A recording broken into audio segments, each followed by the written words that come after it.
Alrighty, welcome back to another coding stream, where we're almost finished coding all of the first level spells in D&D. Well, all of the relevant ones anyway. So, I didn't get a whole lot done last night, like I said I was going to. We still have quite a few to go through. It will only take a minute. Nearly there. Alright, so, yeah, we may as well just continue from where I left off last night. I think I only ended up getting like one or two more spells coded after I finished streaming. I made myself some dinner, had a shower, came back, and then I was tired, so I think I just passed out. So, anyway, let's start with Divine Favor. Wonderful! Real quick, let's open the C# project. Open that up to where we started yesterday, or where we ended yesterday. Jeez, hopefully we didn't go back to where we started yesterday. I don't want to redo work. Oh, now the dog's barking.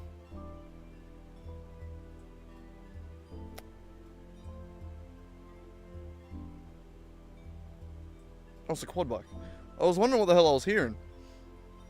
It didn't sound like a car. Anyway. Is the music playing? Yeah, it is. Okay, I think we're good. I'm always paranoid now. I'd done that 2-hour stream the other day where I was just silent the entire time and it hurt me physically. Alright, what was the spell we're doing again? Divine Favor. Got it. Divine Flavor. Divine Favor. Wonderful. This one should be a really easy one. It's just a buff to yourself, isn't it?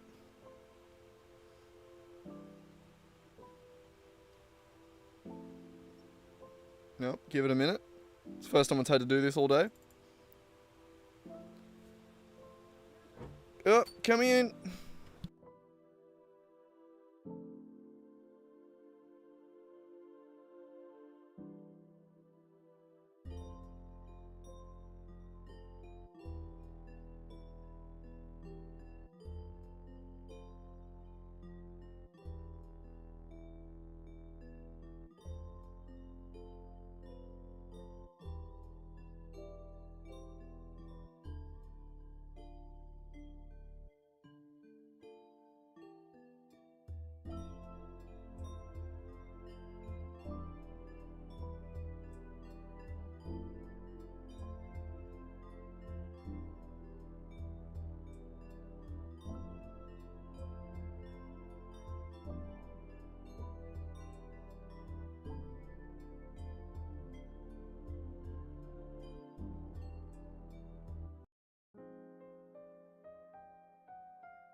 Just a quick visit from my mama. Give me a second.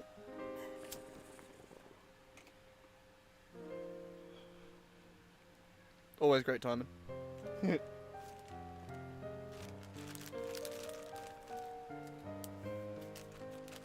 Gotta make sure she closed the door properly. And also pack up the shit she was raiding.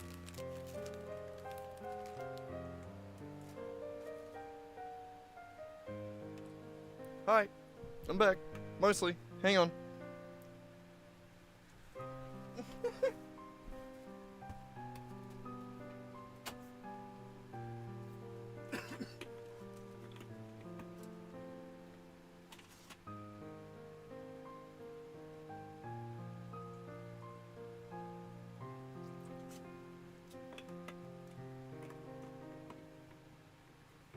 Yeah, buddy.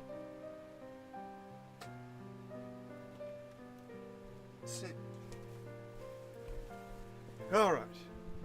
There we go. Sorry about that. Mama just had to come visit for a second. Alright, Divine Favor. What do you actually do? God damn.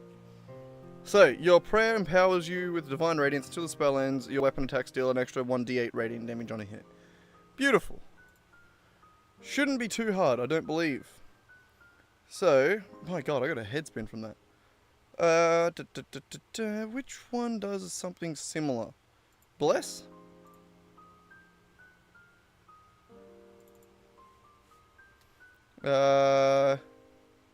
Yeah, sure. It's similar enough. Good starting point. What are you doing, Raki? Come on, you can hop up, buddy. Come on. Are you just gonna stare at me? Yep. Never mind then. Divine Favor.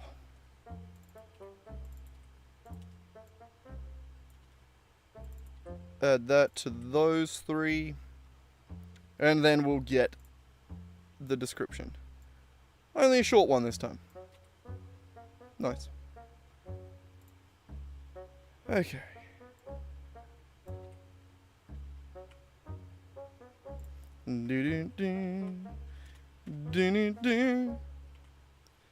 So, extra D4 radiant damage is...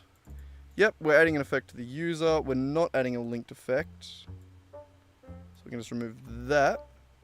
And the effect we're going to add is...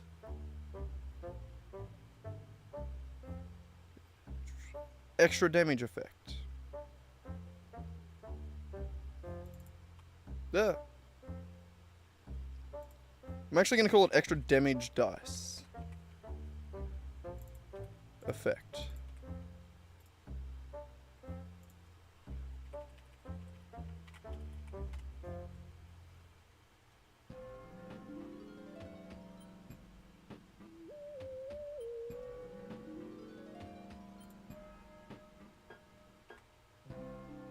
Something's mad at me about that. Give me a second.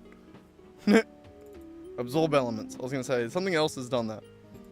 Extra damage dice effect. It's happy again. Okay.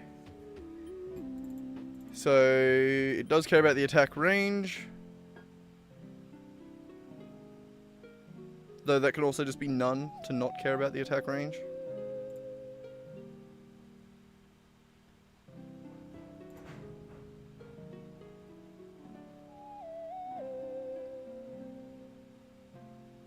Is it, hang on. It's weapon attack specifically though.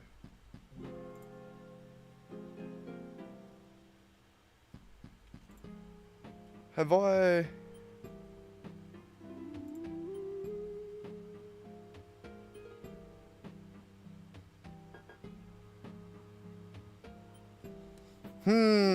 Okay. We need to see if it's a spell as well.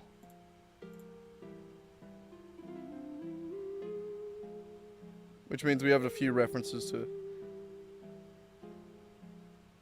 deal with.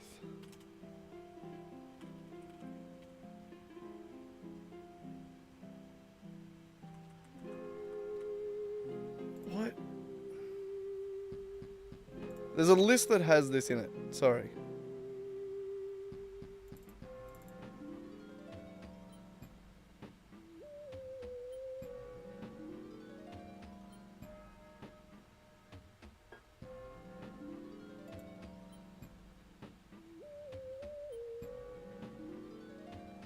So it needs to get extra damage type of...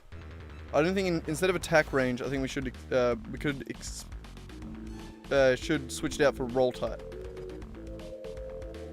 Because that way we have all attacks, weapon attacks, spell attacks, melee weapon attacks. We have all the different ones. So I think that's actually what we should do. So we'll switch this out for a roll type instead.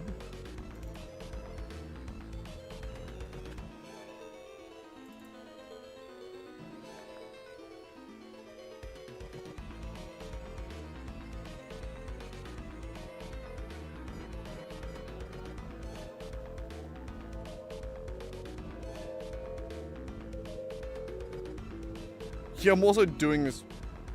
Oh, no. No, I'm doing it right. Okay, it's fine.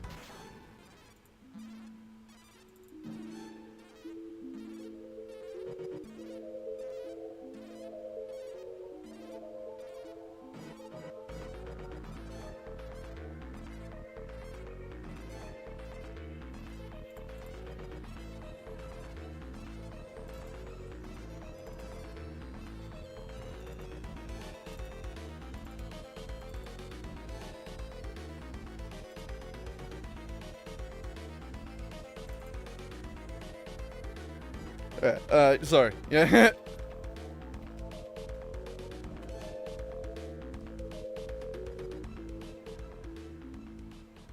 Alright, I need to just think.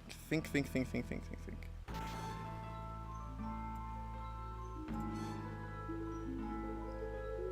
So it's not these ones, it's the list of extra attack die.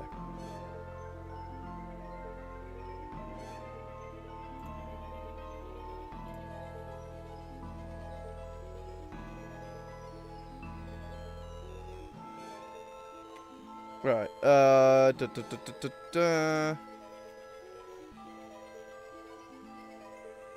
gonna replace all of this with a public dictionary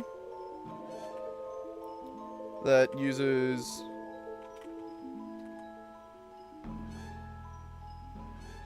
a roll type as the key, and then the output is going to be a damage a list of damage dice.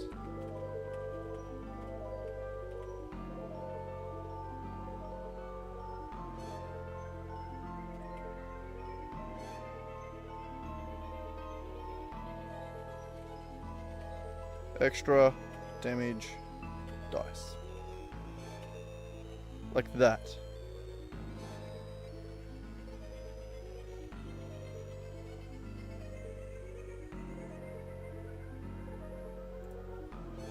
Broken. Broken. Broken. We switched it.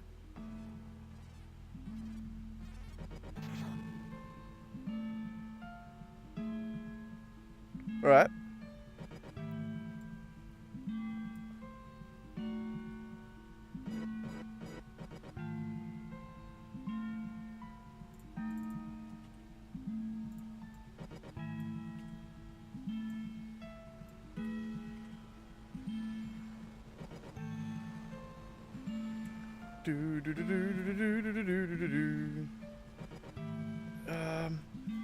I think we should try. We should actually populate the.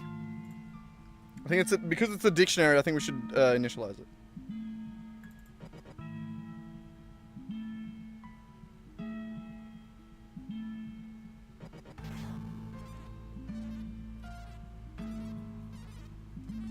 Although we could also just initialize it. It has a helper function, so we can just initialize it down here, I suppose. Alright, so.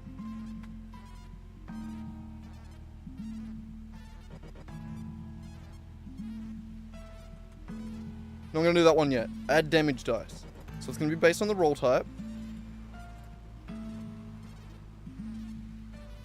Which, hang on, let's just...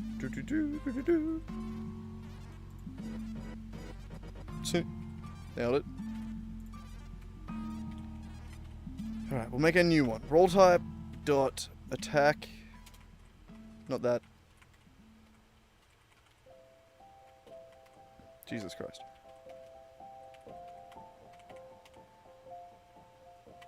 I think that.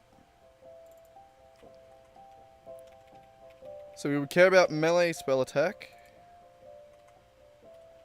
We care about melee weapon attack. Ranged. Ranged. Just quickly double check that that's all of them. I'm pretty sure it is, but I'm also paranoid, so... We're not adding extra damage dice to a check or an initiative.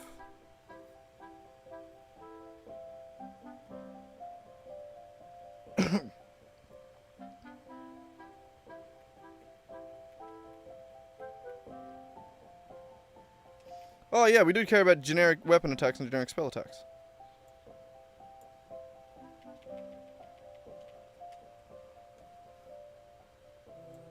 Oop.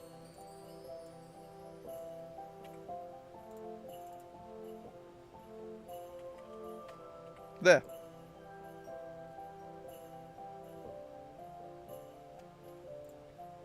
So in here we want to say if extra damage dice equals null, then we want to initialize that dictionary. Beautiful.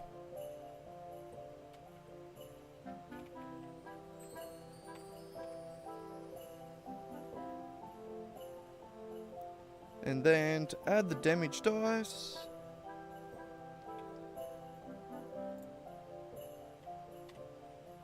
we'll have a new list here.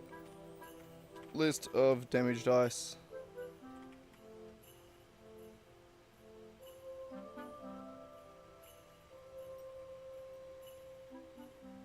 Actually, no, hang on.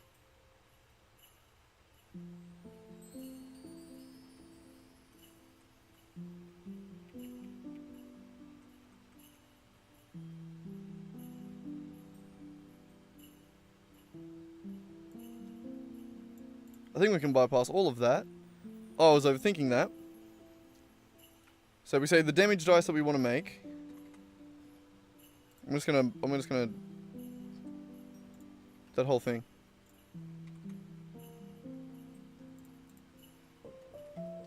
Yeah, sorry. So, if we want to add the damage dice, we're just going to say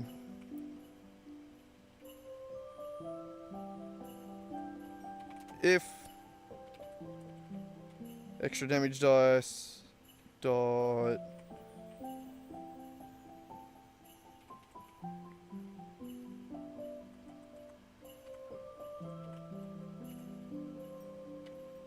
if it contains key of roll type, then we're gonna add damage dice to existing list. Else we're going to create a new list and add it to that.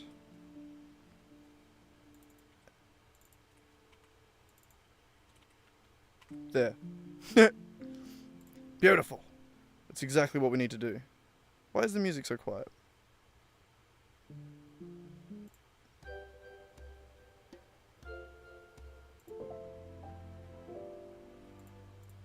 Better not have been playing a creepy song.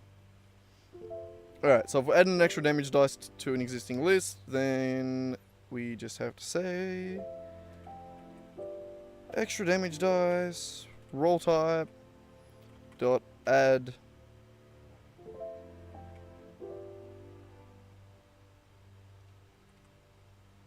okay, we actually got to make sure that we initialize that list.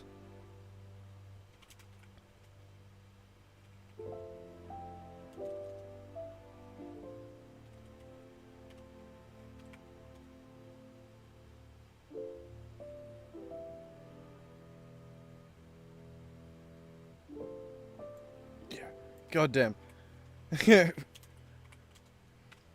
Not as ready for this as I thought I was.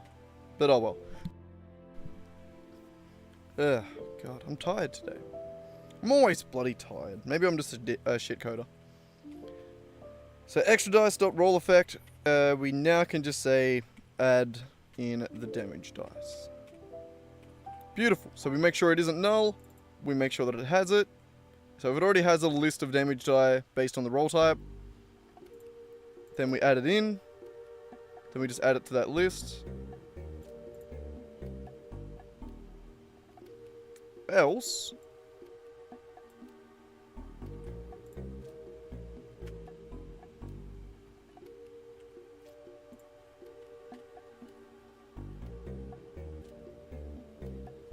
we say extra damage dice dot add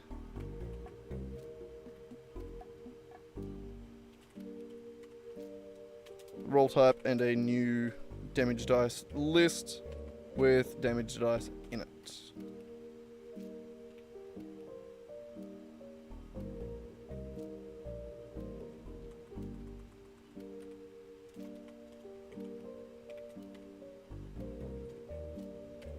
Like that. And that's all we need. We don't need all this bullshit. That's why I switched to a dictionary. I did know that, but I'm an idiot, so here we are. So, and then the remove is going to be more or less the opposite of that.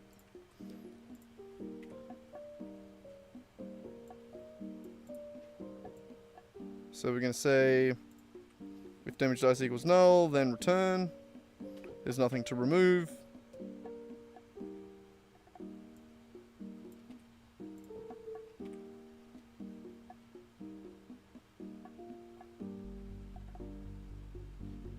if it contains key... Oh, we need the roll type. Sorry, my bad. Attack range no longer necessary. We have that in the roll type.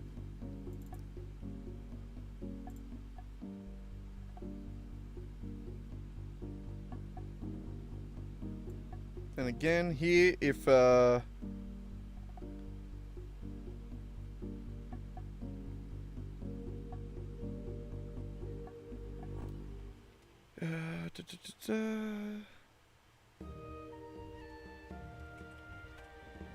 So yeah, we're trying to remove this damage dice from the list of that roll type.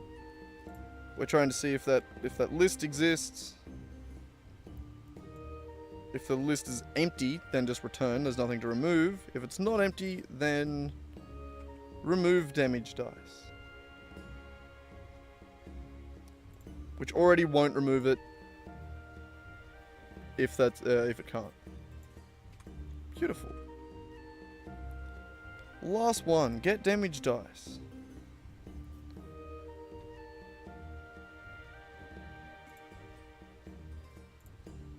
I don't think we actually need to do that at all.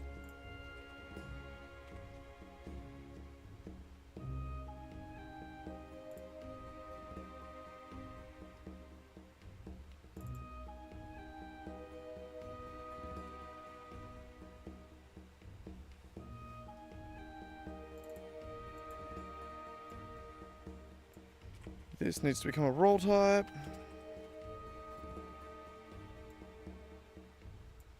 Hey, come on.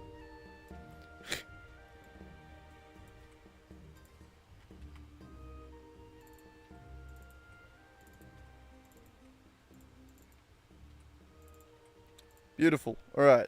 That's happy. What's still mad at me? Ah, down the bottom here. So when we get extra damage dice, instead of doing that, we're just going to say extra damage dice.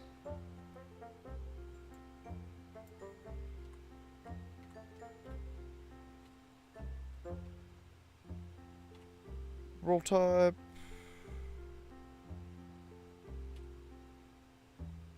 It's just an attack roll on it's just a straight attack roll and unarmed strike, so yeah, there. Beautiful. See? Don't even actually need this function. God, I'm so goddamn smart. I get there in the end. But, one slight problem. We have one or two errors.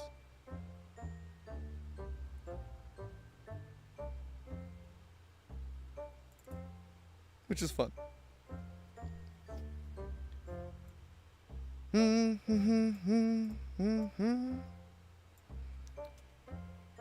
this is this is a ranged spell attack. Extra damage dice equals roll type dot ranged spell attack.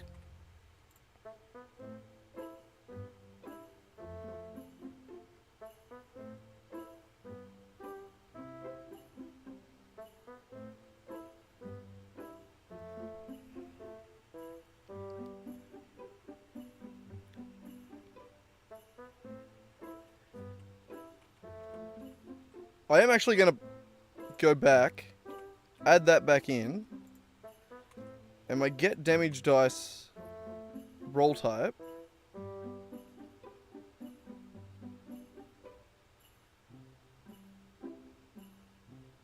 I'm going to add them together.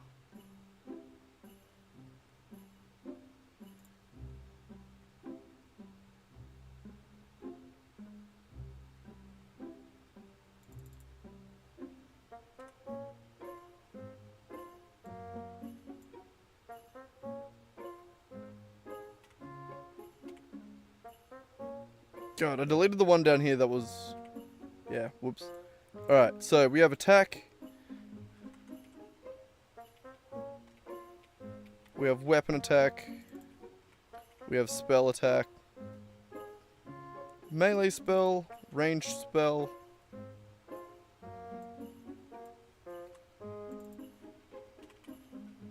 Melee weapon. Ranged weapon.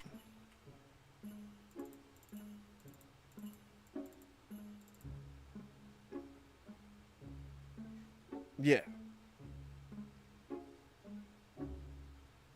Alright, so on an attack roll, we want to include the weapon attack, the spell attack. We want to include in essentially all of these.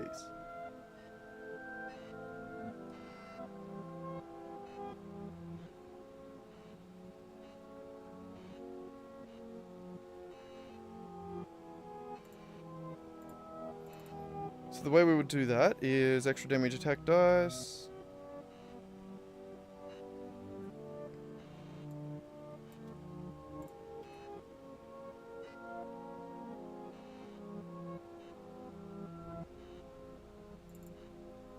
Oh.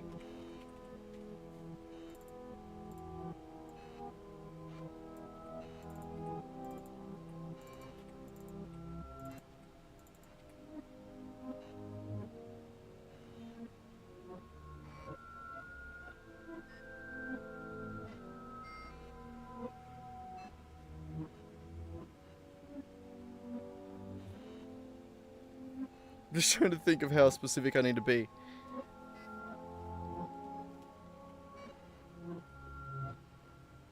So a ranged weapon attack is both an attack and a weapon attack.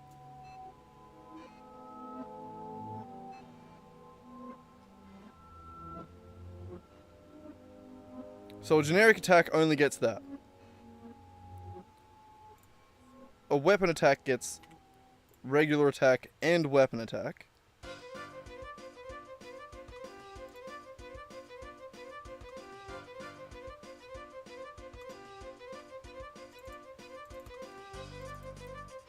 An attack, spell attack gets attack and spell.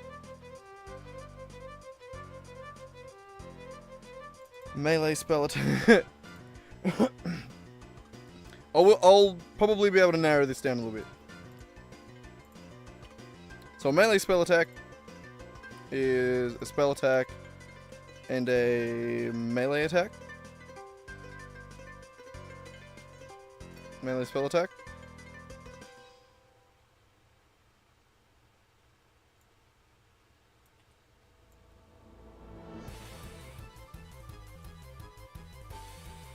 I totally know what I'm doing.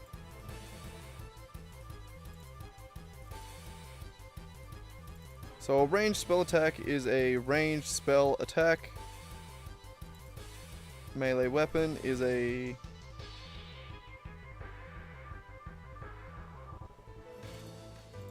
melee weapon attack. Ranged weapon attack. Weapon attack. So I think that makes sense. I think that's how that works, right? So if you have a bunch of bonuses to just all attacks, and you make a ranged weapon attack, that still counts. You still get it.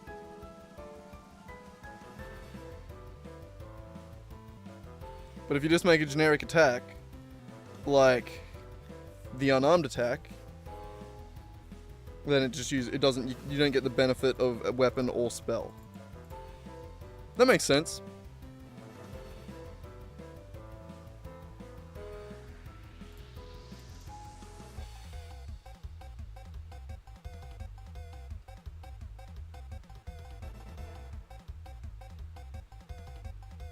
So I'm going to rewrite this a little bit better. We're going to say if... Well, actually, we don't even have to add an if. So all damage dice are going to be an extra attack.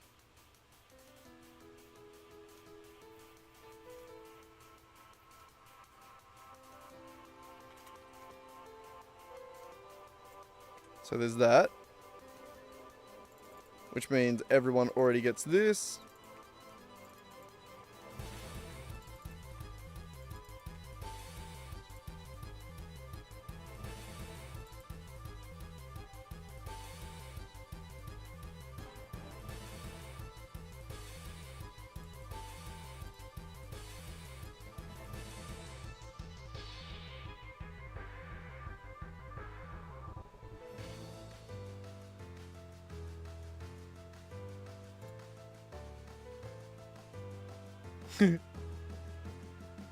So I'm just trying to think of how to narrow this down a little bit more.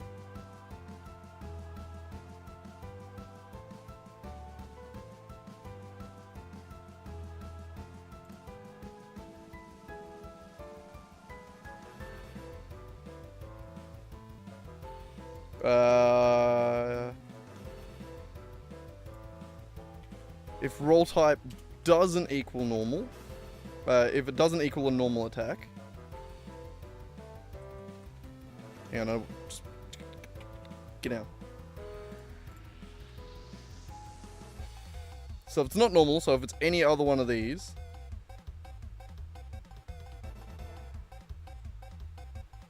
we need to check if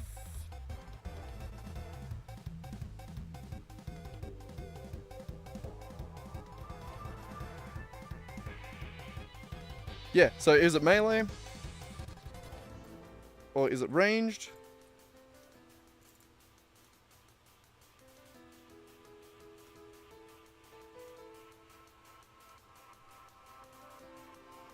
No, now I'm actually confused. I'd just be best to keep it like this, honestly.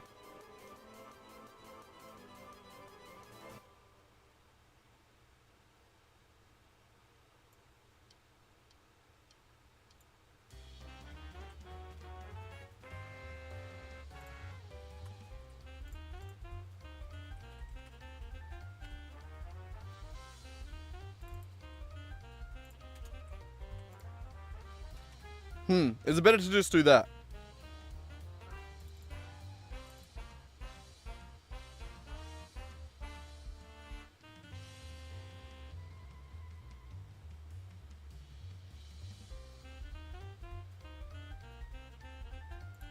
Or would you do... If roll type equals...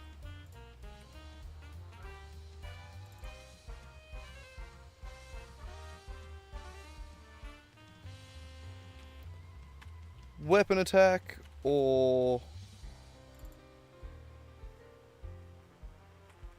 ranged weapon attack, or... melee spell attack,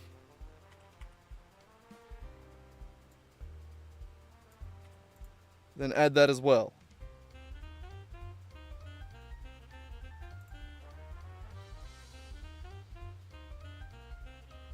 Oh, that would be melee weapon attack, sorry. So if it's any kind of weapon attack, then we add the weapon attack dice.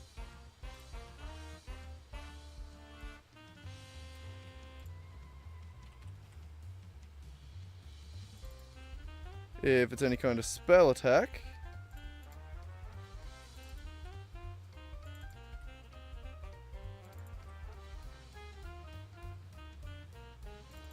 then we do the spell attack die.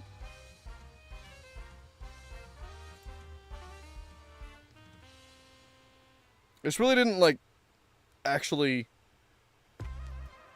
make the code any cleaner.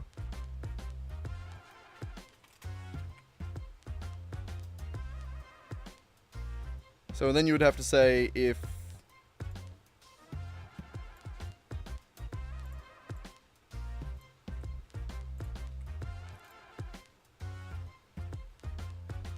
if it's ranged, then add the ranged.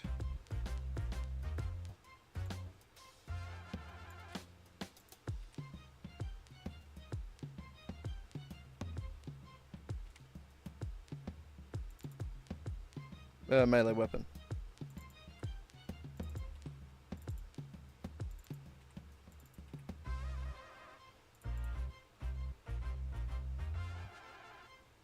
Yeah, that might be better.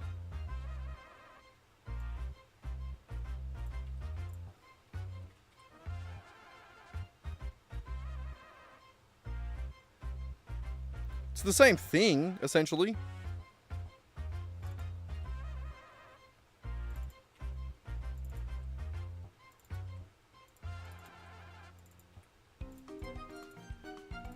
Yeah. So if it's a melee, add the melee dice. If it's ranged, add the ranged dice. If it's any kind, if it's just an attack, then just return already.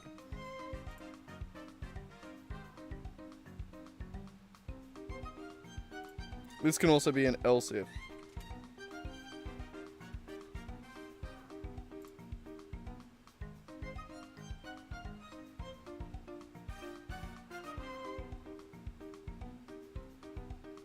It's also just so much harder to read. I'm going to go...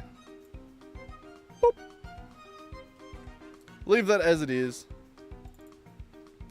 So if it's just a regular attack, then we leave before adding any other special ones.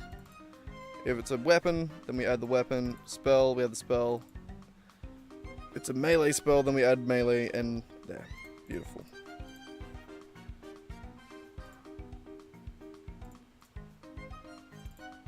So, and then Eldritch Blast is a...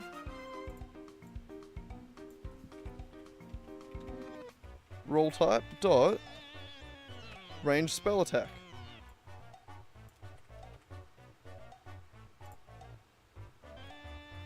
So we're going to have to go through everything that's mad at us and do that.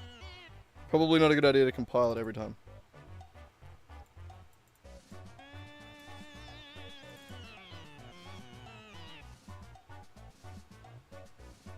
Extra damage dice. Doing cold damage.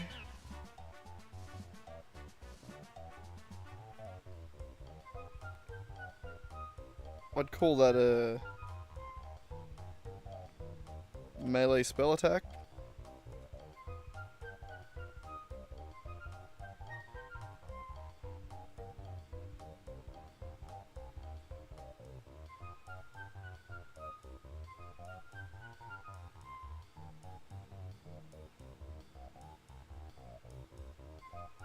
Wait, was that actually...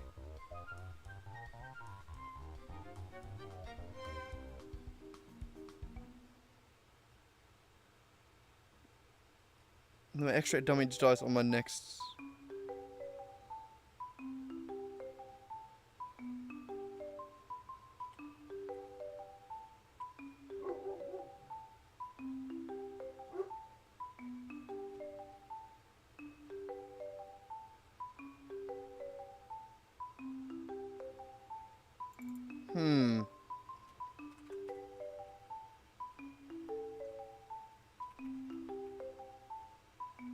I guess you just call it generic attack.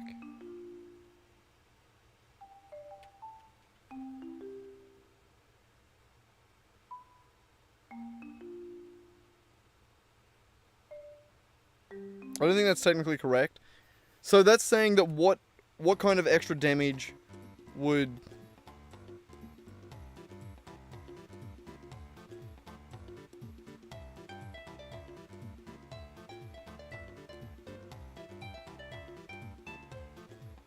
Oh, wait, no, yeah.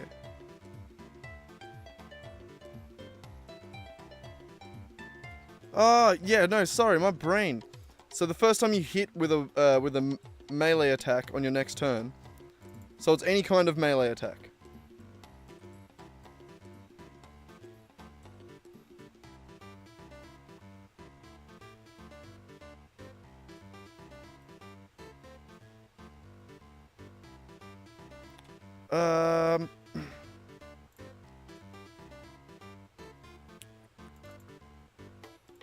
So we don't have generic melee or generic... Hang on. Yeah, we need to add... melee attack. That isn't specifically a weapon or a spell. And then we need a ranged attack.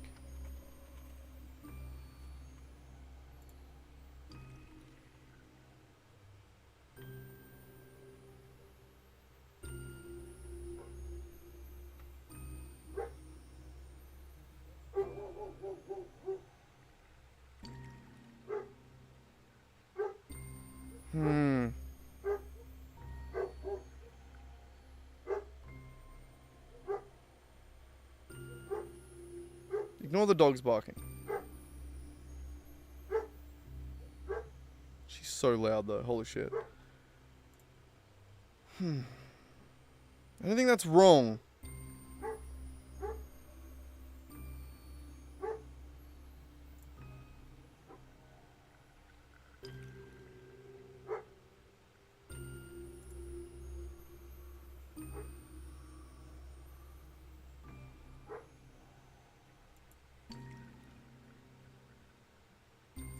Hmm.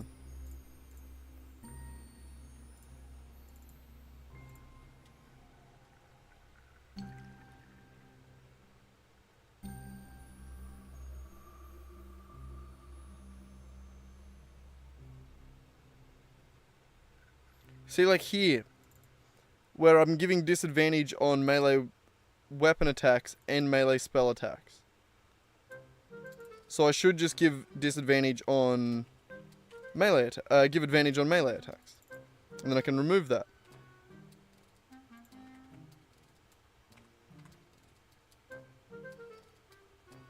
And it has disadvantage on ranged attacks.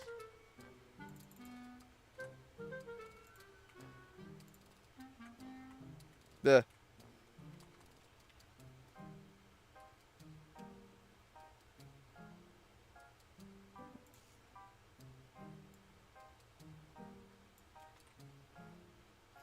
Sorry, I'm just realizing how much I'm going to have to alter. It's just a little annoying. So condition effect done.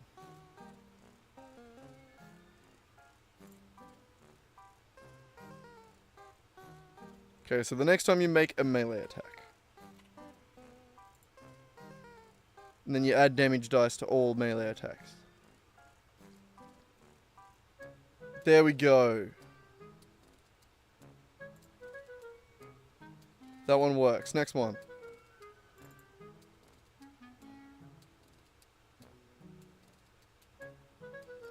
So a weapon attack is almost always a roll type.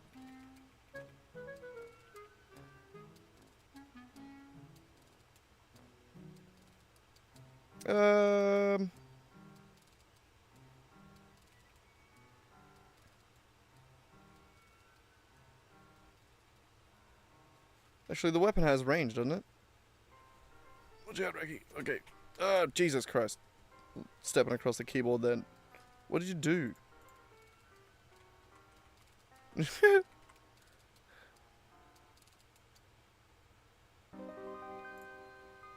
want to say roll type, damage,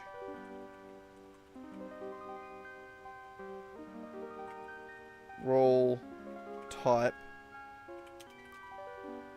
is going to equal to attack range, question mark. Attack range.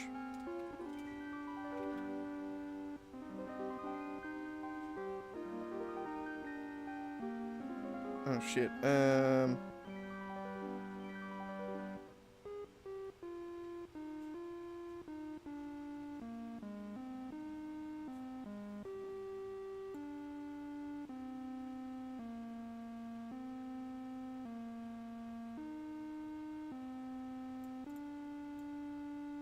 It can only be one or the other.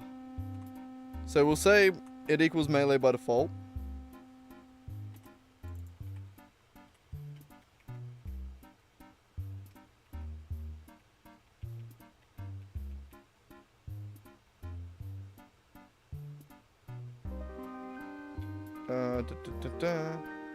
We'll say it's a melee weapon attack by default.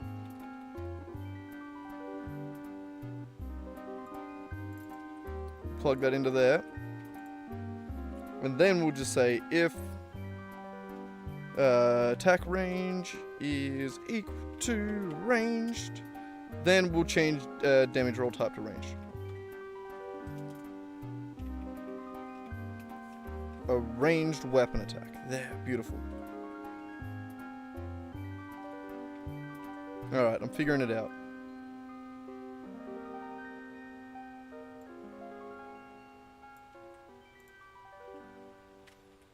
Alright, it there as well.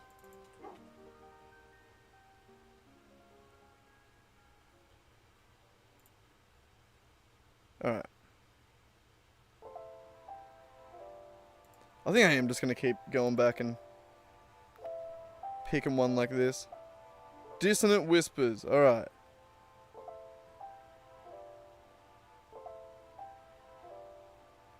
So what kind of attack is Dissonant Whispers?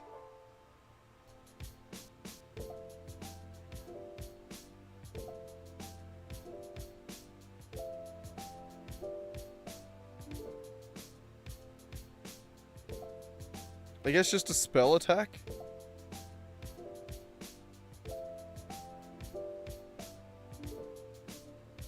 Because it's like you make a save.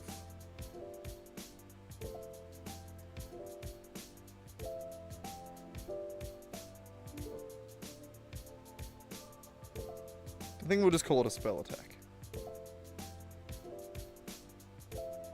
Where is it? Oh.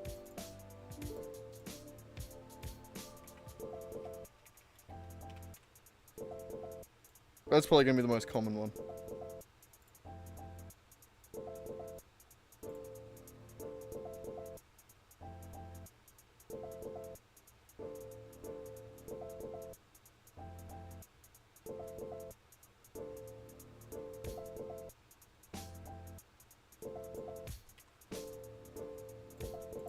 Yeah, that makes more sense than the melee anyway.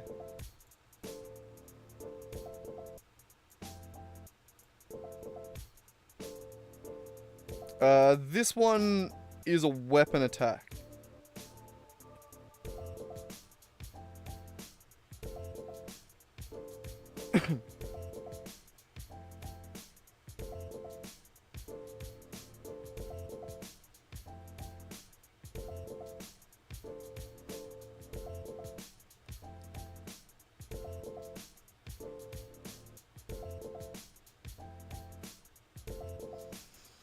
How would this work? If you add plus damage to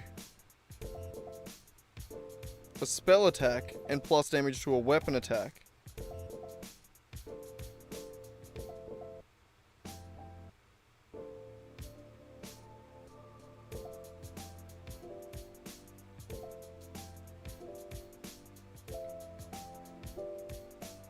No, you're making a weapon attack. I'm not going to even count that. It's going to be a melee weapon attack.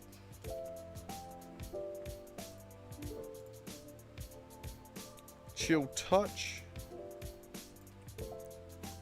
That is a melee spell attack. No, it's a ranged spell attack, believe it or not. Make a ranged spell attack, yeah. Which is crazy, isn't it? And it does necrotic damage. It's neither chill nor touch.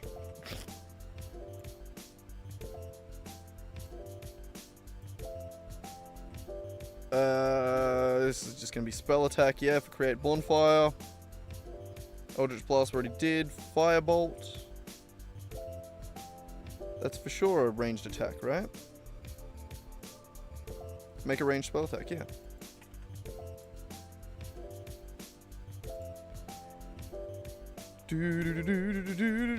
Just a regular spell attack on Frostbite. Green Flame Blade. Same as Booming Blade, we're going to make it a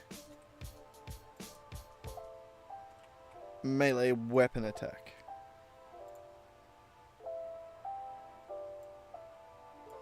If we made it both, it would double the attack one. Unless we made a way to do both. But I don't wanna. I don't wanna.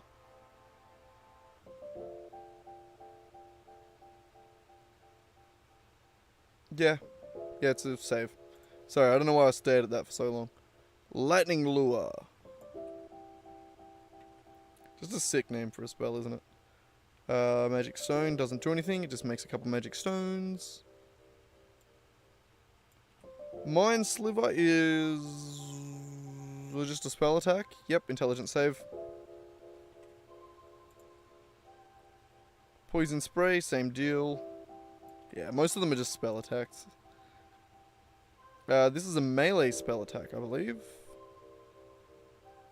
You make a melee spell attack. Yes, you do. It's our first one of those, isn't it? I think so. What do you produce? Flame.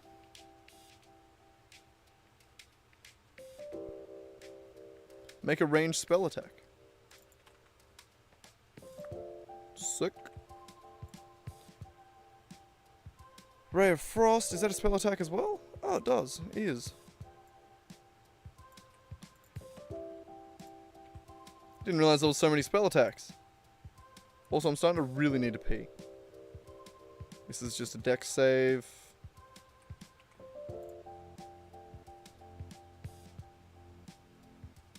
Con save. Shillelagh is weird.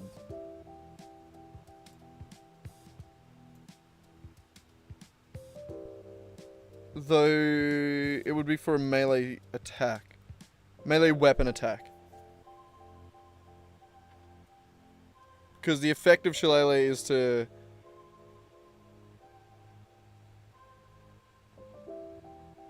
give a weapon weird effects.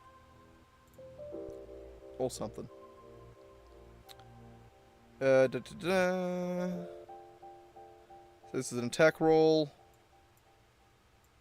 Shocking Grasp, yeah, melee spell attack. We can skip this one.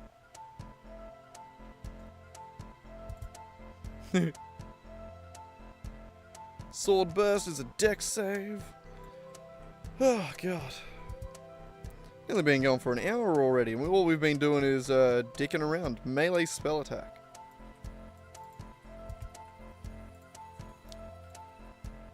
Con save, I know that much. Toll the Dead, that's also a save. Still haven't used that. I have that spell on my Warlock character, and I still haven't used it. I've only had it for a little bit, but still. Vicious Mockery.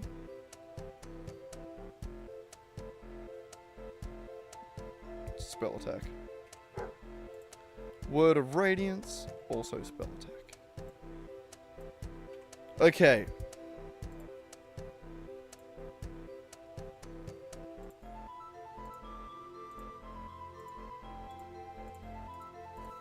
Let's get rid of all of these that we just did.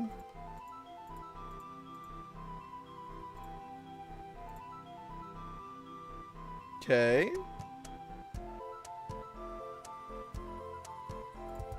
Then where are we at? Oh, a few more. Okay, Hellish Rebuke. That is a spell attack. Yeah.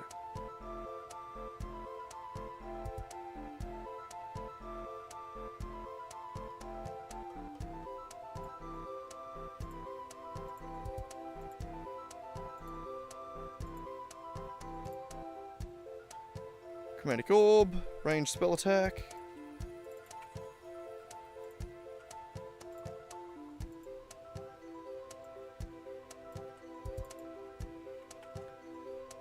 Chaos Bolt's such a sick attack. I really wish I could use that. I can't.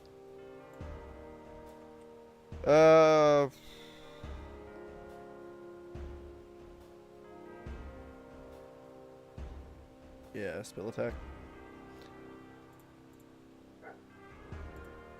Burning Hands is a... I feel like you should cast that as a ranged spell attack, right? Being a 15-foot cone. I mean, it's not cast as a ranged spell attack. It's a save, but... Yeah, I guess I'm gonna specifically not add it. I question whether or not that's the right idea. Yep, good enough. Alright, I think that's it. Once again, ignore the dog barking out there.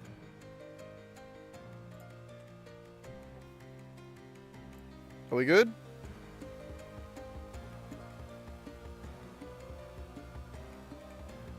Hey, we're good. Alright. So, Divine Favor. We're gonna add, not additional die to roll, we want to add extra damage.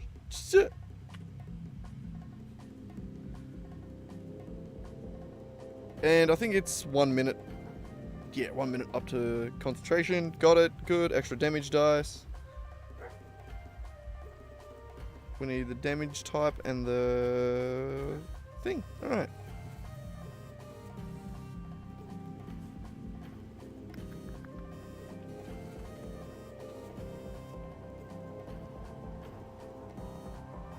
So the damage dice does a new damage dice, 1d4 radiant. For one of them radiant. And these are going to be weapon attacks. Okay, I think that works. The only thing that we need to change is here.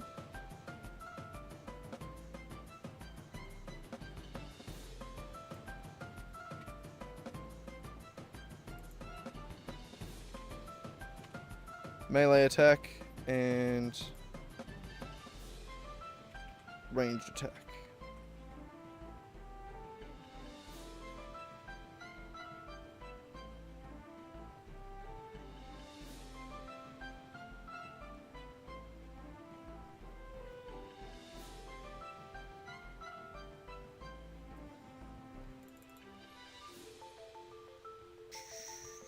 I guess that just gets generic attack plus ranged.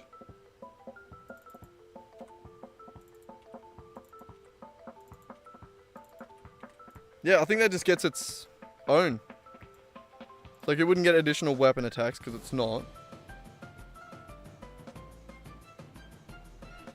This will need to go in a couple other places.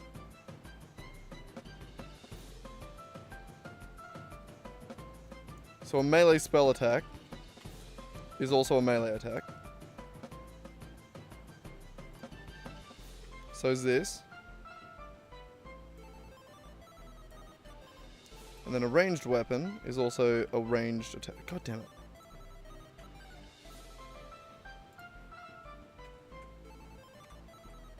Like that.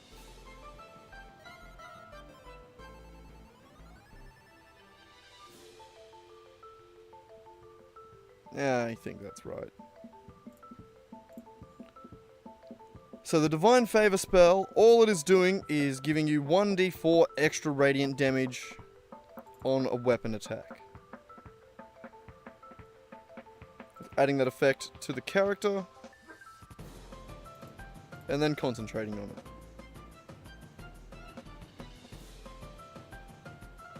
I think that's it. I think we finally did it. God damn, it took an hour, but we got one spell done. Doesn't normally take that long. We had a lot to dick around with there. Yeah, hey Raki. A lot of dicking around there. D&D spells, first level. Divine Favor. And I looked at this just before. The only person that can cast it, or the only people, are paladins. The mystical magical paladins. I'm probably only want to cast it at like 3rd level. Max. Max. Alright, also, I'm busting to pee, so give me a minute or 5 minutes, however long it's going to take me to pee. I gotta put my shoes on first, actually. Oh, I'm just gonna bloody barefoot straight into the shoe. Ugh, skate shoes feel horrible doing that too.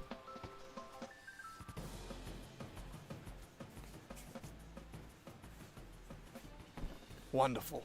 Back in a second here, I'll let you look at the kitty cat. There he is.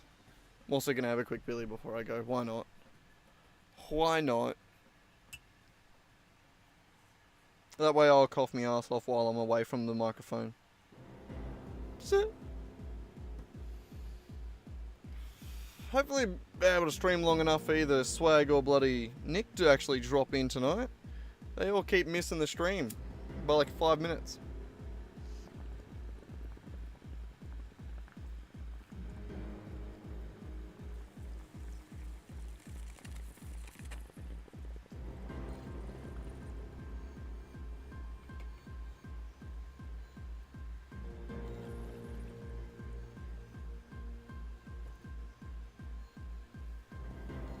Alrighty, back in a second.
buddy. No, I'm just grabbing myself a drink. Real quick, just grabbing a drink.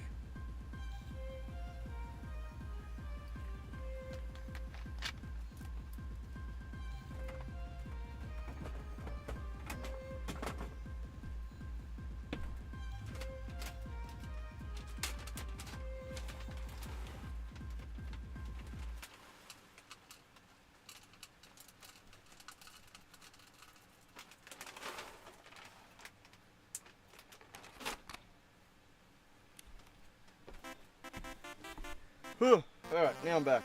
Racky obviously didn't provide much entertainment while I was gone, did he? Bloody hell. Bloody hell. Got myself a drink though.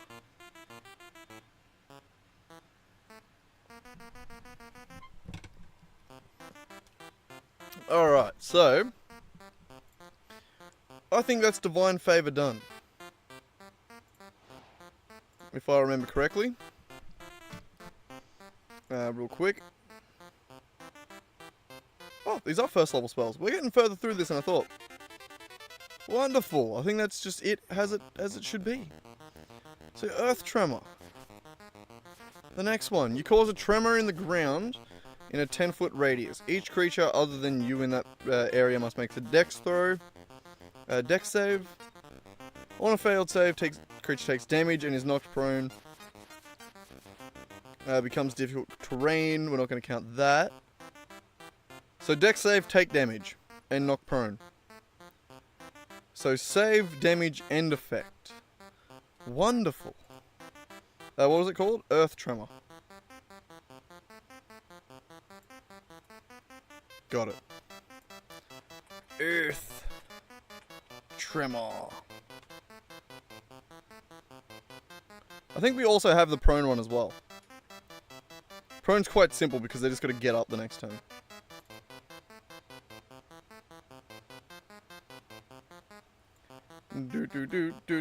Oh, don't delete that. We want to delete those, and we want to take another one that is a roll, damage, and effect. Dissonant Whispers.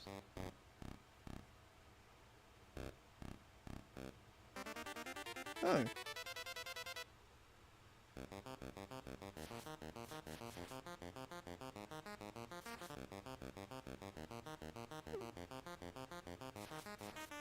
Oh, it doesn't. I was gonna say, doesn't that make the frightened condition? I didn't do that, did I? Never mind. Never mind. Bane does that. No, it doesn't. Never mind. Just he does that in Batman, not in the actual.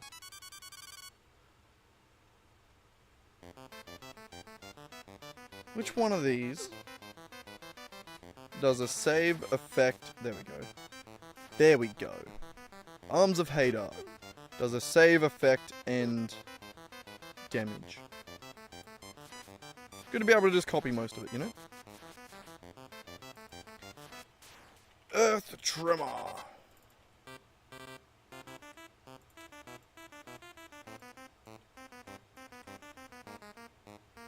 Copy that to these three. Go get the description. Itchy nose. Wonderful. Back to it. No messing around. We're speed running now.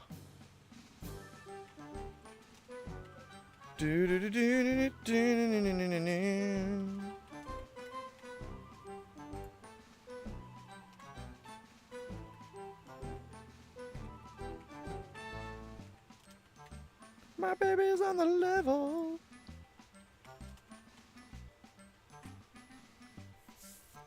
Nice. Alright.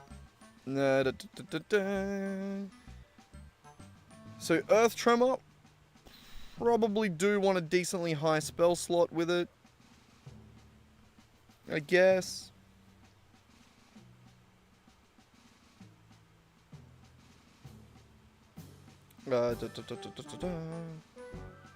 So, what does it do? We make a dex set, makes the enemy make a dex save. So dexterity saving throw against the spell save DC. It's going to do that beautifully. It's going to take half damage on a hit, which that's good. And then the effect is going to be prone. So it's going to be Charm Person. We're just going to copy this. Actually, no. We've done another one that makes things prone, have we not? Catapult? No.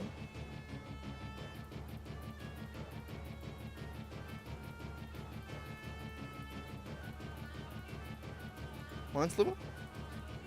No. Sapping Sting. Ah!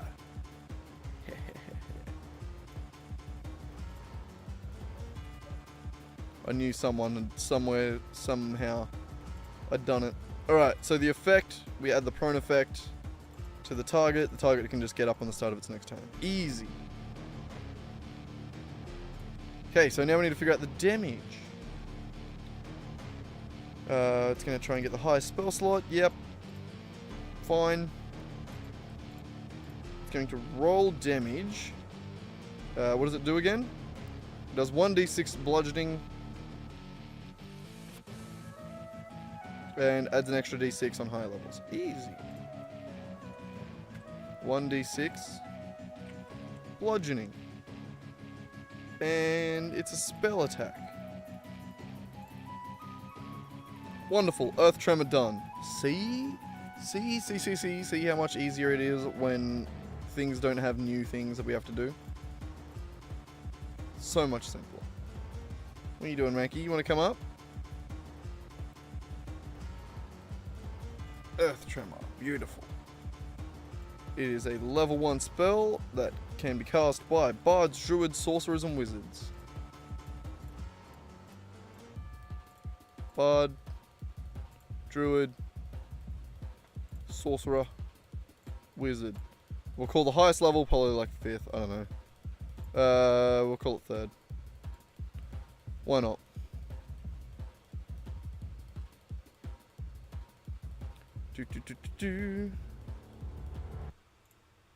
Alright, Earth Tremor done.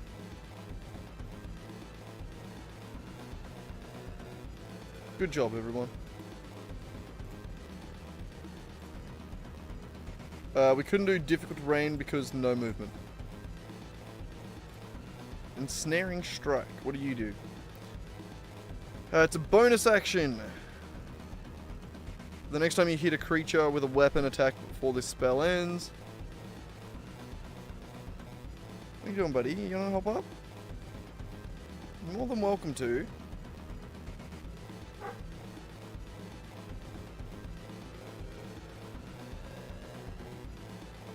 Ooh, okay, this is an interesting one. So the next time you hit a creature with a weapon attack before this spell ends. So it's a concentration thing. Get out of it, Raki. Trying to steal my drink. A writhing mass of thorny vines appears at the point of the impact. The target must succeed on a strength saving throw.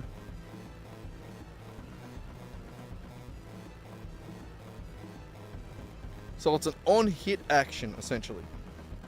Which we have implemented, have we not? Character on a hit. Oh, Mama's back. Yo!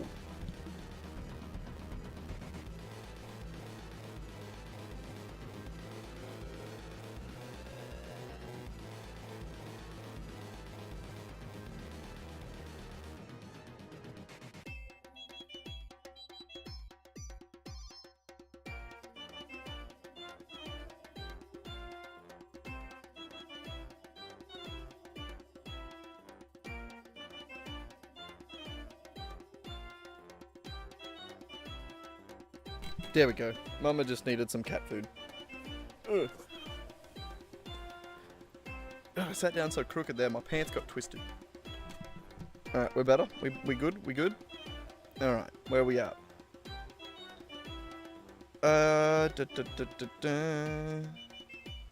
So yield returns roll concentration.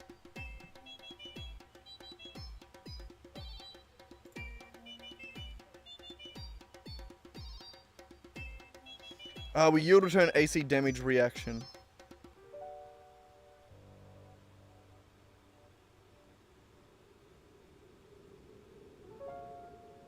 Okay, so let me just read this again.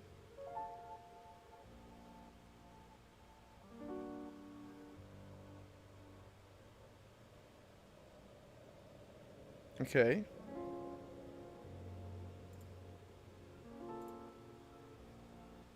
So we need another on damage.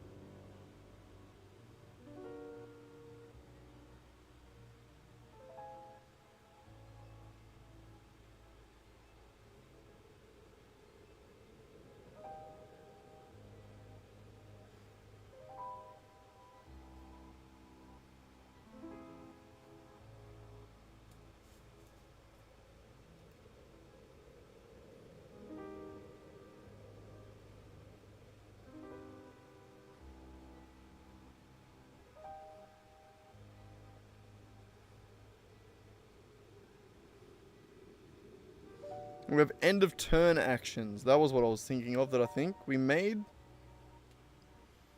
Alright, so.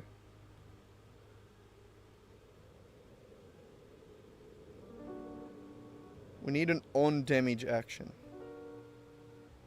Like we have there.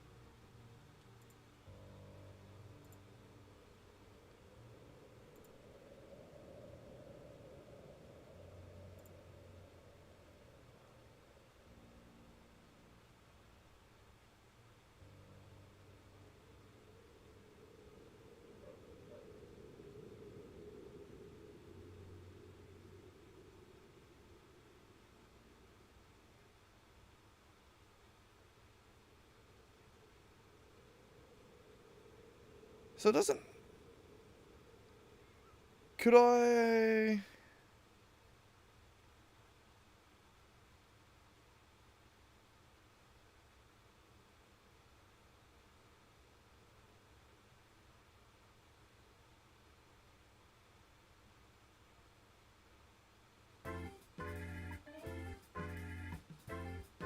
Yeah, no, I need to have on damage and then on damage action, which is like a D&D action.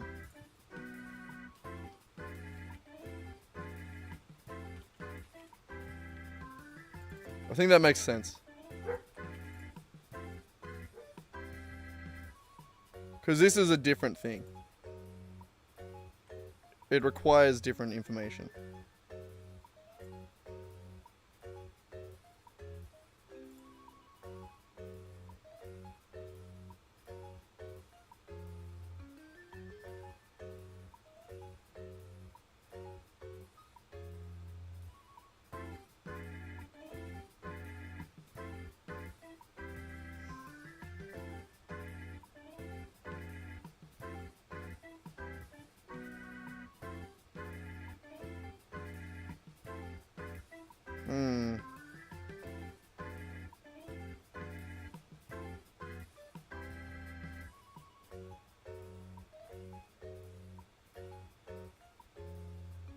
We're gonna have an effect that adds an action. That action needs to... When it gets hit with a weapon attack. So it needs to know that it's being hit with a weapon attack to begin with.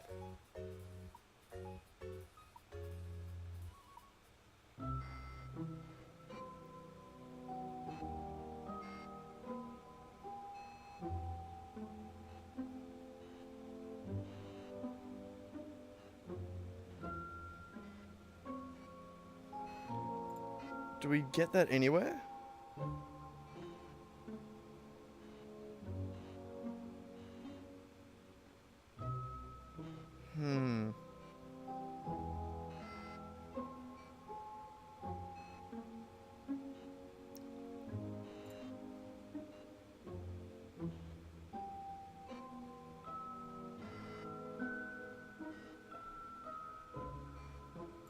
Yeah, no, I think we need to know this in here.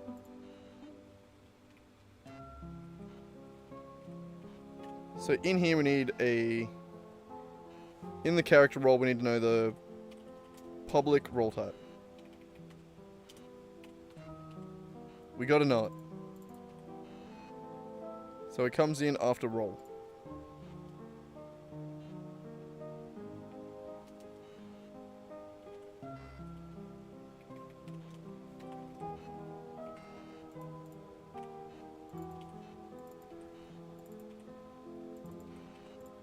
Like that. The only problem is...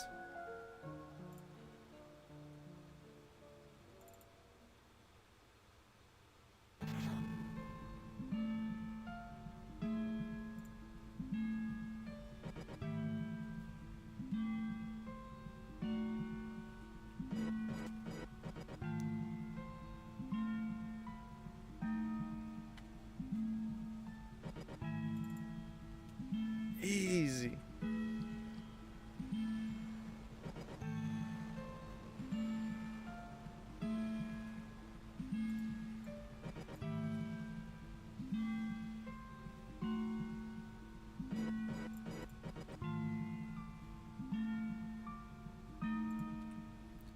Alright, I think that was a better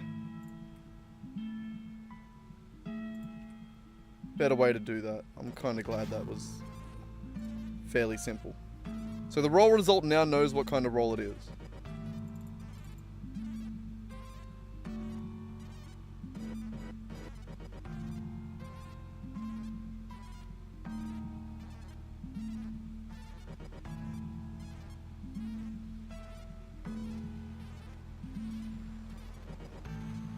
So we would need to add an action to on damage, which would actually be on damage actions. Yield return, we would wait it, and it would take in a this and an enemy. If it's using a D&D action, that is.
This needs to be different.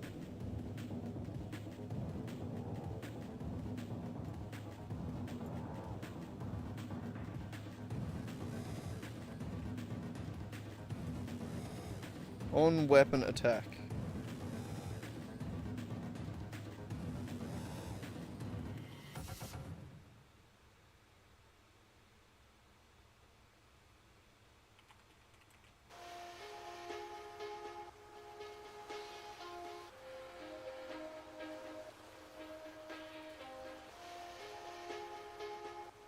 Yeah, no, it's gonna be an action. On weapon attack. On weapon attack hit. Yeah, fuck it.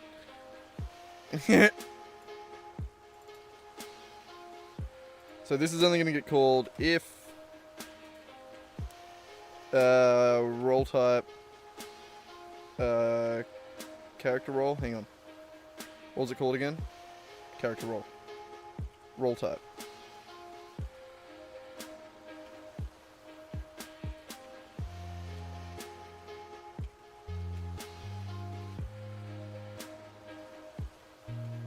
It was a weapon attack.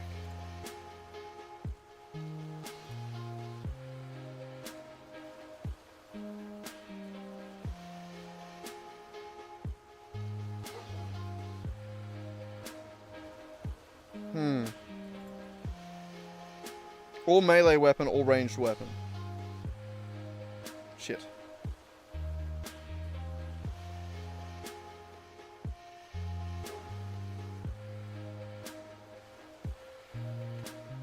I think we'll make that a switch. Hang on.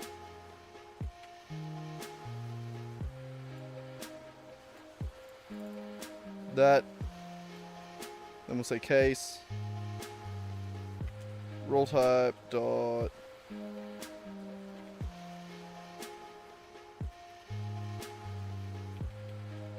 Weapon attack.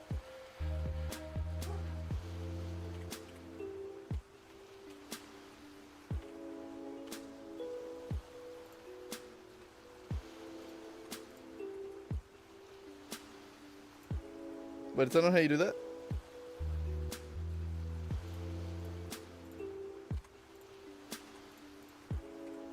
How did I do that the other time? I did do that one other time.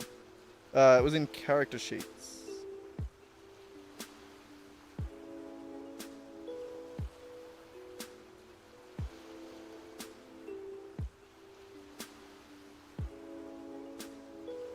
Right there.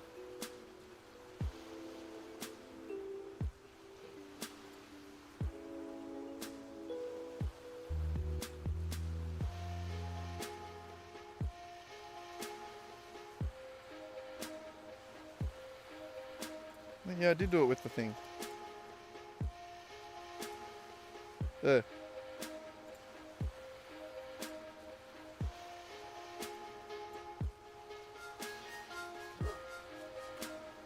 Oh, they're all the same.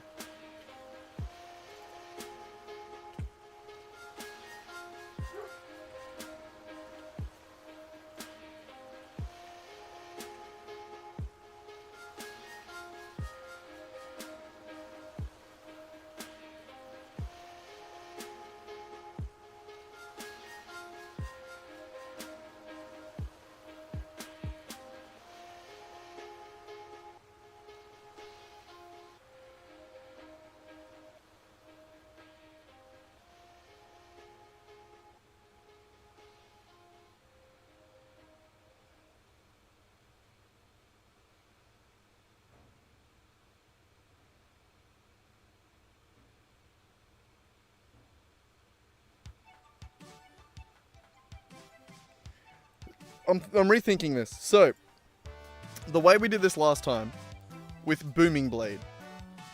If we look at that, I mean, I just seen it was a cantrip. Do we not have another one that isn't a spell? Like, hey, alright, so like with Booming Blade. Booming Blade. Oh, goddamn, hang on, I'm also getting a message. What you want, mama? What you want? It's almost guaranteed, mama.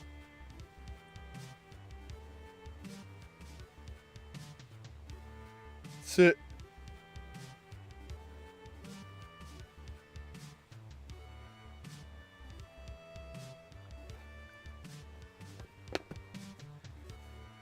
Alright, back to what I was doing. So with Booming Blade, what it's actually doing is it's just getting a good weapon to use in the spell.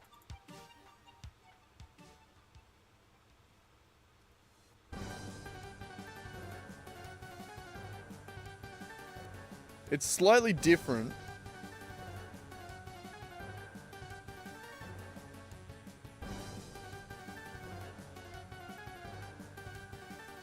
But I think what it actually should do is just add a different attack.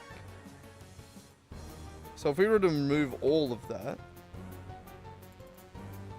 and that,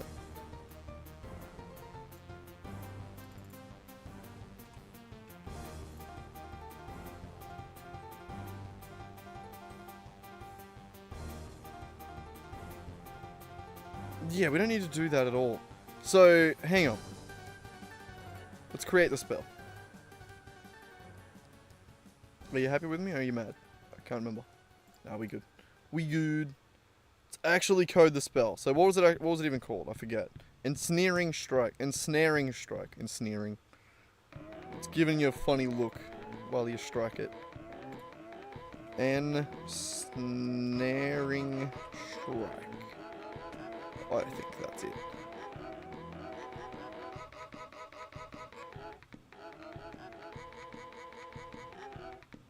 Yeah, I think we're good. Alright.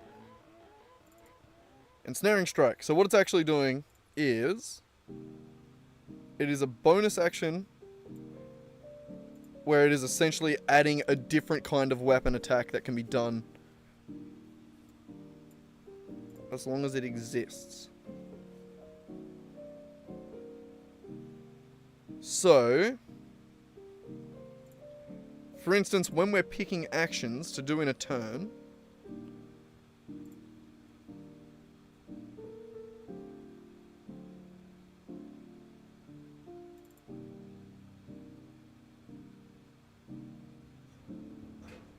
specifically early actions, sorry.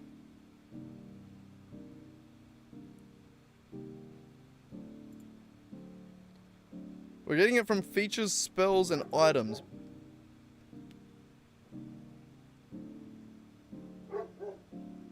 We could also get it from effects.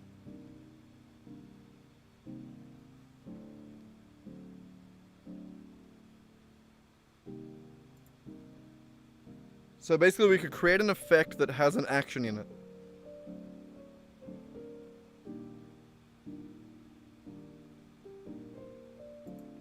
There's no reason that wouldn't work. We would essentially just have another loop here that was I over active effects dot count.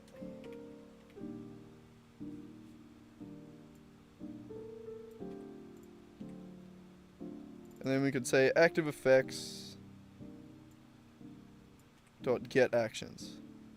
The only thing with that is effects don't specifically have actions.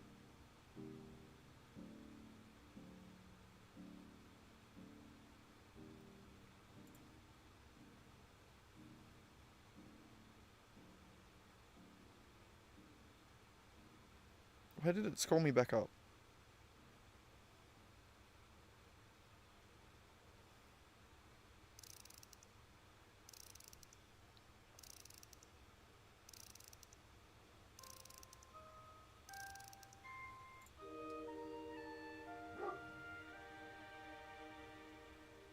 So we could just add actions to effects.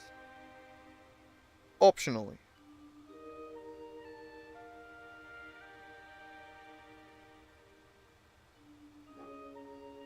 Yeah. Why not? So in the same way that the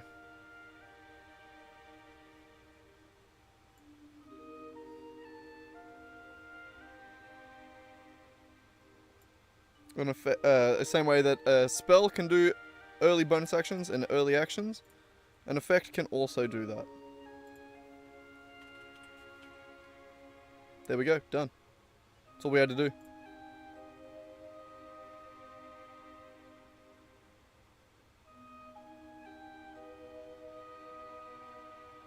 Oh, right, we need to get the active effects. Boop. Aye, there we go. Now it's happy.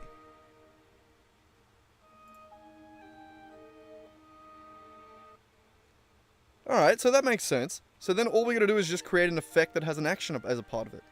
Nothing else does.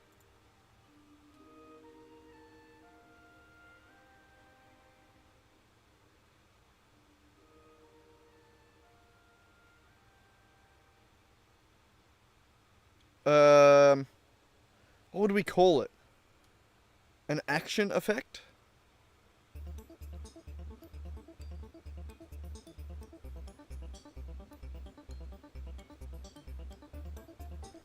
Like, we could pass the action in from the outside, but I guess that's what it would be. It'd be an action effect.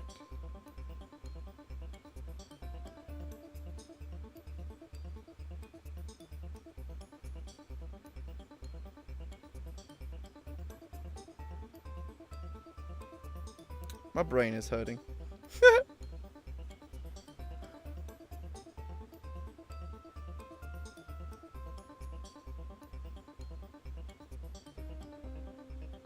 I don't want to call it like a bonus action effect, because that doesn't make sense. It would be...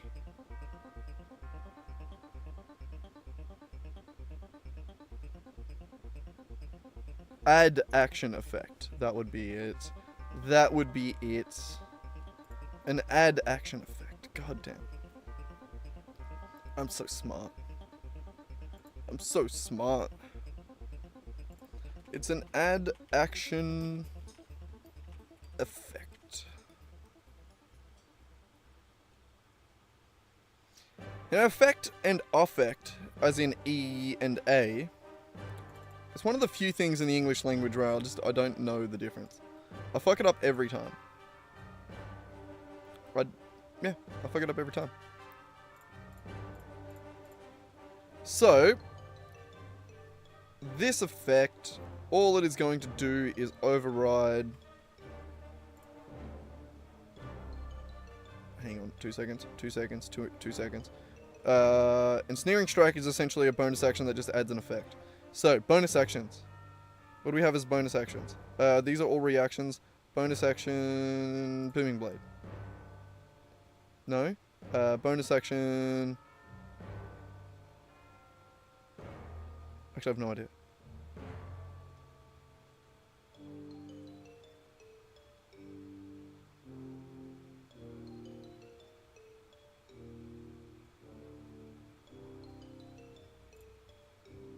Rage feature has early bonus actions.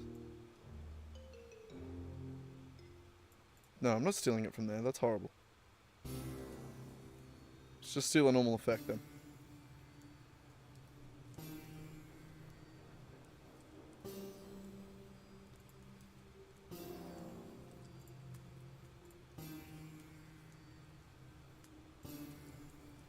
There we go. That one. Wait, no. That one. I don't know what I'm doing. Can you tell? I'm getting a little bit tired. Alright, so you are this kind of spell. Ensnaring Strike. All the different strike spells are a little bit weird. And always a little bit of a challenge. It's fun, but it's always a bit of a challenge. So, we'll grab the description while we're here. Otherwise we'll forget it. Grab that, chuck it in there.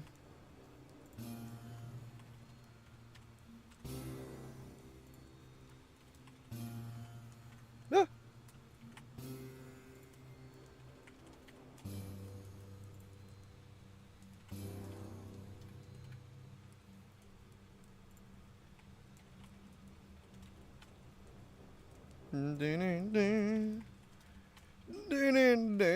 Sorry, I just had I just got very distracted with my own train of thought there. Rack, get your fucking leg out of the road. Don't start putting it there.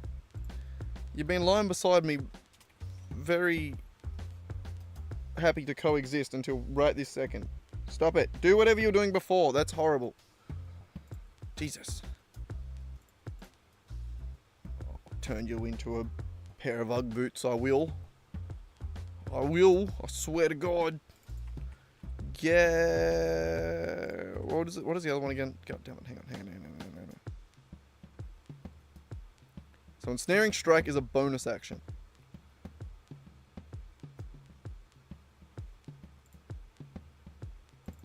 This.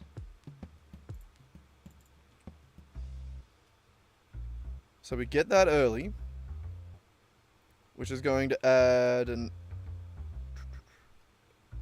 effect that is the add action effect. Add action effect. We don't know what that is yet because it doesn't exist. Cough. So the add action effect, much like every other effect, we need a... That'll do. Up.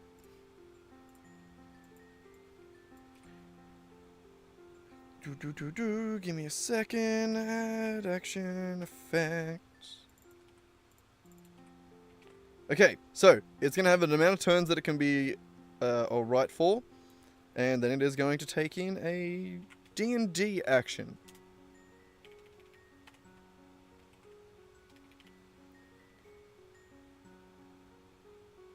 And I believe that's all it needs.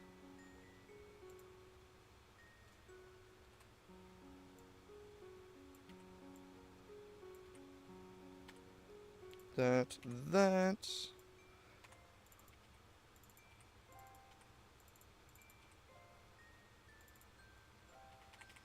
Add action. Yep, turn count, good. Add effect. Okay, so on the add effect, it's going to add the action to...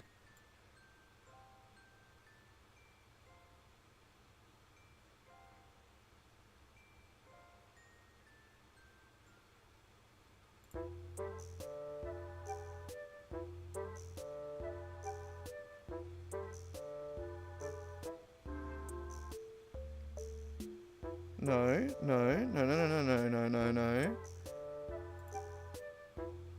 Right here.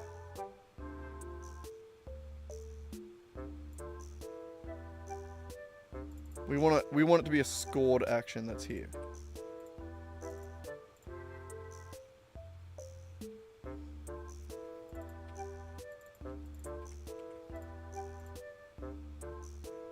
So when we do this,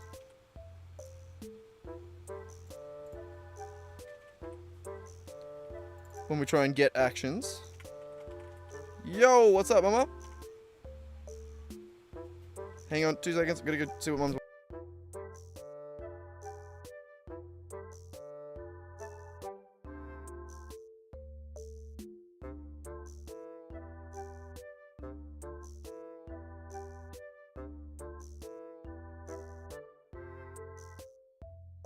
She going for a drive. It's hard to hear her when she yells out from the driveway. Alright, so this get actions, it's just going to return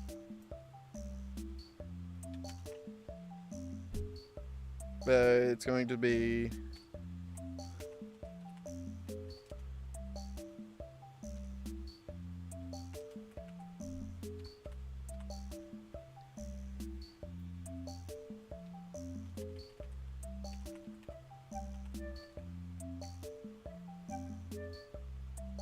that is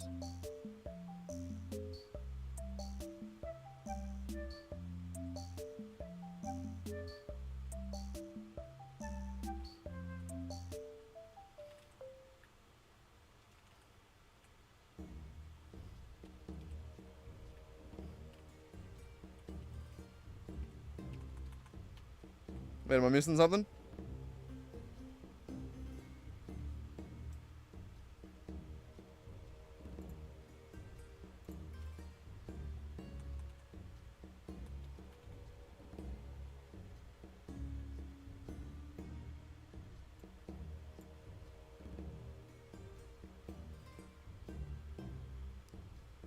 Hang on, again. I swear I've done something like this and now I just can't remember how.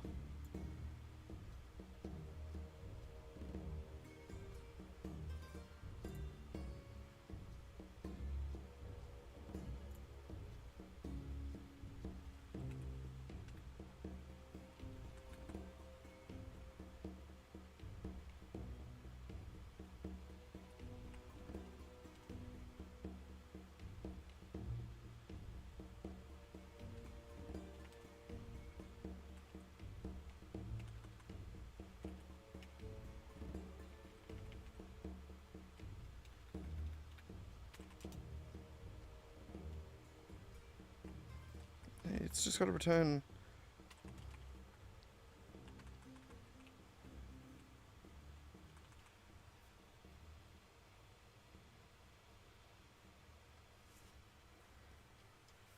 Jesus Christ, Wacky, you're so in the road there, buddy.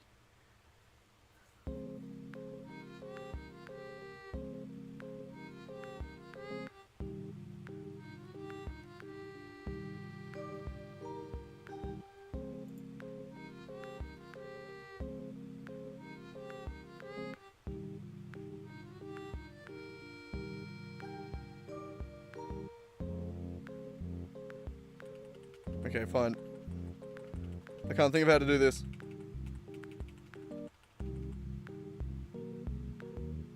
So we do that.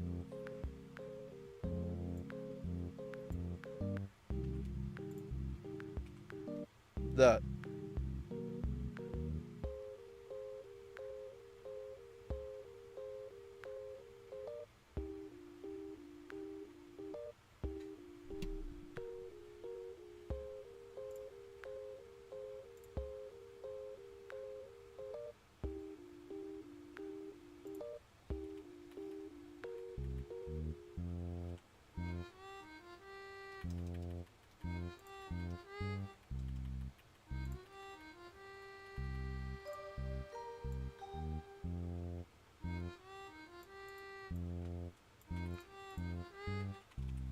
God, you gotta move, buddy. It's so annoying.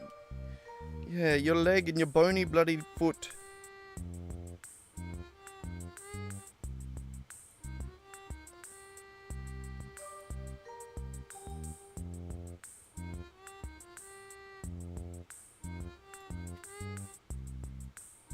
Can I just do this?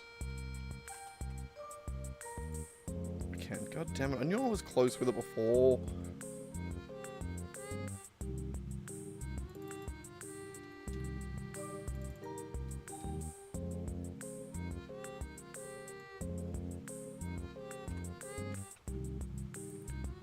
So an add action effect is just adding a list of actions.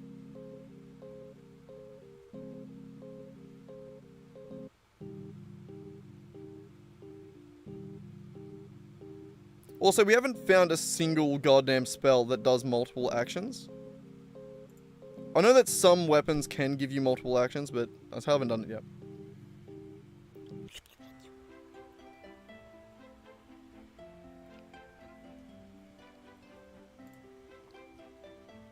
God damn. Something about drinking Coke out of that cup specifically gives me flashbacks to being a kid and having to go to the pub with my dad. Ugh, horrible. No. Okay, so the add action effect that we're adding is going to be a different one. So this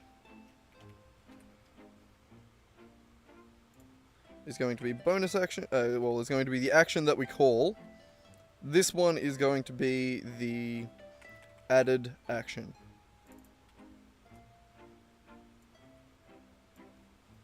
Which is going to pass in a new scored action.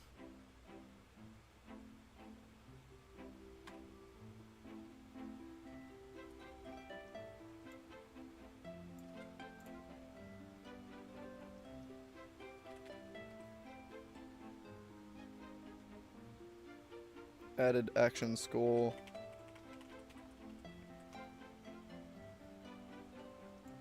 Gonna move that back up.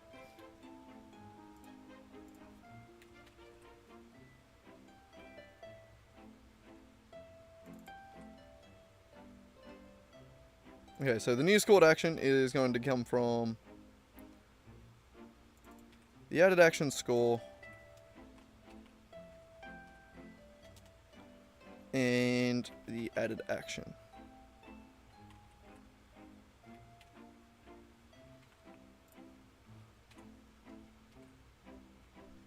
Just like that.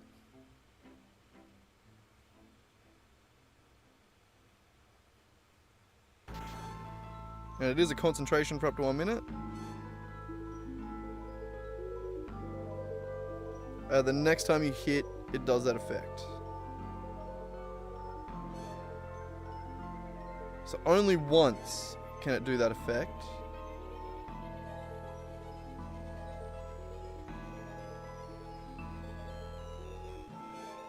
So if you've used that action, then you got to remove it, essentially.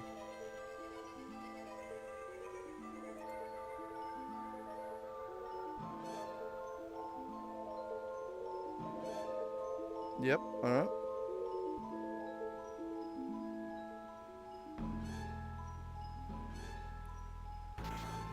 The score, I believe, is just going to be the power of...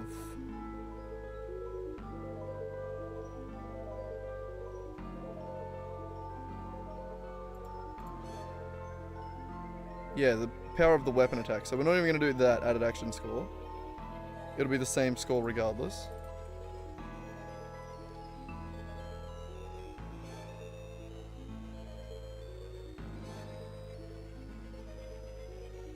Okay, yes, I think I figured it out. Alright. So then the added action that we add is... This is where it gets a little bit more confusing. Well, not even more confusing. So it then must make a strength saving throw or be restrained with magical vines until the spell ends.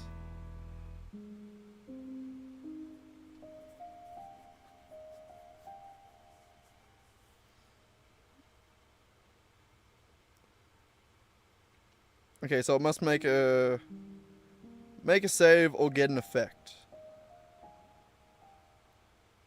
God, I love how complicated this is. So make a save or get an effect. Sort of like Chill Touch.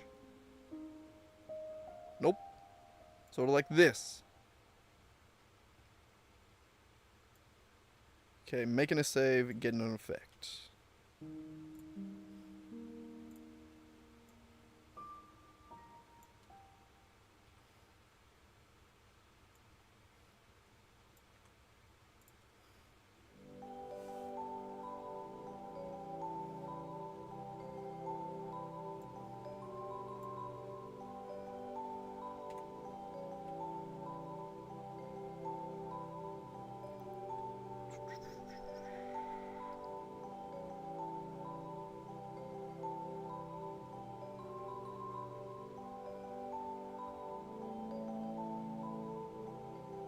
Okay, so it takes damage at the start of each of its turns. We don't need to figure that out yet. We need to figure...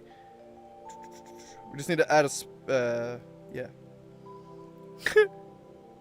Add that effect if it fails the strength save. Yeah. So add the Vine effect if it fails the strength save. So we want to make that a strength. If it fails that, then what does it do? Then it is going to take 1d6 piercing at the start of each of its turns.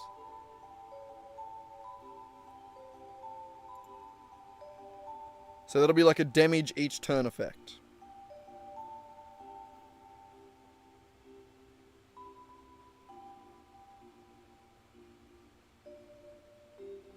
God, this is such a complicated spell. Okay,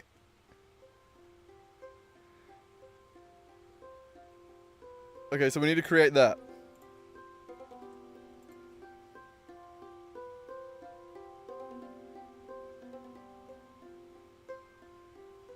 Wait, I fucked it up. I'm missing something. Select Booming Blade.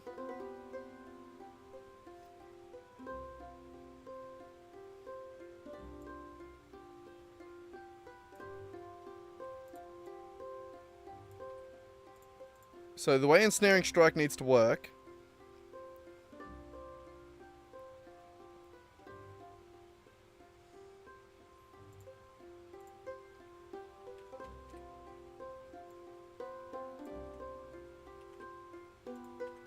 No, come... Okay, hang on. So the action that it adds is a weapon attack. A weapon attack that adds an effect. So we need to get the weapon that we want to use in that attack. So I was trying to figure out why I never done damage. So we want to take the... roll damage from here.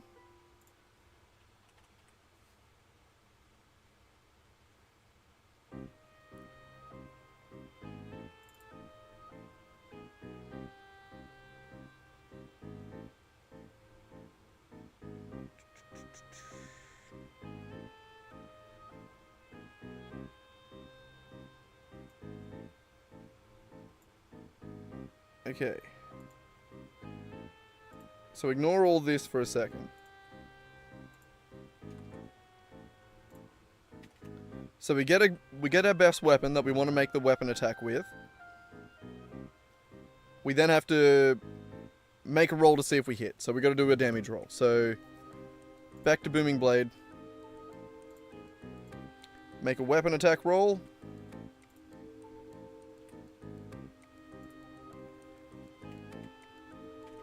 Just like that.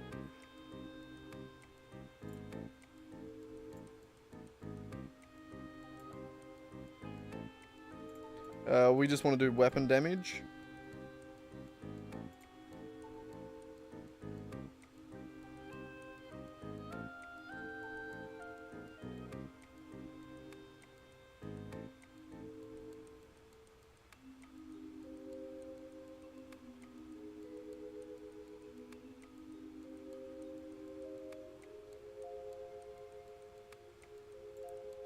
So we don't even really need the weapon damage roll. We want to say...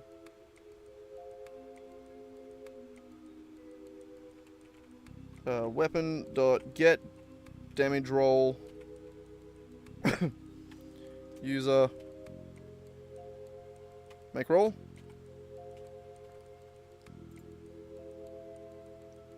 So we make a weapon attack.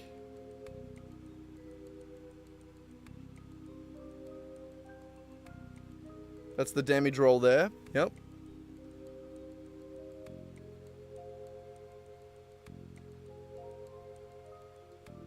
So if we hit with the damage roll, so as in if roll result dot roll dot total is more than or equal to target dot armor class.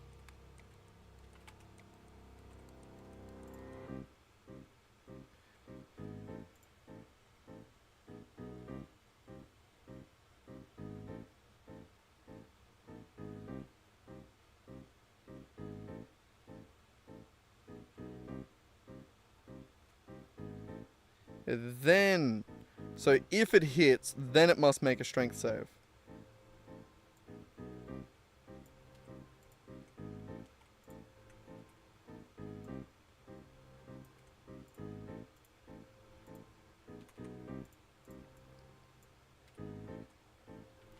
Okay, so it'll make a weapon attack. If it hits the weapon attack,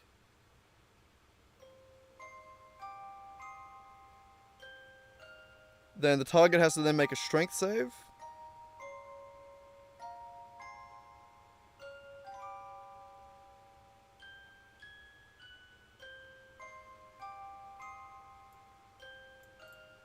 I will call that one the save roll result.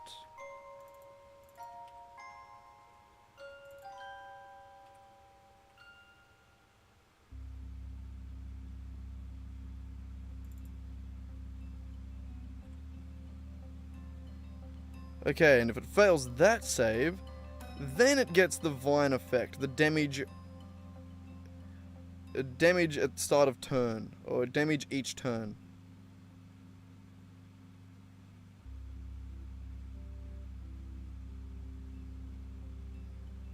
Jeez.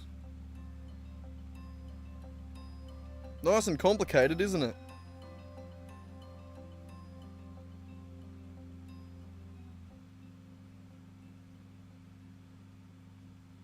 Yeah, all the original action does is just give you an extra action to do this. Essentially.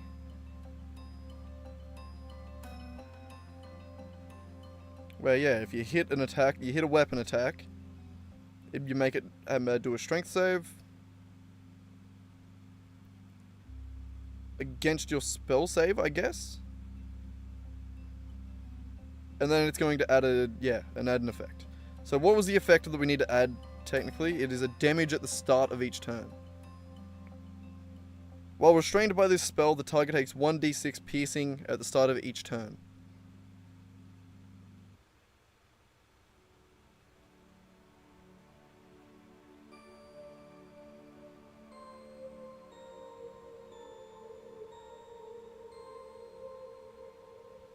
And it can use its action to break that, which is also a little weird. So, we're up to here. Either way, so we want a damage on turn effect.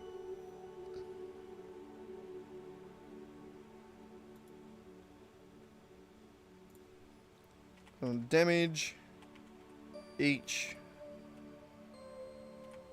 turn effect.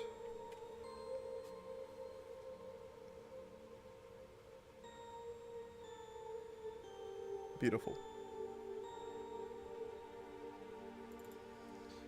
We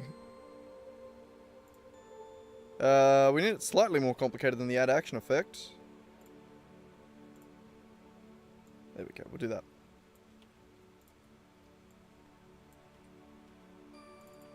Damage each turn effect.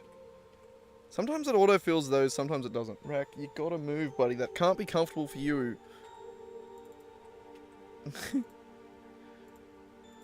Put like an hour-long compilation of me bitching about your bony-ass foot being under my elbow.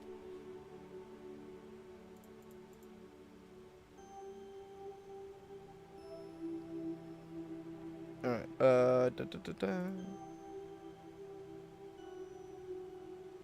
yawn. So...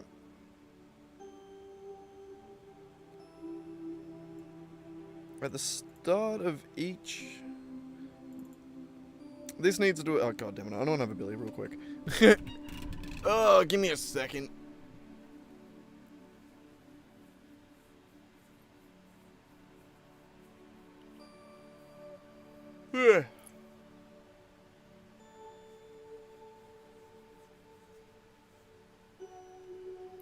This isn't an uncommon effect. I'm just getting fucking tired. It's crazy that we've only coded like 4 spells. We keep running into complicated ones. This is why I wasn't able to like think of a way to code just a generic spell, and I've had to like resort to copy pasting a lot of code that could have probably been automated somehow. I don't know. I don't think I'm good enough at coding to figure that part out yet. So I'm just gonna have to brute force it a little bit, you know?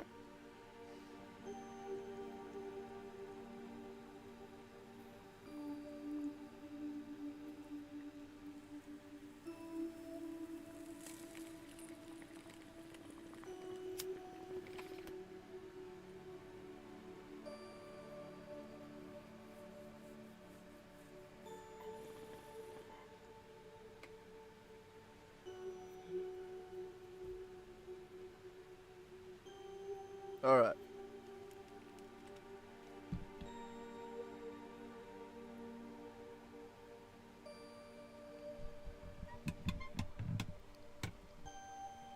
So,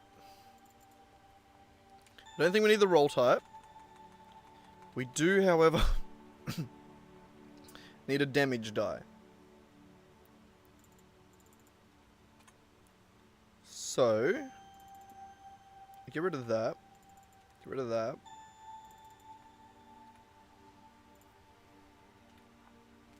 Alright. So this essentially needs to add... Jesus Christ. Something that happens at the start of each round.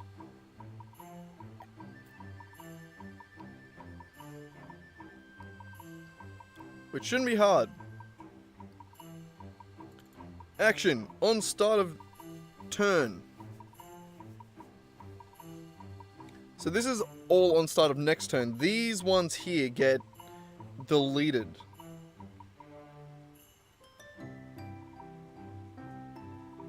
We need to have one that is every turn.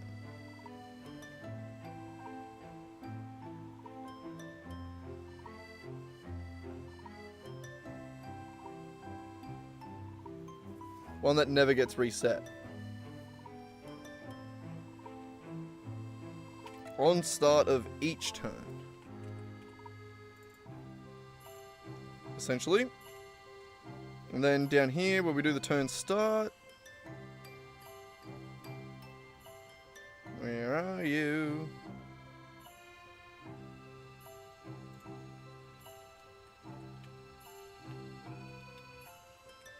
On start of each turn, question mark dot invoke.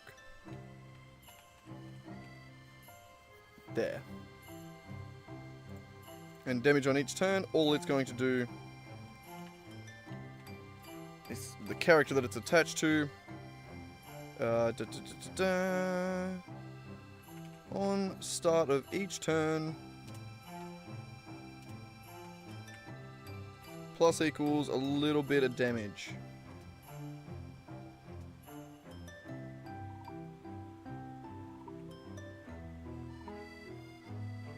Which is just going to be like just a...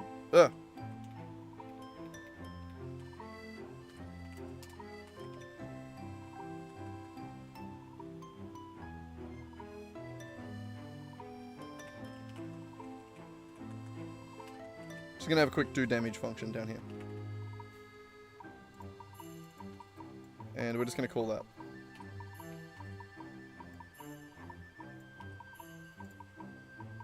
And technically we don't need to, because it would get garbage collected, but we can just do minus equals here too. When we remove it, why not? Always good to keep a clean work environment, you know how it is. Alright, so we now just need to figure out what the do damage function actually does.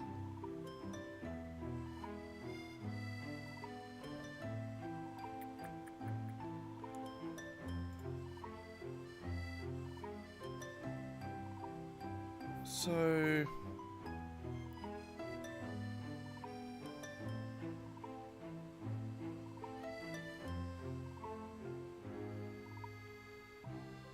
if I just do damage type 1d4 piercing damage, what does that look like? Get rid of that into here.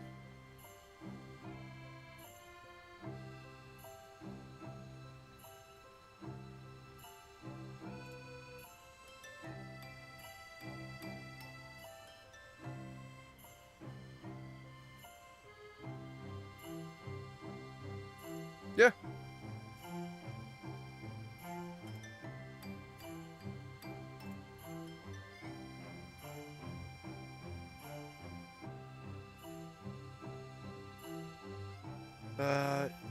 All it needs is a reference to the character. It needs to know who it's doing damage to.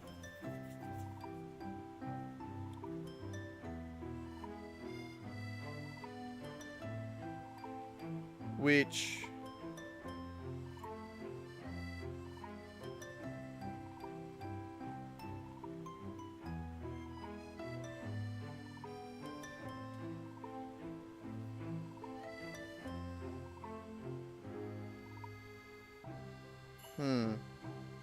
An itchy ass. Eh. It's not actually my ass, it was like my tailbone, but still. Still.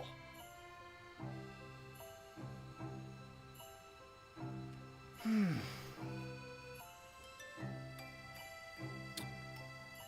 doesn't make sense. It does make sense, but like the idea I could do is just say basically character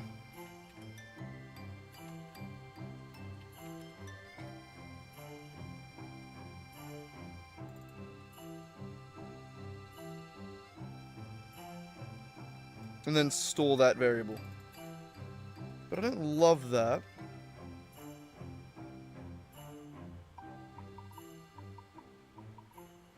I think we just ask it for a character.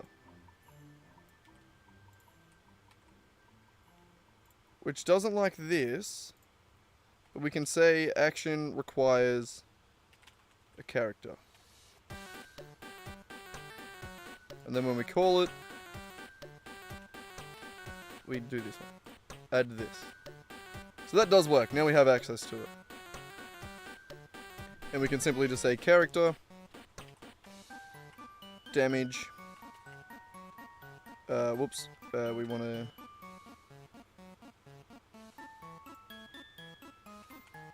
What do we actually need? Hang on. Shit. That one, damage roll.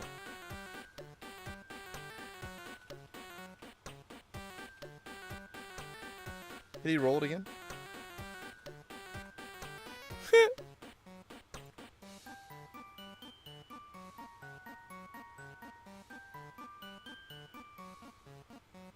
Yeah, make roll. That's what I was trying to do.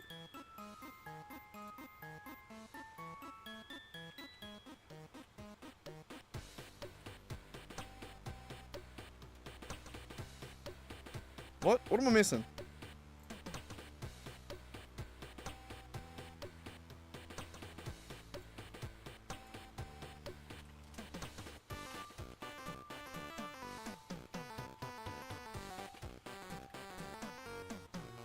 There we go. There we go. It doesn't add a bonus to it. Oh no, and then we just add the damage dice.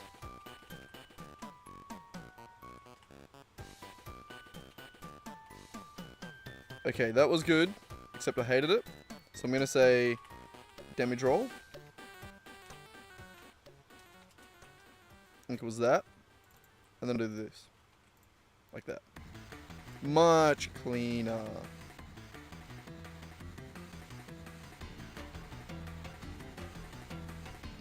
Alright, and there we go. As long as this effect is added, it will do damage to itself at the start of each turn. And then the damage dice is whatever we assign to it. So, get rid of those. Ensnaring Strike.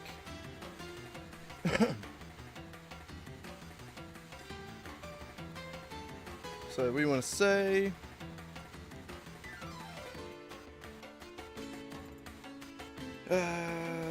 damage, each turn effect.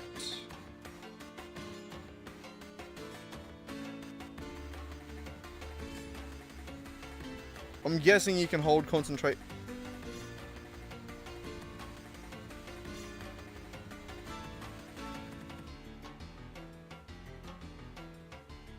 Oh no, the creature has to keep making a strength save to get out of it.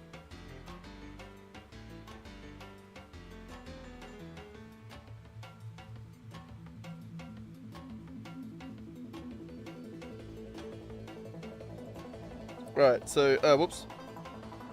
So no, it is just stuck in it. Then the damage dice is a new damage dice. D6. One of them.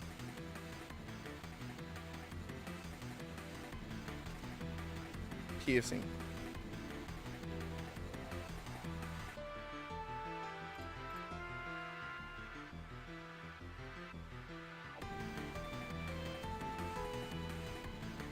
Okay, so the target now forever has that damage on the end of each turn effect.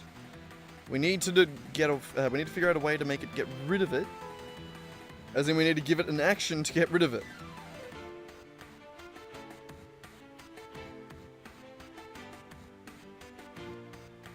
So we need to add a linked effect to this.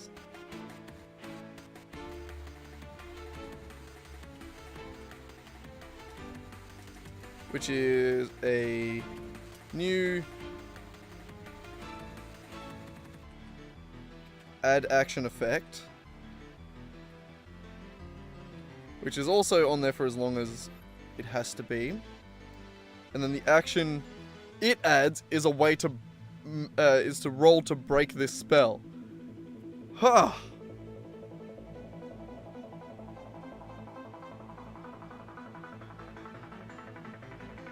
We're getting there.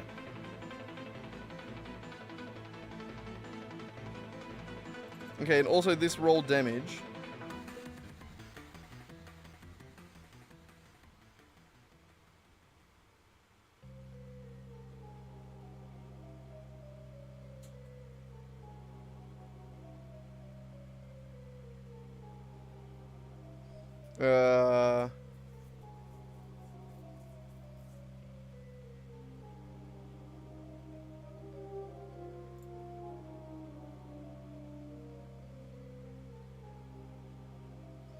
Oh god, we also need to know the spell level.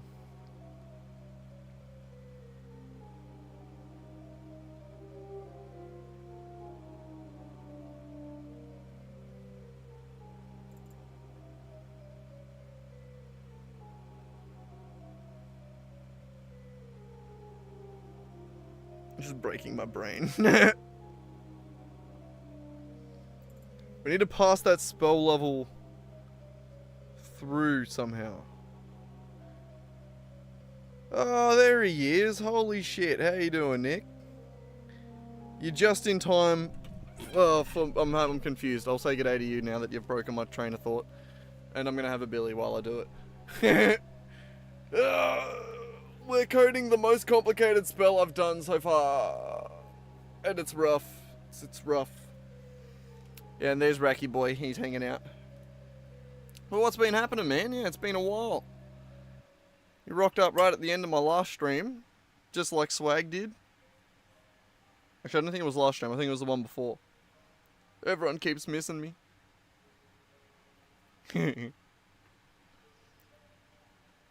But tonight we're just dicking around, trying to do a little bit of coding.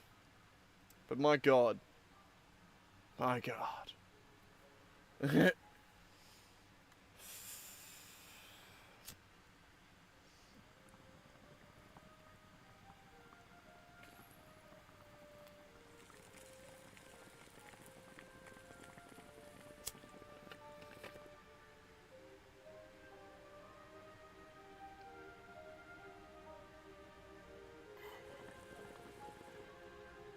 Nice. So you're finally all done with college, are ya?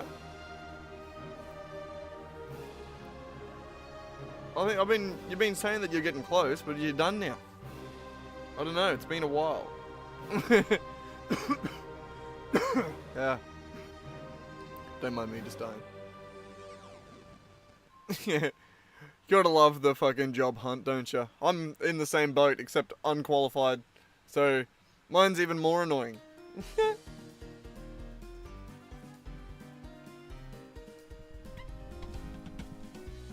Is it more annoying to be unqualified and looking for a job, or qualified and looking for a job? Both definitely sucks.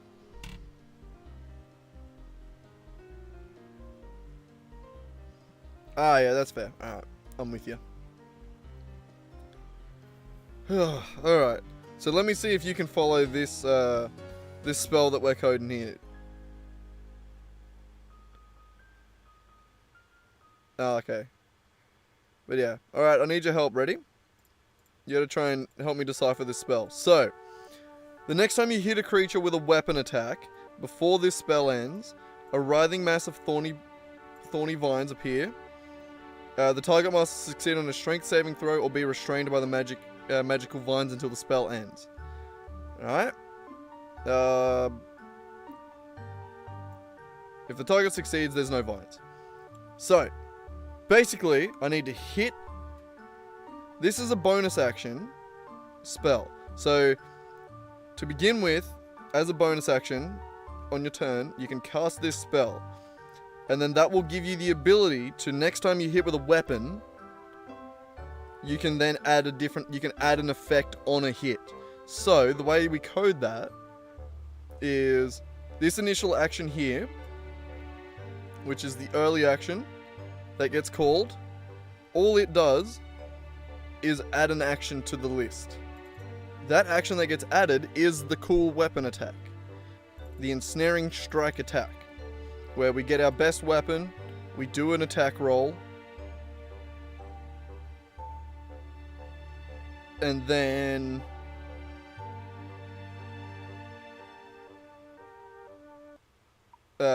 if we hit that attack, they then have to make the strength save to see if they will get the vines. If they fail and they get the vines, then they get damage each turn. But also, this is the tricky part. This is where I'm stuck. Well, not stuck. A creature restrained by the vines, or one that can touch the creature, can use its action to make a strength check against your spell save DC. Alright, so we need to create another action so that at a very high scoring action that we give to the person that's restrained to make them want to break out of their restraints, to break out of the vines. So we need a new action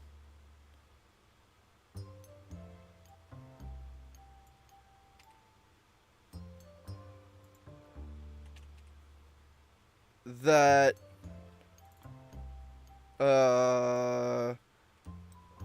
break effect action. Something like that. Oh, but goddamn, holy shit, you have so many points on this channel. I always forget how much. It's crazy.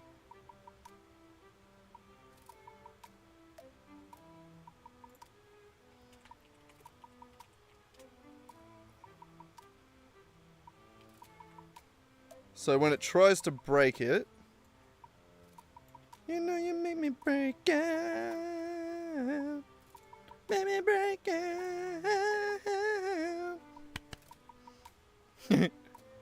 You can't fight me at the moment, sorry. I haven't got it up at the moment. I have to keep deleting the character sheet, so I just didn't add them. Alright, sorry, man. Don't worry, we're getting pretty close. I'll show you in a second.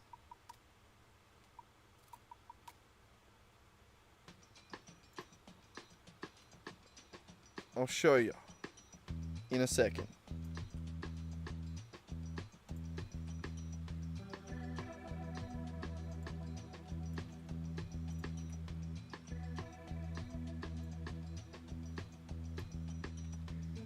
This is just going to return like a massive ass score.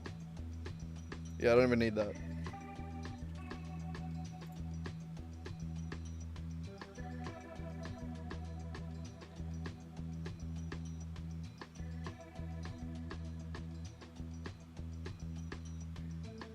Okay, this is what we need to add to here. Alright, so when it gets damaged each turn, the effect that it has that also has another effect attached that adds an action to break that effect.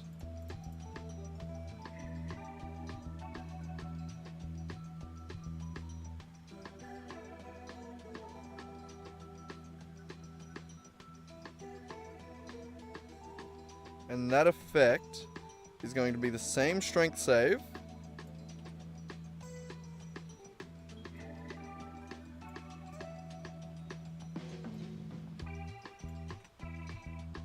Sorry if I don't look at what you're writing at the moment for a second, because it is very confusing. And then if it makes the save now,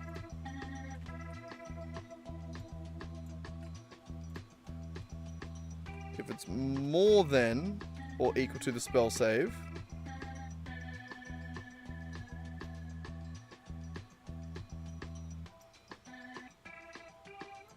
then it's got to try and remove this effect.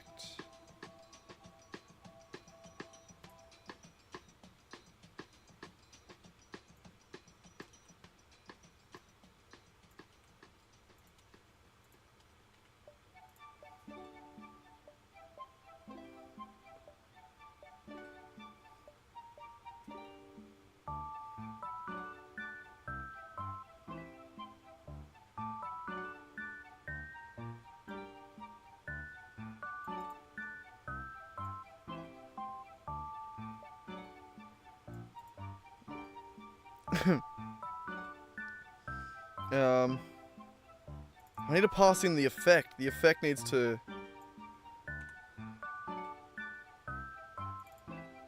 I need to know which effect to break.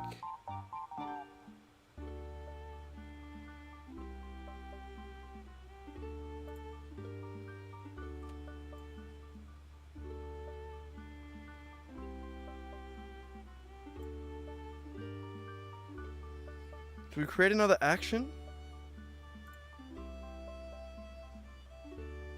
No.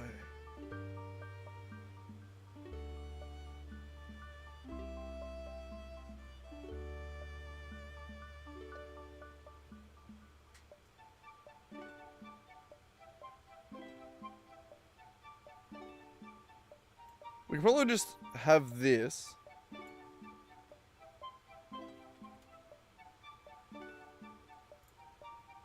If we go like this,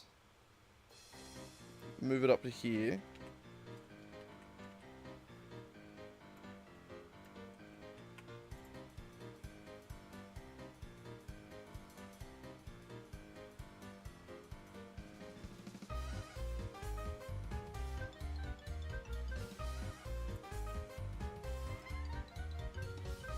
The added action would also be static.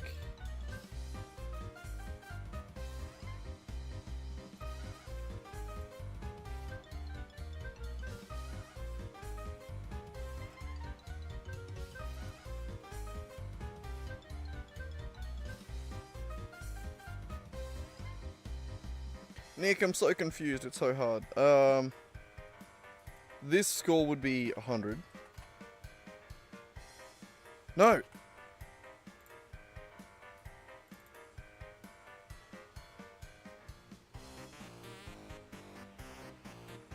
This would be the Vine effect.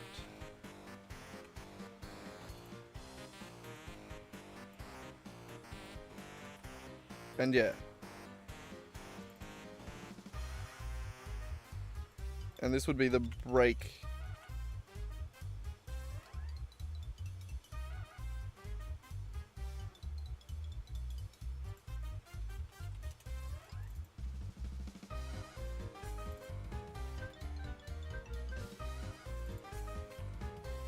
Okay. Ugh.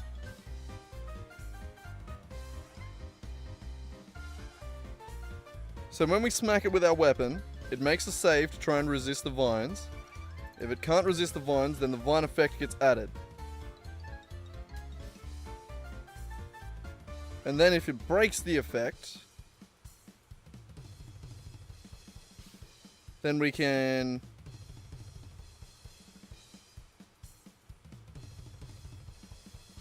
remove the effect. So it'd be target dot remove effect, vine effect.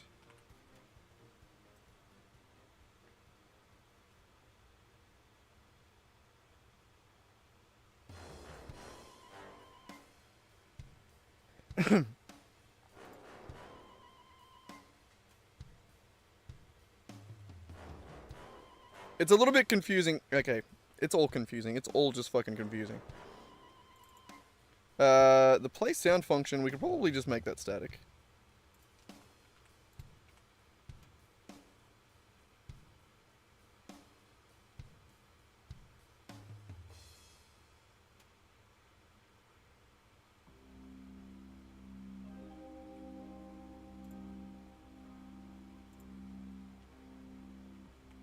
Never mind.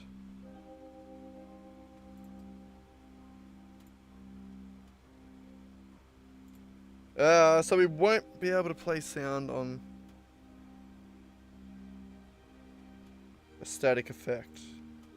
Oh, fuck it. We'll just get rid of that. Shut up. Shut up. Shut up. Just shut up. Shut up. Okay.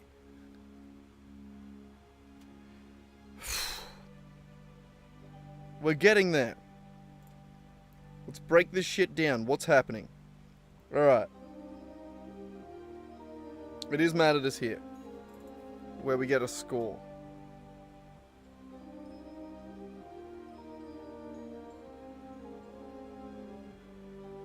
So this is the initial score of using this spell at all. I don't think it needs to be static. Exactly. Alright, so it's happy now. So it is going to try and get... We'll go try get highest spell slot on the initial action.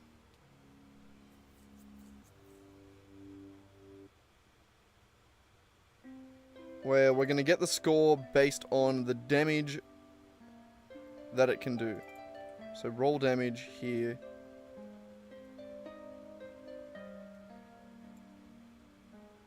I'm going to bring that up the top a little bit. I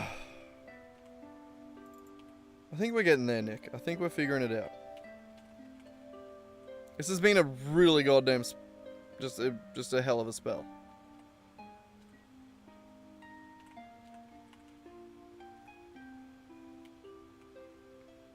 Why is that not a thing? What am I doing? Oh, dot total. Son of a bitch. Okay, so it's going to try and get the highest spell slot. It's going to try and roll the damage. The damage is going to be based on the weapon.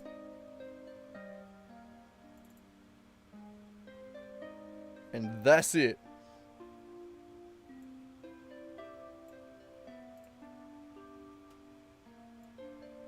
Yep.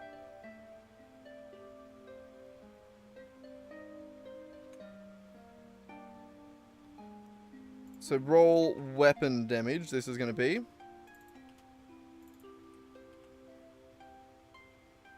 Which is going to be weapon damage. Plus any extra melee weapon attack die. And that'll be the weapon attack roll, the weapon damage.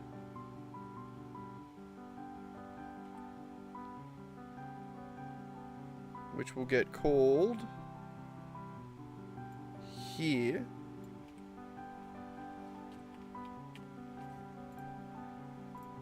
Roll weapon damage right there. Beautiful.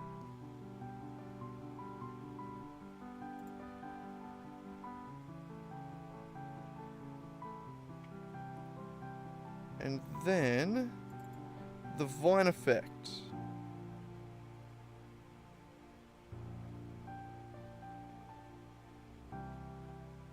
We need to know the damage dice that we add to that.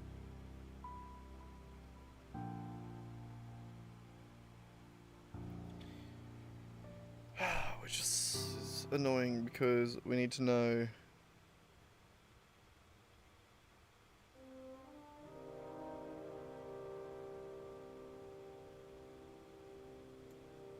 It's not static. We can't make it static.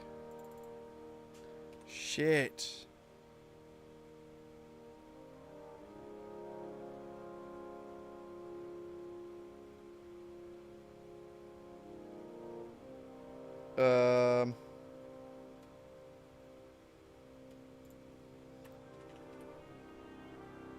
Oh, I know what we do. We just say effect get Vine effect.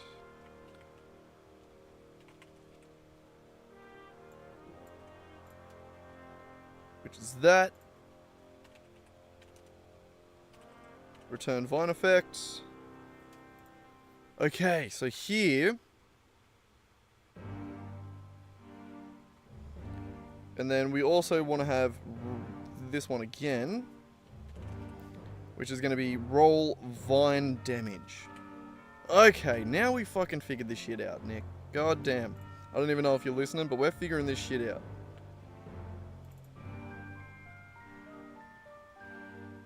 So, and that needs a damage dice. Vine damage dice.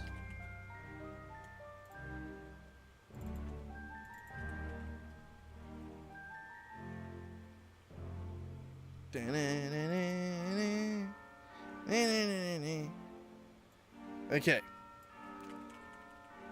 Damage dice. Equals new damage dice. We're rolling d6s and we're doing piercing damage. Wonderful.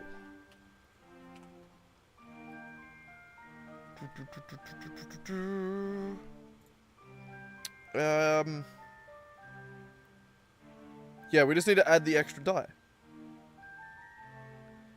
And the extra die is literally going to... Oh, hang on, we need spell level.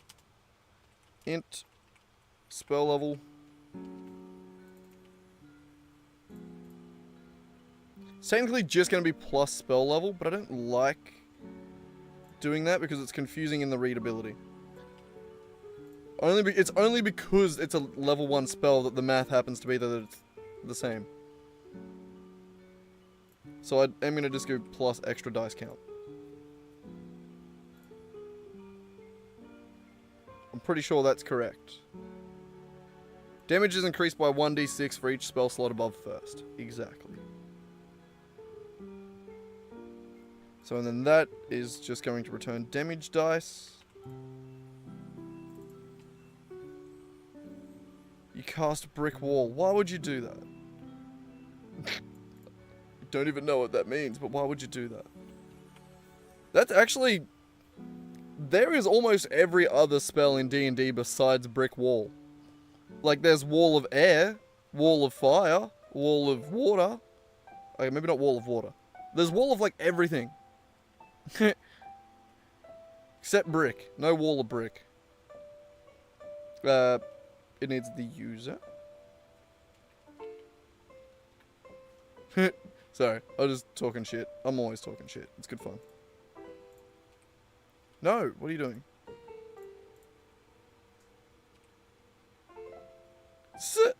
Oh, don't worry, man. This coding shit goes in one ear and out the other with me. It's not... You know... It's all confusing. Okay. Now things just need to know how the spell level gets through.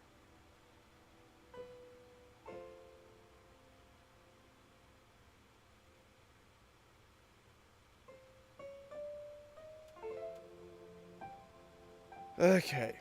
So, this is the problem now. Right up here. Ensnaring Strike has so many different layers to the action.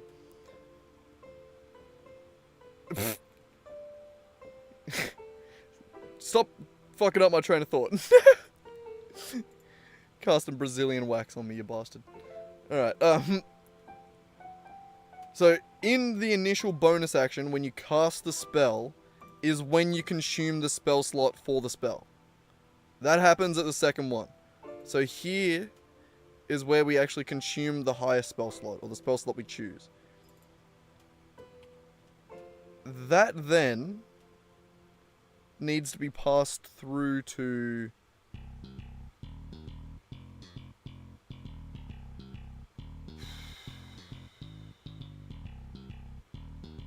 So when it scores it, it's going to score it the same way, more or less. It doesn't really matter.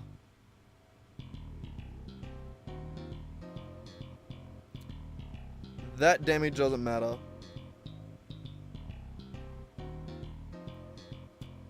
It's down here.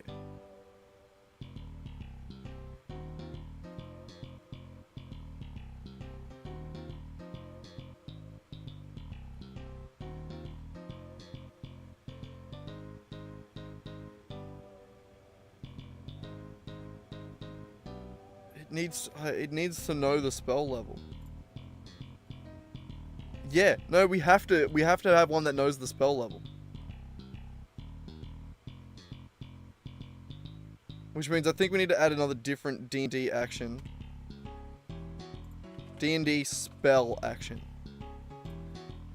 Which is going to take an int for spell level. Because there are different abilities that you can get. Like, for instance, the fact that I am a tiefling in D&D, just in general, means that I have Infernal Heritage, the Infernal Heritage feature. Which means that I know the Thaumaturgy cantrip, and I can cast Darkness once per day, and Hellish Rebuke once per day.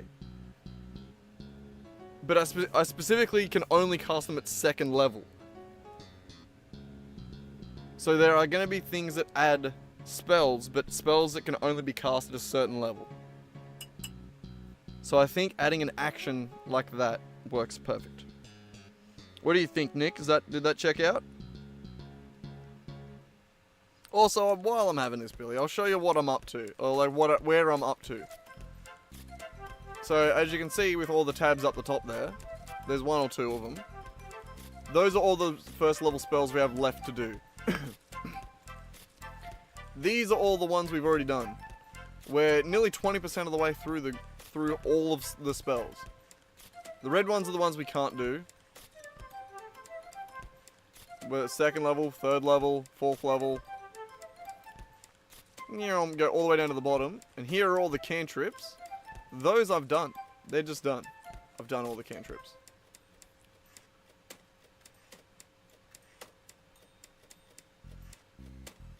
Oh man, this... Like, I'd put more effort into trying to explain it to you. But this specific spell that I'm doing is the most complicated spell I've had to do. Like, it is... It's one of those things that when you play the game, it makes perfect sense. It's like, yeah, I do a bonus action, I then use this to do... I then use my weapon to do fucking damage. You know? Like, it just makes sense when you're playing the game. But from the perspective of coding it, it doesn't check out. Like, it's just like 3 separate layered actions involved in one spell that all interact weirdly and differently. It's good fun.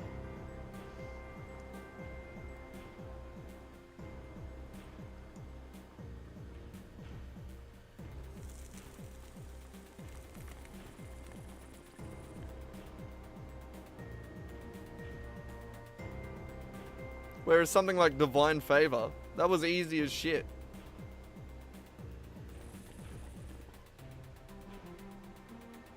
So was Earth Tremor.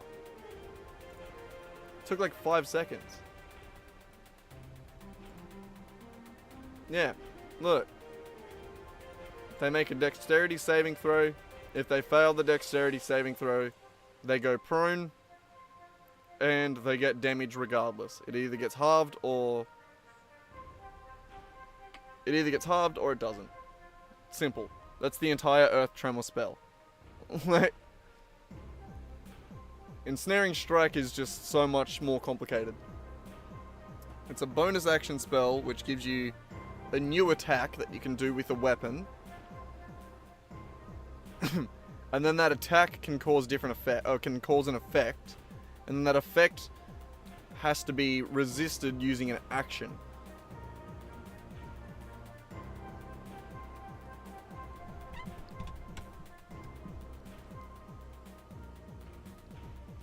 Oh yeah. Some things are so much easier. Some things are it's all confusing. It's all confusing. But all right, so we need to figure out how we're going to pass through that spell effect or the spell level. We need to know because the vines need to know how much damage they can do. They currently don't know. So when we get the vine effect, which is going to be right here, get vine effect with the user. It needs to know the spell level of the added action here. Bro, my brain, I'm stoned as fuck. I don't know how you'd call it functional. No, I'm good. I'm good, brother. I know what I'm doing.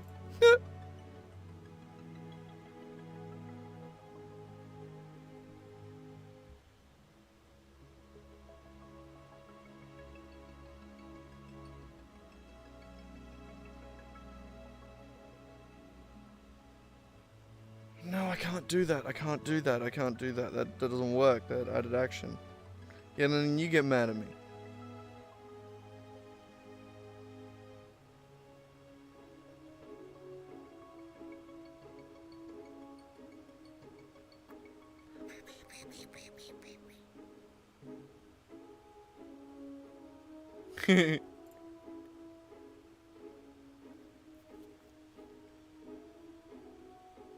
It's not working good enough, though. It's not working good enough.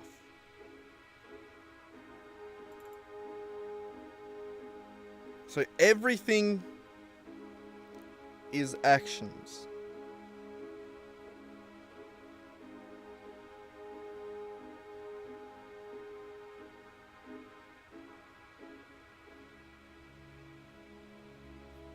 When a scored action gets called,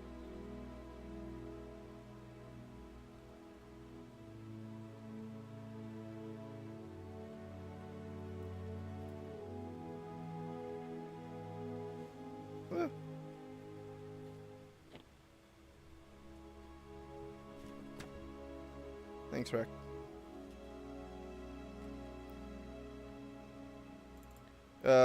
It picks the action.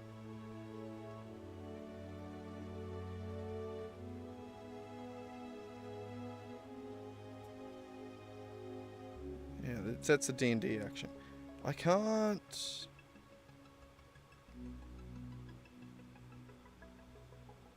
Can I do some sort of delegate inheritance?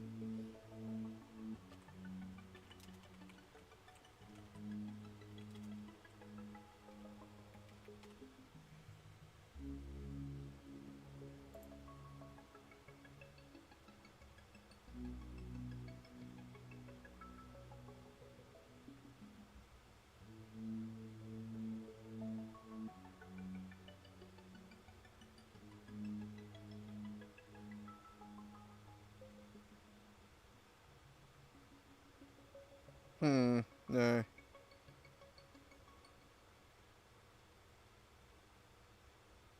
Yeah, no, you can't do it. Stop fucking doxing.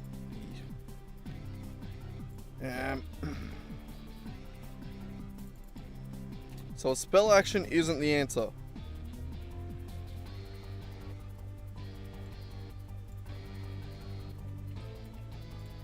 So how then?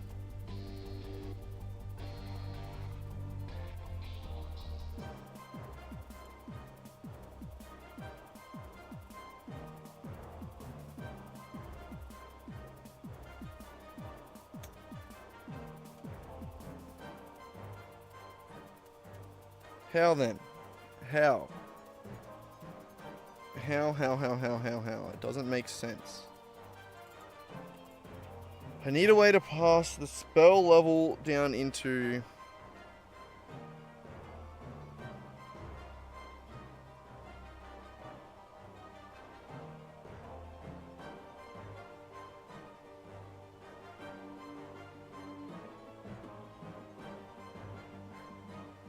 both things.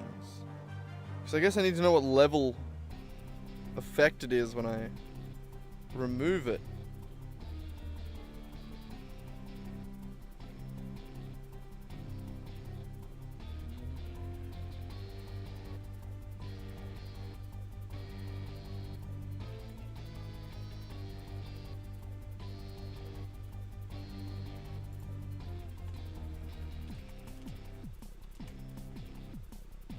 Can give it a name at least.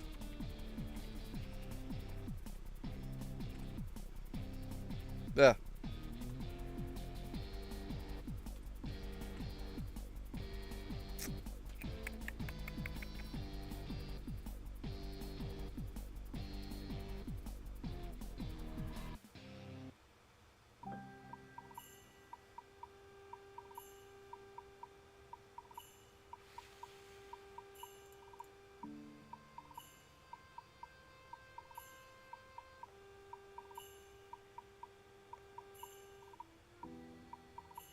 The added action effect could hold a level.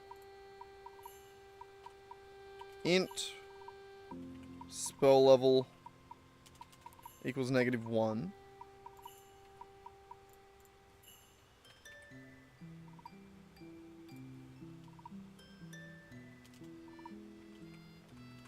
Which spell level?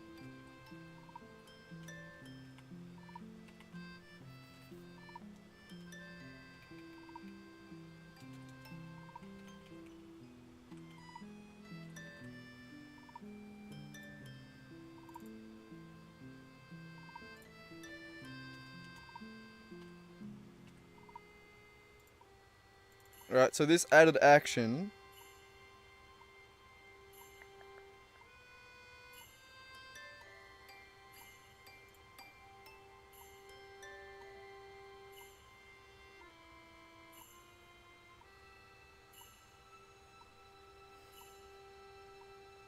all it does is return the action.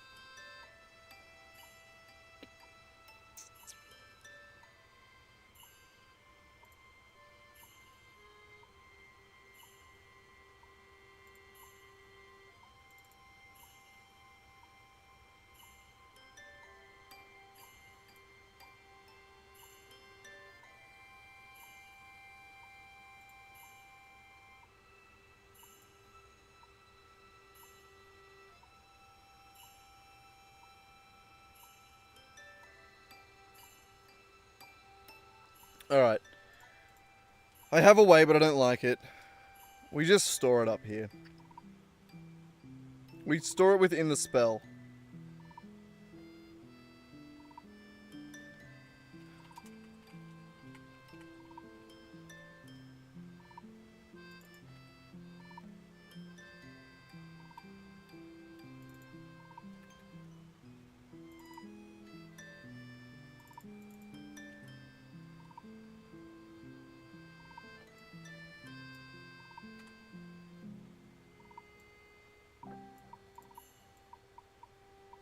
So it shouldn't have to get passed into there.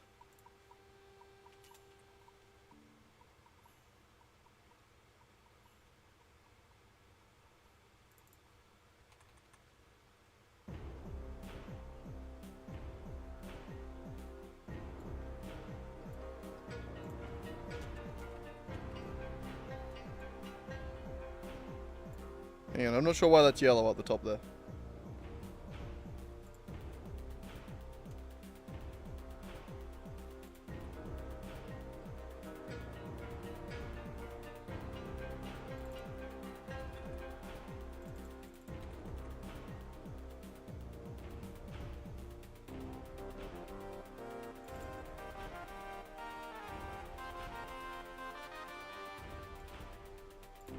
Okay, why yellow?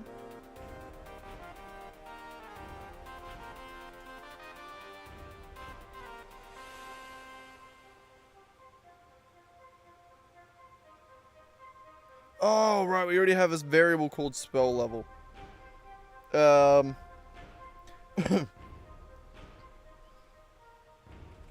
Casted spell level.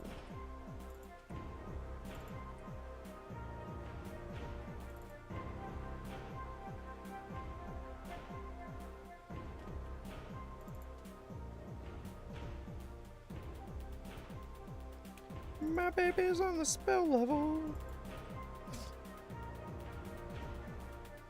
Okay, I think that's it.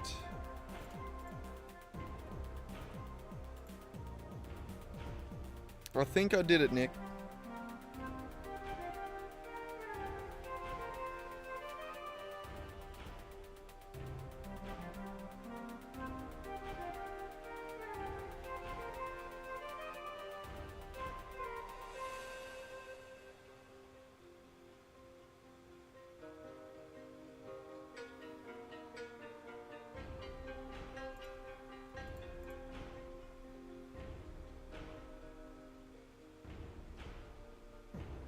Functioning is a maybe.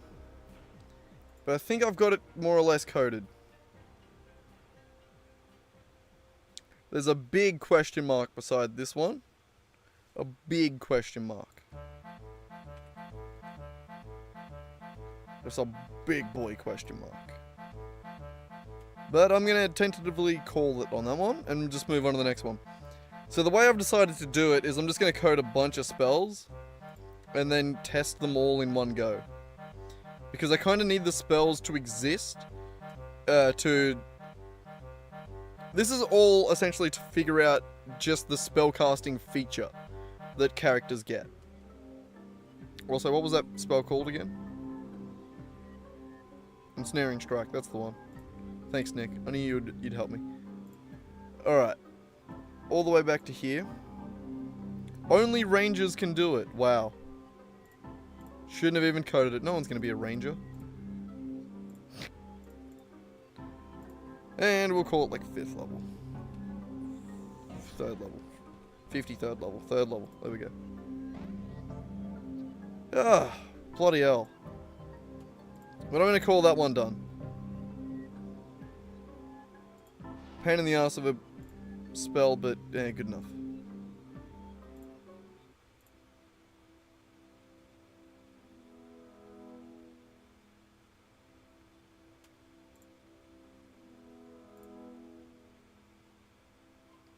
Hang on, now I'm just thinking about it again.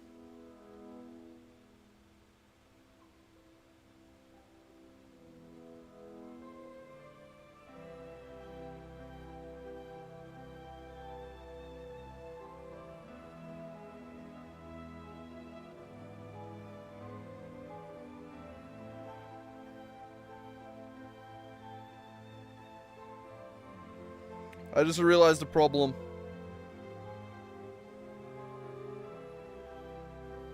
I'm only meant to be able to do that once.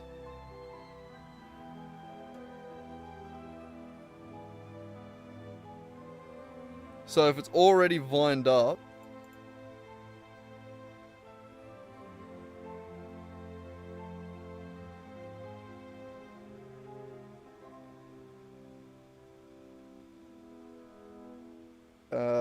I'm just going to say if character has the vine effect, then score equals -1.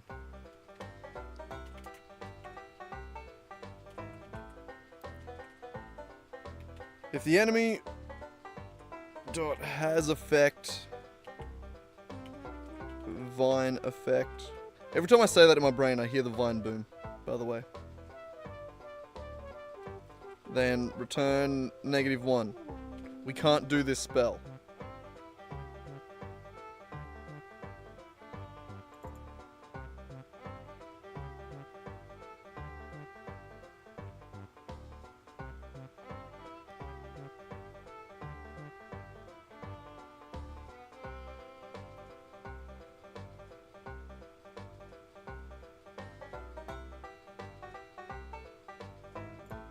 Right, and then we'll also just say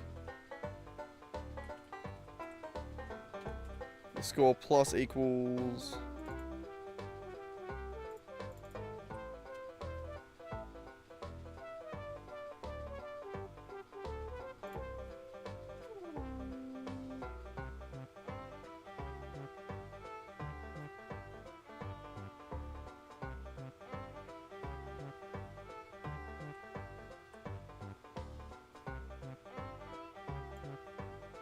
hang on.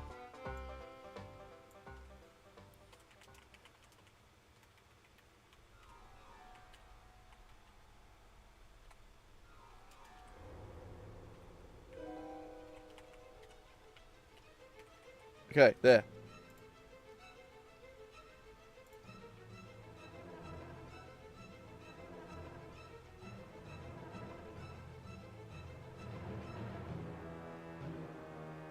There we go, good enough. Oh, fine, I'm leaving it alone, Nick.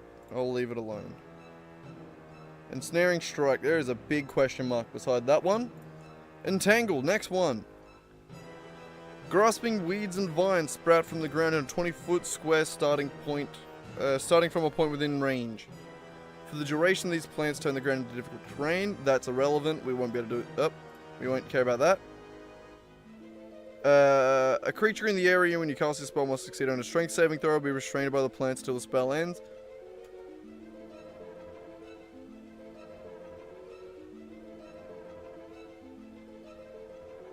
To be restrained.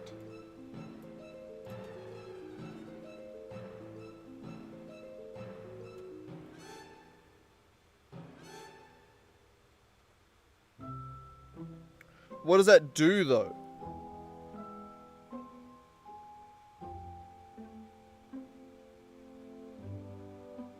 A creature in the area when you cast this spell must succeed on a strength saving throw or be restrained. Is that restrained as in the condition restrained? Oh, right.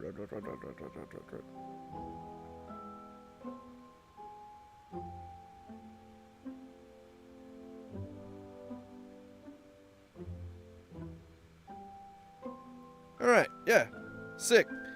So we got to give and take advantage from it. And we get to code the restrained condition. Which isn't hard. We've already coded a bunch of other conditions. We just got to code in what this one does. Probably could just code all of them in, but I'm lazy, so we'll get to it when we get to it.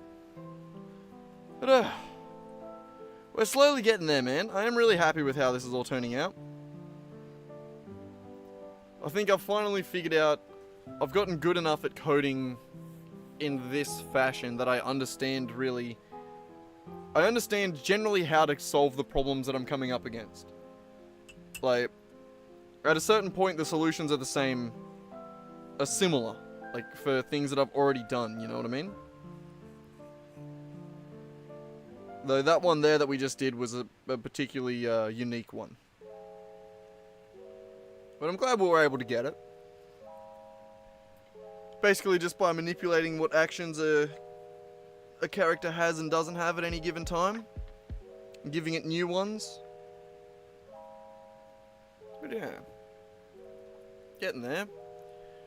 Oh, some cool shit's been happening in our actual D&D too.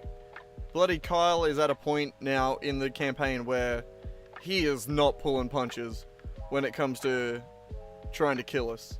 He's been fucking us up. Though we've been fucking him up pretty well as well. We've been doing pretty good. We did really well last session. We did really goddamn well. One of the big bads, Moloch, he's not really like a big bad, but he's been a massive problem. one of the like long shot things that we were kind of learning about at the start of last session was that there might be a ritual to stop him, or there's some sort of ritual to do with him. We have no idea what it is. We also knew that he was really hard to kill in the past. By the end of that session, not only did we know exactly what that ritual was, we knew all the ingredients to get. We found all the ingredients to complete it. The 3 ingredients being the librarian, another crazy powerful entity, Marlock himself, and then the third key thing, which don't worry about that part. But at the start of that session, we barely knew any of that shit. By the end of it, not only did we find it all out, but we beat Marlock in a fight, capturing him alive as an axolotl, because of course I'm goated that way. And we're able to, like, at the start of next session, we basically just have to walk through that fucking ritual. It's like, it's done. Like, we beat that guy. Like, and Kyle, we were just starting to, like, learn about the ritual a little bit. I think we just figured it out and, like, started doing the third key. I started getting that sorted out. And Kyle attacked us with Marlock. Like, that wasn't a planned thing, like, where we went and tracked him down and beat him. He attacked us out of nowhere when we weren't ready for it. And we somehow took him alive. We somehow beat him and his big-ass fucking kaiju robot that he brought with him. We kicked ass.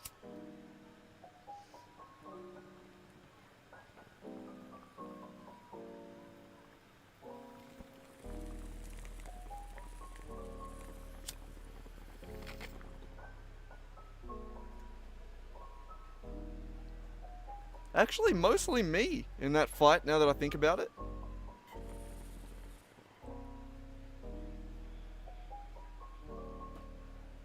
I actually carried the team for the first time in a fight. That's rare. And it was because I was piloting the I was piloting the ship in a fight. And it was able to do like a bunch of shit. It had legendary actions and everything. I was fucking shit up. It was good fun.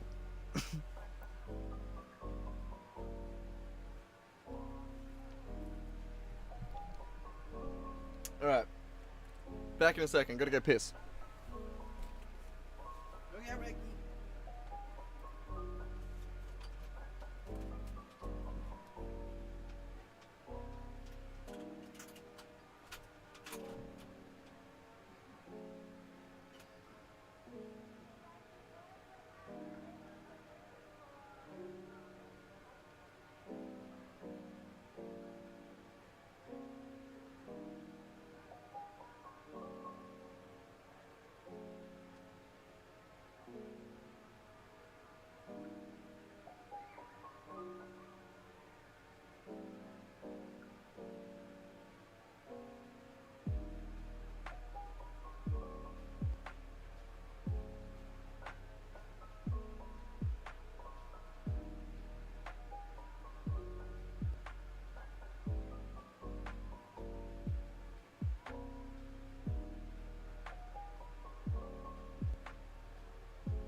Back again. Nick wasn't even there. I bet you didn't even hear my whole D&D story then. Bloody bastard. Bloody bastard. What are you doing, Raki? You hopping up? What are you doing? No? Alright. Entangle. Entangle. Entangle. Let's do it. Also, if weird songs play, I can't hear them very well. Entangle. I just hear the creepy one because it's, you know, I hate it. Alright, new spell! Look at us off to the races, doing new things. Alright, how does the spell work? It is a essentially strength save.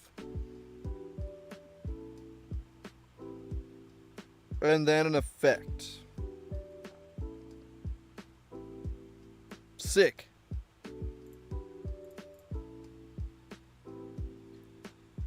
So a save and an effect, sort of like Charm Person.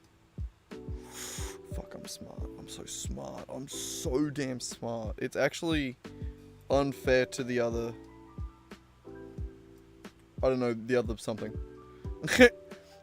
Who are the others in... I don't know. It's just me.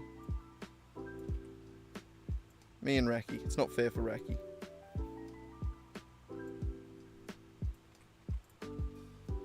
Alright, Entangle. Got it.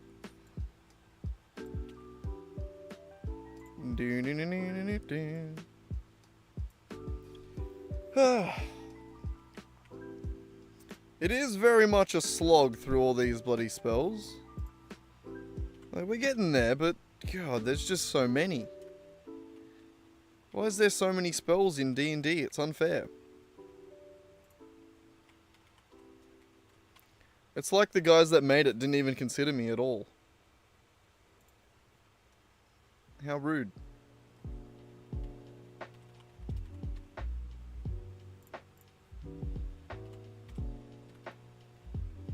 Guilty. Sorry, I don't know what that was. Alright. The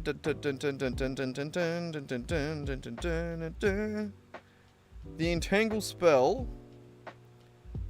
The target makes a strength save, was it? I believe. Yep. Until the spell ends. It's a concentration. So the effect remains as long as it's... So it's going to be a restrained effect. That can be dispelled either by me losing concentration or the target using its action to dispel it.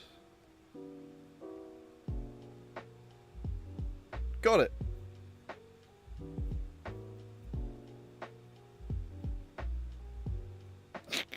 God damn it.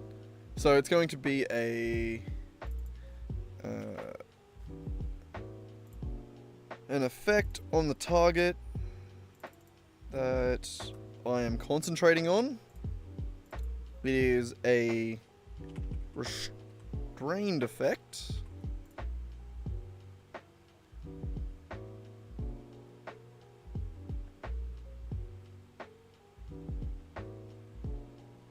So that'll either end by itself, or we need to add a linked effect, which is a new added action effect.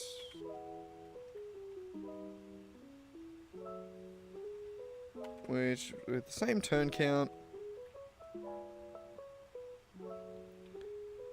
an action and a spell level, possibly. The added action actually doesn't need the spell level anymore.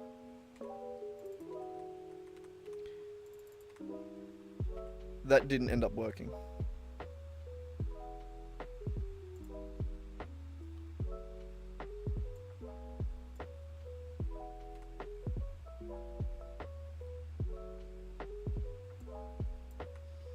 Yep.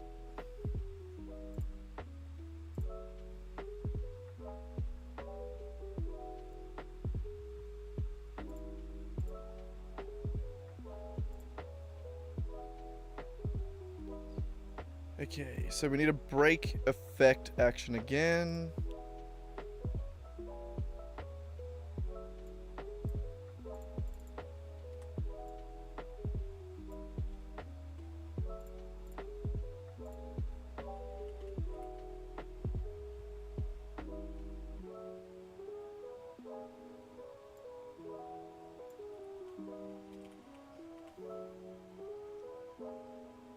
So the same strength save.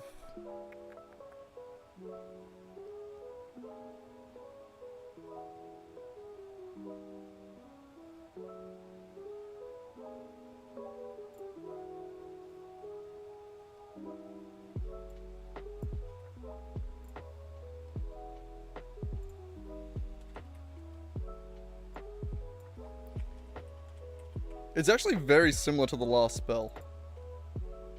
Except it doesn't do any damage.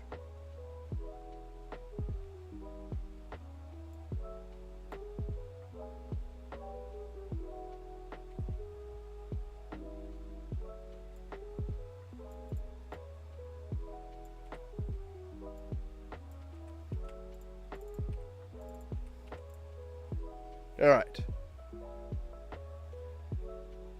So we need to add an action to break this. So we need to add this action essentially.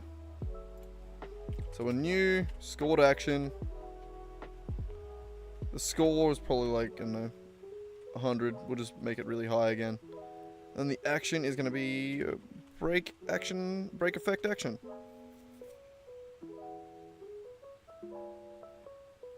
Where it does the strength save again. And if it makes it, then we remove the get entangle effect.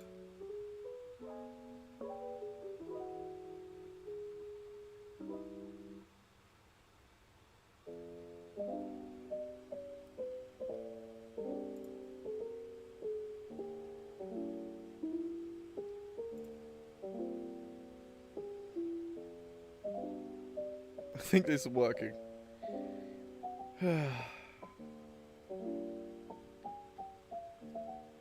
Why do I keep getting confusing spells, Nick? It's probably your fault.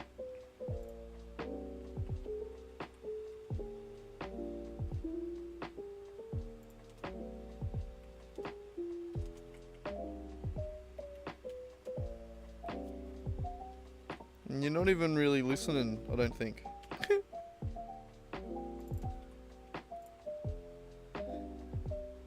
Alright.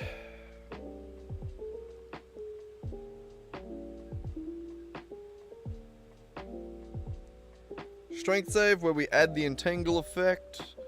The entangle effect adds the restrained and restrained condition, which can be broken with that. Hopefully.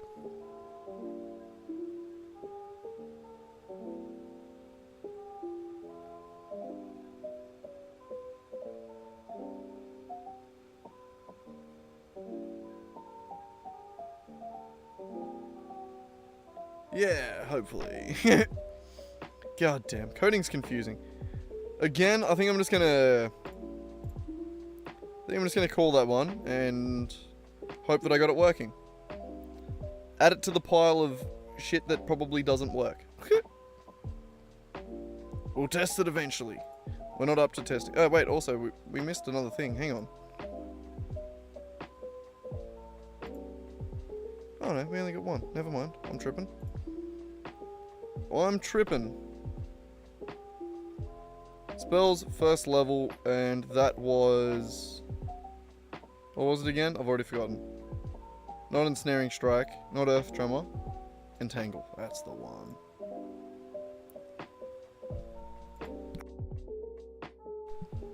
And it's just druids that can cast them by default. Nice. Nice. Nice! The druids get a spell. I cast it like 3rd level, right? I did say lowest level, didn't I? Yeah, lowest level spell slot. Good. Good enough. Yeah, casting it to higher levels doesn't do anything anyway. Which is nice. If it has effects... Oh, yes, right, hang on. Effects. We'll give the effect a name. The name will be... Entangle.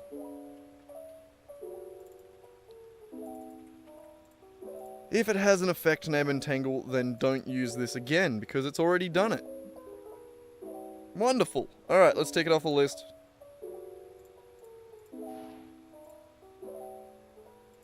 Bam. Dude. It is orange because there's no movement. It also does, like, difficult terrain stuff that I am not going to include. False Life, you're the next one. What do we got? Bolstering yourself with necromantic facsimile of life with a necromantic facsimile of life, you gain 1d4 plus 4 temporary hit points for the duration.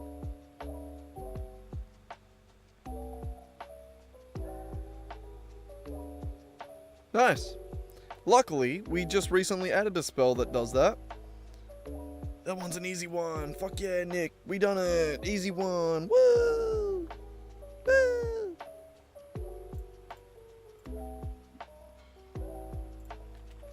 False life. False life. I feel like I'm going to say something new when I say that, but I'm not.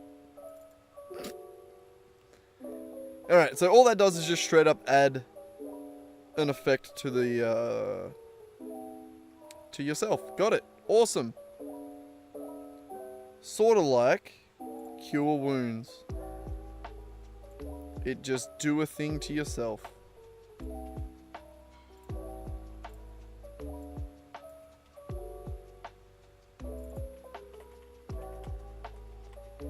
No spaces. That.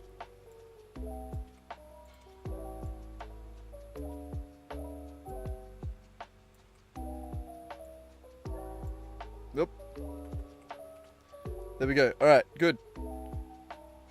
False life. All you do is win, win, win no matter what.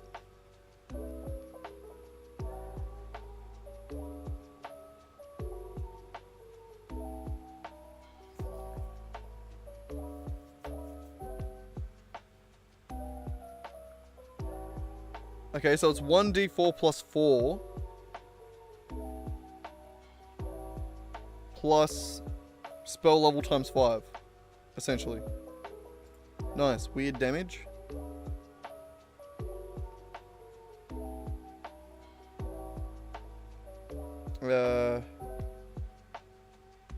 Fine, we're just gonna do that. So it's 1d4.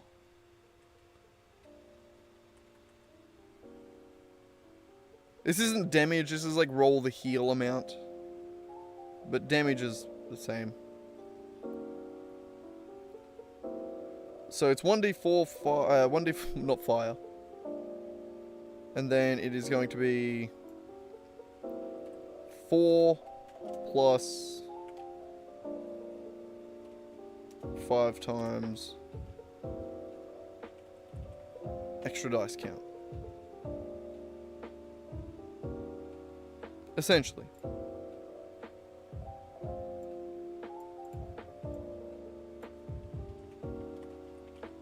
Extra spell levels.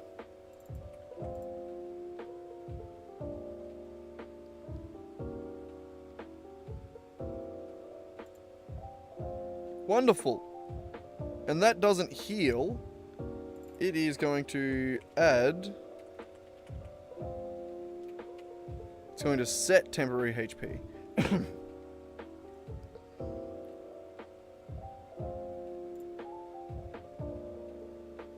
Roll damage dot total.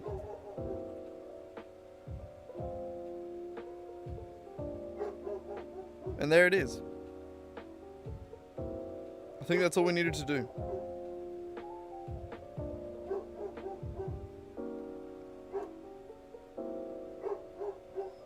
Also, we do want to add in the description. Forgot to do that. There is a car arriving, by the way, if you're wondering why the dog is barking. What? Okay, the car isn't arriving. It turned around. Pussy. Scared him off. Alright. So, when you cast this spell using a second level slot or higher, you gain 5 temporary hit points for each slot above 5. And you gain 1d4 temporary hit points. Got it. So 1d4 is the dice roll. And then it is plus 4 plus 5 times extra spell levels. So if that's 0, then it's just plus 0. So if you cast it at first level, then it's just 1d4 plus 4.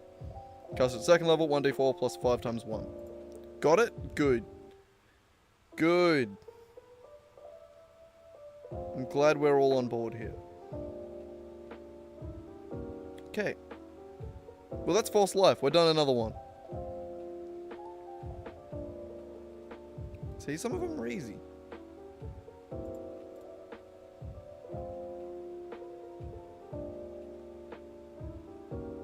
There it is, right at the bottom. And who can cast it? Artificer, Sorcerer, and a Wizard.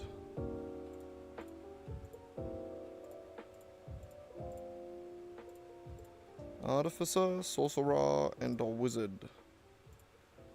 Call it like 3rd level, yeah.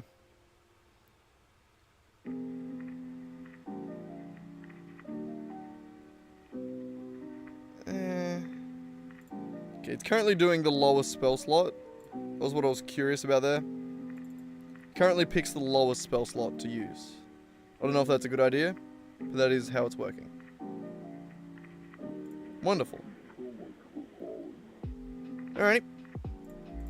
Let's cross that one off and then on to the next one. I'm actually gonna have a real quick Billy. Real quick. Give me a second.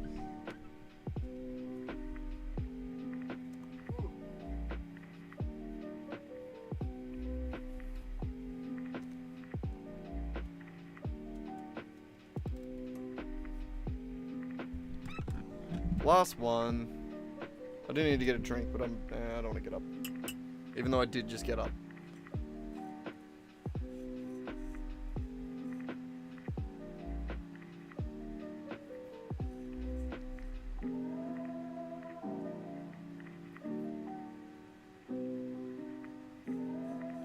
No, it's like the bottom of my bowl where I can't like pick it up properly.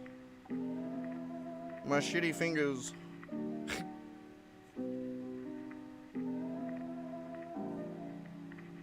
It's fine, it's not that bad. Still.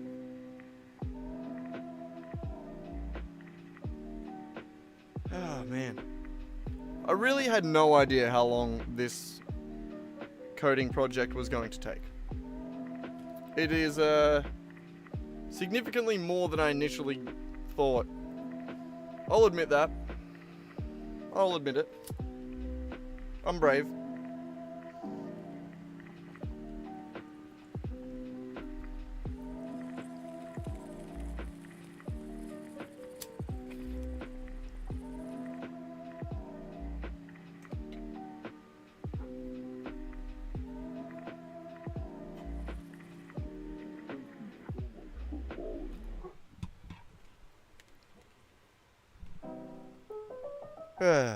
Alright, what are we on to? Frost fingers. Like your girlfriend when she first grabs your dick. I mean, what? Anyway.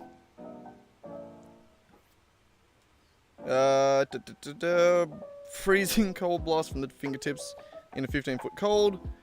Con save, take damage. Yeah, con save, take damage. Easy. Burning Hands style. Not that one. This one. What was it called again? Chill Finger. Frost Fingers. Frost Fingers.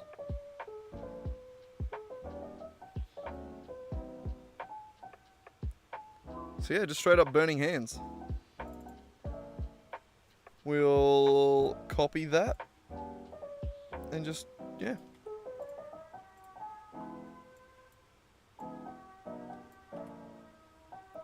Rename it.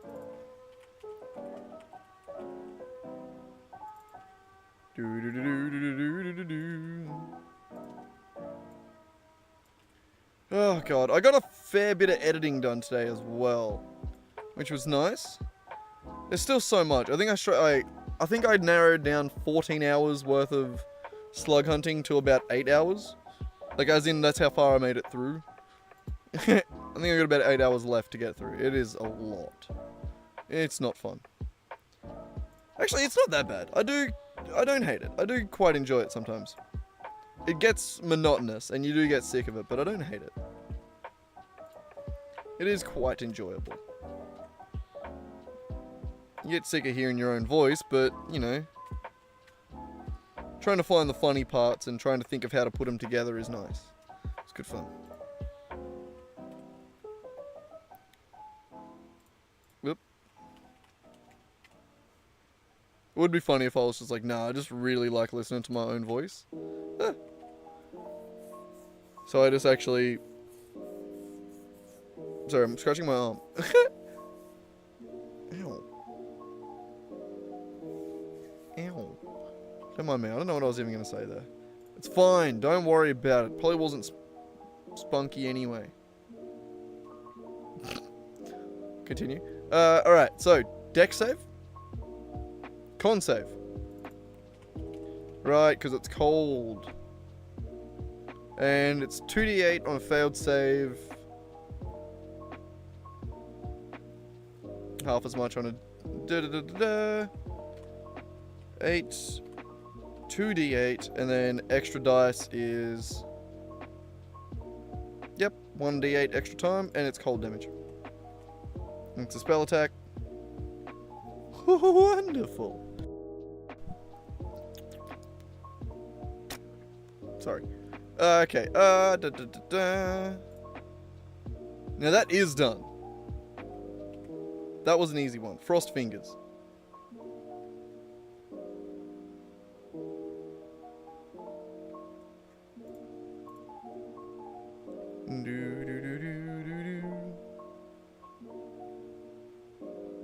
Frost Fingers. We're speedrunning. Okay, what's that? Just a wizard.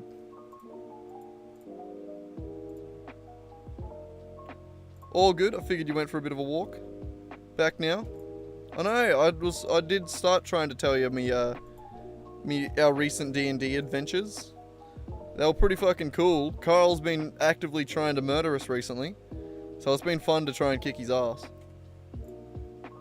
We did. We kicked his ass last session. It was great. It was really good.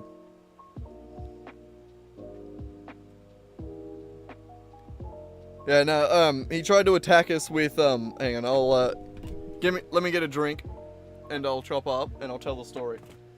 Ugh.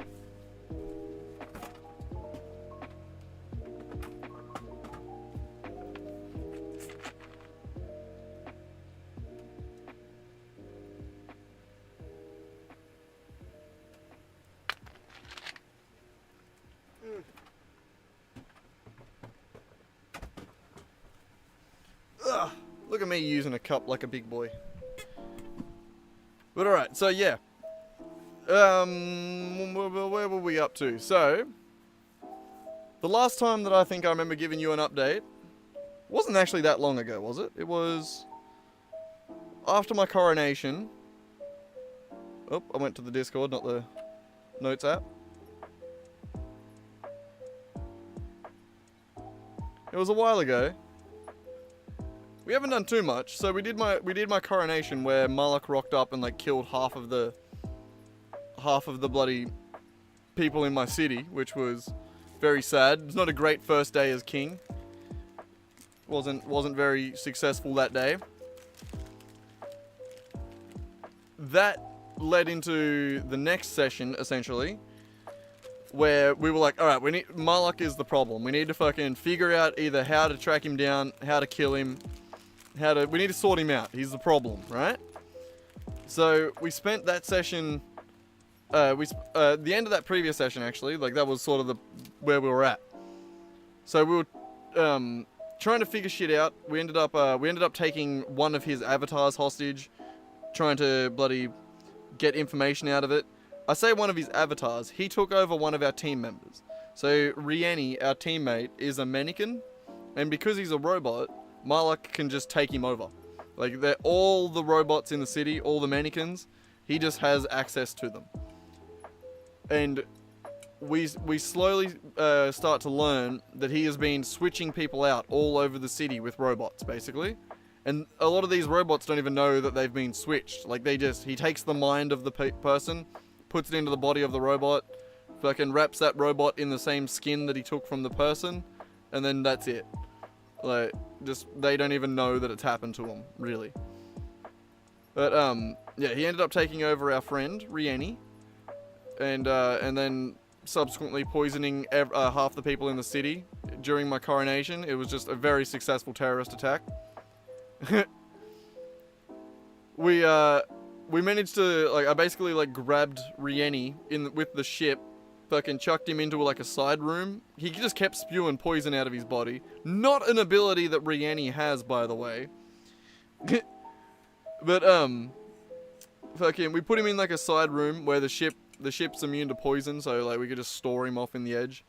And then we were trying to get information out of Malak. For the rest of that session, we then overheard Camilla, one of the chicks that was in the, like, secret meeting that I went to with all the, like, leaders of the city, the syndicate. She was one of the people that we tried to get help from. Like, we needed her help. And then we overheard her talking to Malak in, like, a weirdly familiar way. And, like, she didn't hate him at all. She was, like, weirdly nice to him. So, we were sus on her. So the next session, this is where we actually started last session. First thing was first, we had to go on a side mission. So Eric, or Asgrith, had recently been turned into an axolotl, and we discovered that the way to cure his axolotl form was to kill him. It was to just straight up kill him. He already had a clone body somewhere else that he would go to. So all we had to do was just kill him. That wasn't enough for Siege. Siege wanted to experiment. Siege, he wanted to use this opportunity to explore the river in the city. So we basically spent the morning building a fucking axolotl harness and an axolotl fishing rod that we could tie him to and then chuck him out into the river. We fucking... Goddamn. Siege gave him like a sip of his haste potion. I cast beast sense on him so I could like see through his eyes and see what he was seeing. And then we just fucking launched him out into the river. And he just went fucking flying towards the bottom, just looking around, searching for anything. And we ended up discovering like a whole ass fucking city. Like, I've just been calling it Atlantis, but there is a whole city of like eldritch squid-like dwarves that just live under the ground. Oh no, this was just in the morning. Like, this is in the start of the first day. We had to go fishing first because Siege was not letting us kill him just without doing this. So we had to go do it first. Yeah, we ended up discovering like the Kraken is in the river, and it's like the god. It's like an outer god in squid form that like all the dwarves in the city worship and pray to, which is pretty cool. And they all like seem to be like pretty chill unless you fuck with them. Like, that's exciting. Like, I'm excited to like just explore them. But all right, all good. We'll be going quick. I am definitely summing up a lot of it. But we went from there to fucking grill the bitch that Camilla. Grill her and be like, okay, what the fuck? What the fuck? Who the fuck? Why the fuck? She ends up being like, I can't tell you, but I can show you, sort of shit. She then takes us to a house in the Ruby District that we actually tracked down for her. The House of the Librarian. This is like a creepy ass motherfucking dude that's like, his skin's like hanging off his, not hanging off his body, but like, it's like an alien life form that's like made out of bone, essentially. Like, he looks fucked up. He looks crazy and scary. But he's pretty chill as long as you don't bring drinks in the library, essentially. Or get mad and be like... As long as you follow his library rules, he's chill. Don't talk too loud either. He gets mad at that. We get to there. Everyone dicks around with him for a little bit. And eventually I'm like, alright, Carmela, why the fuck are we here? Who is he? Why are we here? And Camilla's like, he is half of Malak. That is half... Long story short, somehow back in the day, Malak tried to do a ritual to become a god. Similar to how I've been becoming a god, except he sucked at it. In his failed attempt, he got split into like this weird being that he is now, that's like just all hatred, and the librarian. There's two pieces. And then somehow we could finish the ritual by combining these two people, getting them in a room together, and then being with a third key, something that we had to do. It turned out the third key was carving on something into one of us. We ended up choosing Siege because they said it required someone with the highest wisdom. Essentially, they thought it would be someone with like the presence of mind. So we chose Siege. Turns out we were wrong. It requires Constitution. By the skin of his fucking teeth, Siege rolled like a DC 30 Constitution check when he has like a 0 to Constitution. He's a rogue. He doesn't have good con. So that was a fucking miracle that we managed to get that. Fucking rewinding. We're still at the fucking, what's his name? I'm having a Billy. We're still at the librarian's house. We're learning all of this, right? We're learning about the ritual and like what it's going to entail. And sort of in the back of our heads, we're like, fucking hell, how the hell are we gonna get these two in the same room for a minute straight? Like that's insane. How do we do that? I needed to try. We learned that the carving was going to take like 16 hours to get the key, to carve the key into Siege. So in that time, I was like, all right, well, I don't want to just do nothing and wait around. We need to be doing something to like protect the city. So I tried to do a new spell that I have, which is a completely broken spell in this scenario.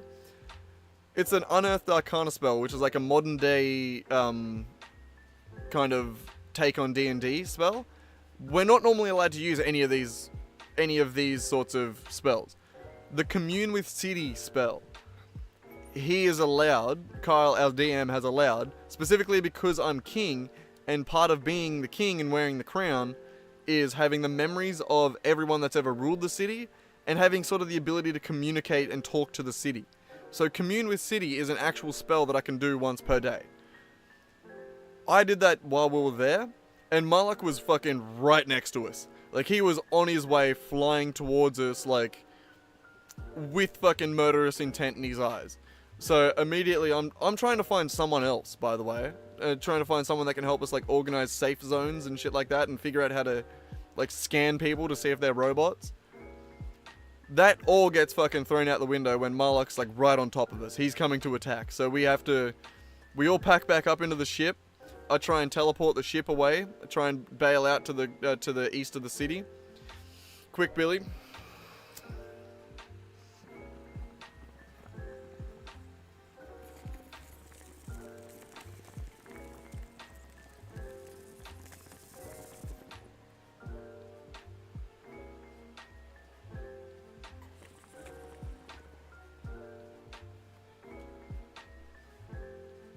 Right, I'm back. So yeah, we make it to the top, we make it to the eastern edge of the city.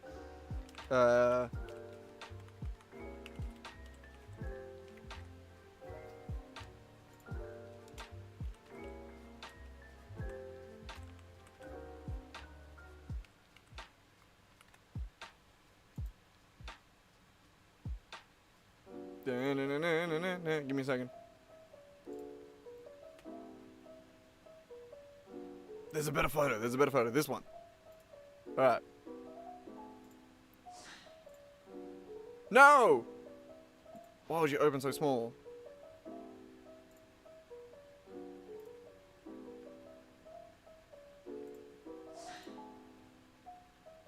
Why are you so small? Okay, can I zoom in? No? You suck? Why is it doing that? Either way. Either way, we make it to the top. This is the city that we're in. We make it up to the top north, northeast. That's the word I'm trying to say. And we start trying to get the hell out of there.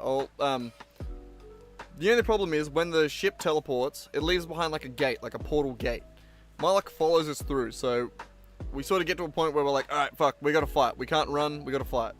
The idea was we were gonna give him the run around and just like waste time while the tattoo happened. We can't do that anymore. So, we've got to fight him. And we're all sort of like up here. I go to like sort of start getting out of like the pilot's chair, which is essentially like me, like an Attack on Titan style, like fully like fucking melded into the ship. I go to like detach from the pilot's seat, and just after Malak comes through the portal, a fucking massive monster like construct robot appears through the thing as well. So it's like literally my massive gargantuan ship versus a gargantuan construct kaiju fight in the middle of the sky. I was getting ready to go join the fight against Malak, and I was like, never mind, boys. I got an enemy in front of me. I'm fighting this guy. So I actually got to fight with the ship for the first time ever. It was fucking awesome. It has 3 different weapons, 2 psychic attacks. One of them's like a psychic cannon, essentially, like a focused psychic attack. The second one is like a ranged psychic attack that just is everyone in an area. And the third is the infernal cannons, which is like fucking just like a straight up laser beam, I guess. The fucking ship was already on like a quarter health when we went into this fight. We managed to kick its ass. Fucking, it wasn't an ass kick. Sorry, no, it was pretty bad. So first things first, Rieni, who I've now turned into a dragon to break Malak's control, he flies out, goes to attack Malak head on, immediately gets knocked out of the sky. That's bad days for him. Sky follows him out to go attack. She immediately gets fucking dominate monstered, starts attacking Asgareth, who also went out to help. She beats the piss out of Asgareth, and then starts coming for me. She manages to dispel the hold on it by getting damaged. But, fucking, in that, immediately 2 people down, right? The only people that can fight were me, Sky, Rieni, and Asgareth to begin with. There was only 4 of us. 2 of them have just been taken out of the fucking sky immediately. So it's only me and Sky left fighting. I'm in the ship doing that. Malak ends up just like stepping around Sky, basically, coming for me in the pilot seat. By this time, we've done a fair bit of damage to him. Like me with the like ranged ability as well with the psychic. I hit him as well as the other one. He ends up starting to attack my pilot seat, essentially. I turn around, turn him into a fucking axolotl. That's how we managed to catch him off guard and turn him into a harmless creature that we can now take back and do the ritual. I then had to continue fighting the fucking the big ass construct monster. We ended up taking him out. He narrowly missed landing on fucking Rieni, who was passed out on the ground. It's all like snowstorm, by the way, during all of this. Fucking, we managed to get everyone back up and into the thing, and that was pretty much where we ended that session with me and Siege died. Sorry, we walked back out, we look over, and Siege is dead. He'd been getting the carving, and then when they finished that, it died. He died. He just died. I don't know why. Probably some plot shit. But that's pretty much it. That was pretty much the session. I forgot one important detail though. I got a new friend. I woke up that morning blind and deaf. So in this world, the way that it's reflected when we see like crazy shit, you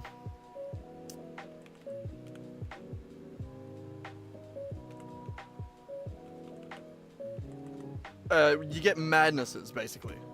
Which is essentially...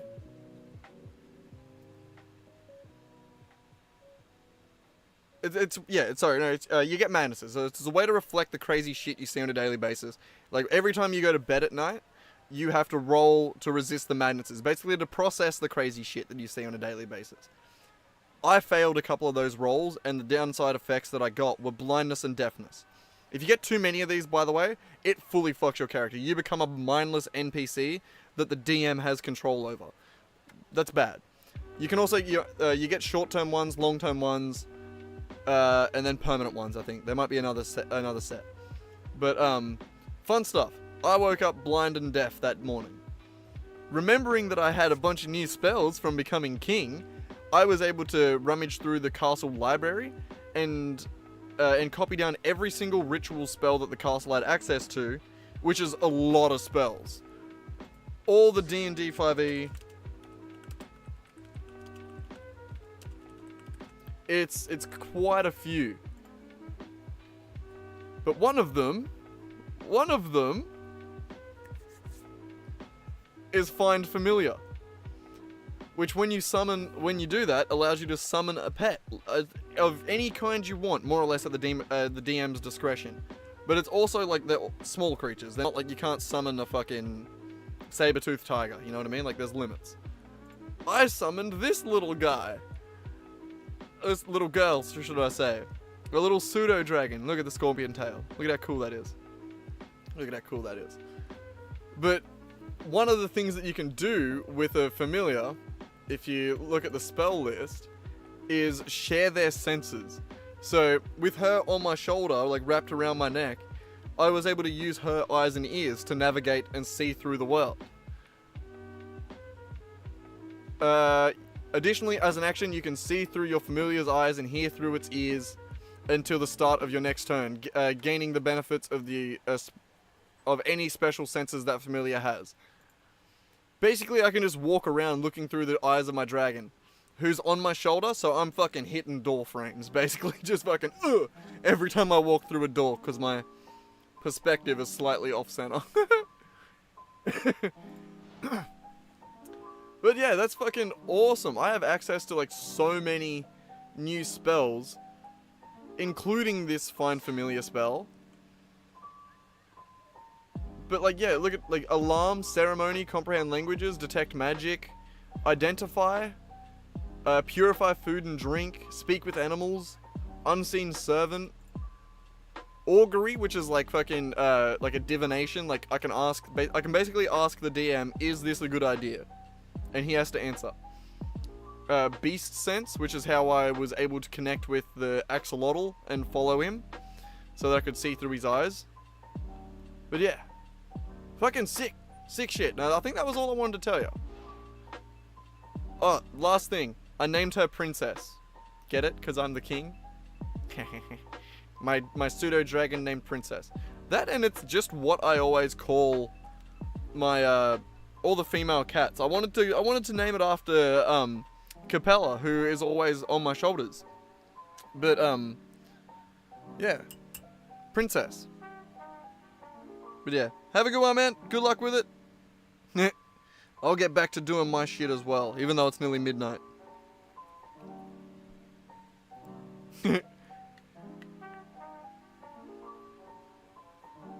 Oh, where was I with my shit? I'm not even sure. Can close these things down now, I suppose. Don't need that. Don't need that.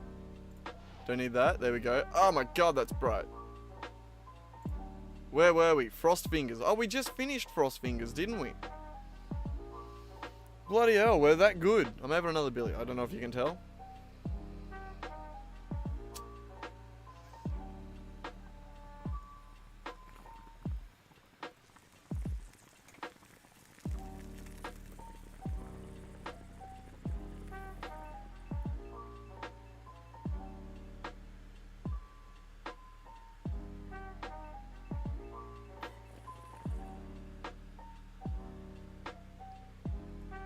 Got a new subscriber on the other channel.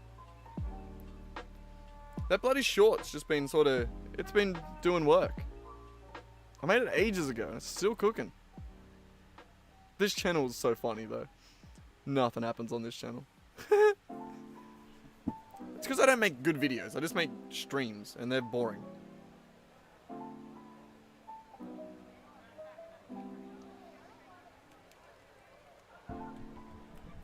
Come on, buddy, hop up. You hopping up? You're welcome to hop up. No? Okay. I don't know what you want, Den Buffet. Alright. Let's tick off Frost Fingers from the list. Bam. Bam. Bam. Did we actually... It was just damage. Yeah. Alright, next one. Grease. Slick grease covers the ground in 10 feet centered around the thing.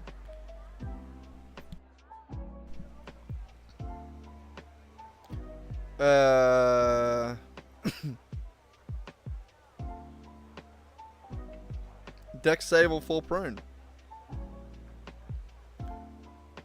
Since we don't really have movement, we'll just make it like a one-off. But yeah, alright, easy. Dex save, fall prone. Grease. I can't think of any song from Grease right now. Which is insane, because my mum made me watch that shit as a kid.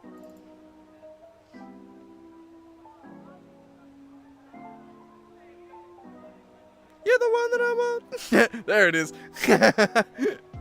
Oh, I was like, I knew I could, I knew it was there. I just couldn't fucking think of it. Alright, it's making a save, getting an effect. Sort of like cause fear. Ooh, fear, fuck. Cause fear, get away. I got to get away. Grease. You're the one I want. You're the one I want.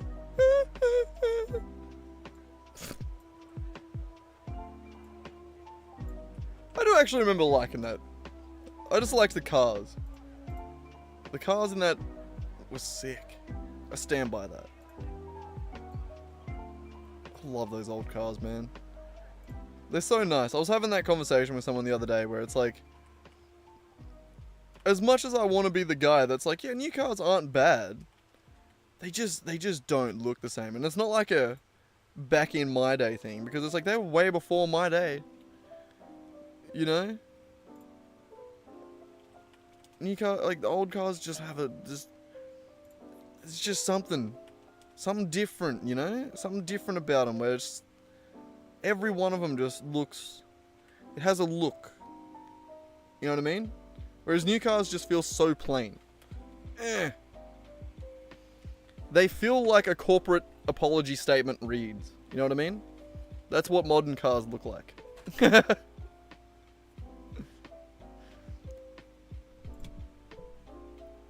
Also, no one's seen me scratch my ass there, right? Alright, anyway. Dex save? Not a dex save, a dex save. Not a deception save, a dex save.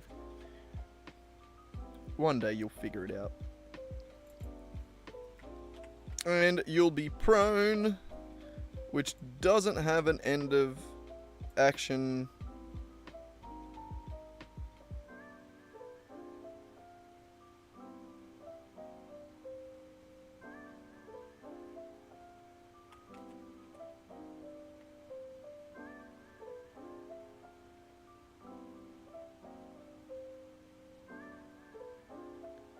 Oh, that's that end of turn action I was talking about earlier.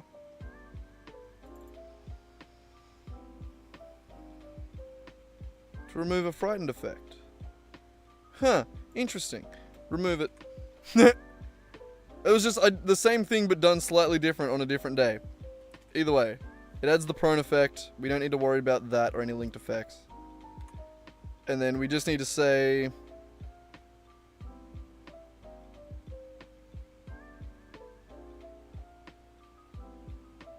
Wait, what? Hang on.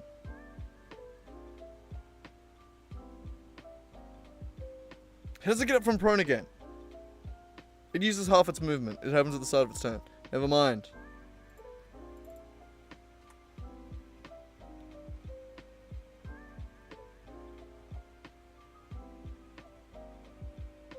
Yep.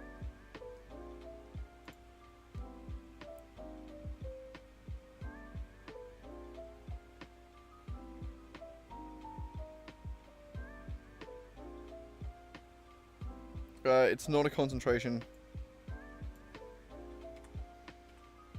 That's something that I feel like I've messed up a bunch of times over this.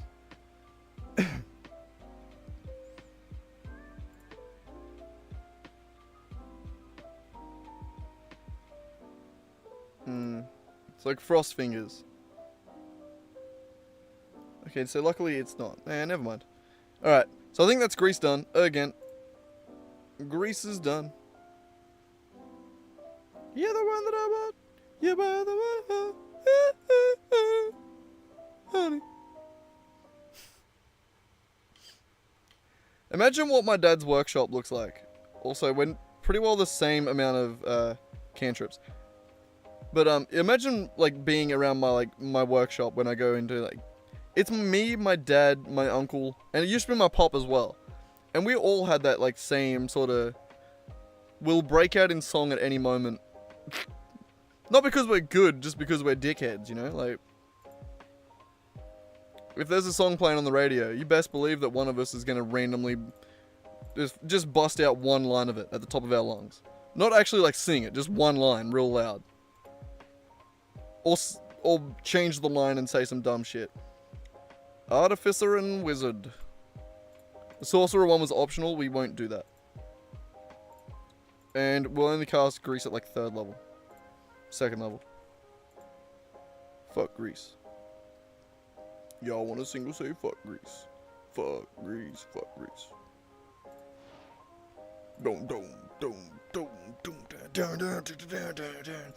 Sorry. I got distracted. I don't know about anyone else, but I got distracted. Bit of corn in your life is never a bad thing. Guiding Bolt. A flash of light streaks toward the creature of your choice. Make a ranged spell attack. On a hit, the target takes range damage. And the next attack roll made against this target before the end of the turn has advantage.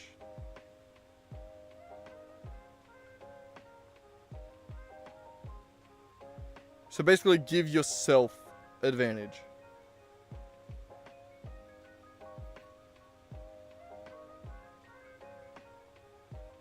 Because we don't have a value that is advantage off the target.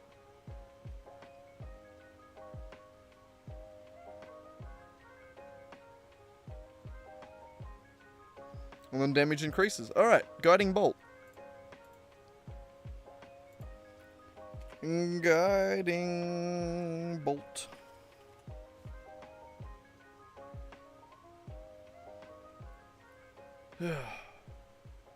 I could at any point sort of stop doing this, but I don't wanna. I do like continuing this. Alright, so it's a spell attack. Do damage. Add effect. Kinda like...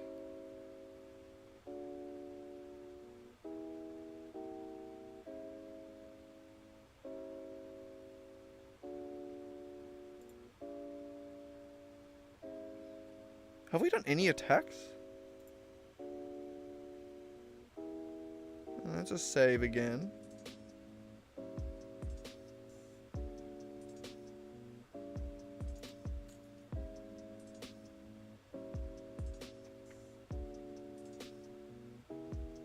Okay, that one's a spell attack.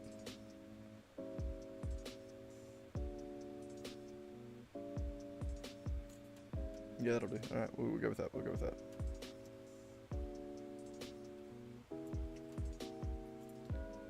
Guiding Bolt, eh?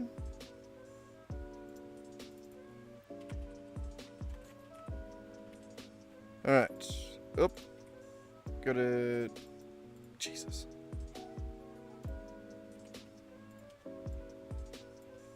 I feel like if I knew the right keys, you could just like replace all of those really quickly.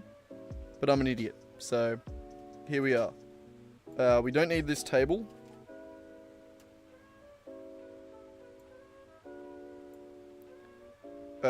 Guiding Bolt is going to do... Shit.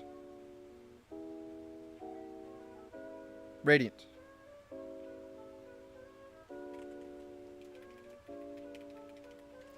Beauty. Alright, we'll come back down, figure that out in a second. Description. Did we do the description on the last one? Yep. I actually do remember doing it now. I doubt myself, you know?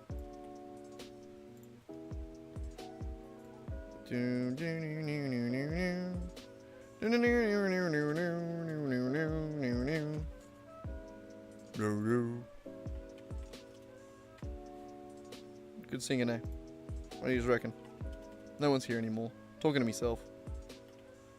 I talk to the shadows that wander across my walls. Is that a song?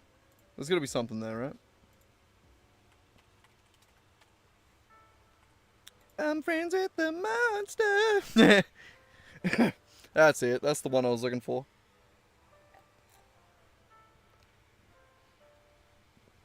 I get there in the end. Alright. It's actually incredibly useful, the skill to just make up a random bloody... Not make up a song, but like being able to reference a song quickly. Because I use it quite often playing a bard in D&D. It's good fun. I also use it playing an idiot in D&D. It's just my way of making the table laugh. Roll result. The total is more than or equal to target dot armor class. As in, did it hit? If it did, itchy neck. Hang on, itchy neck.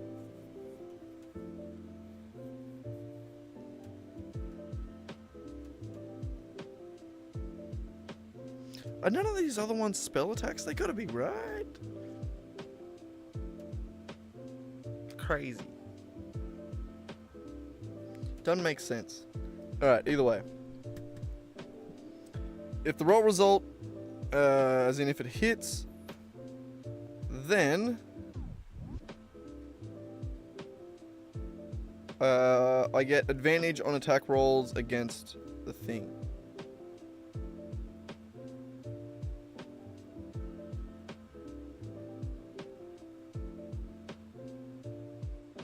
Okay, so we need an advantage effect.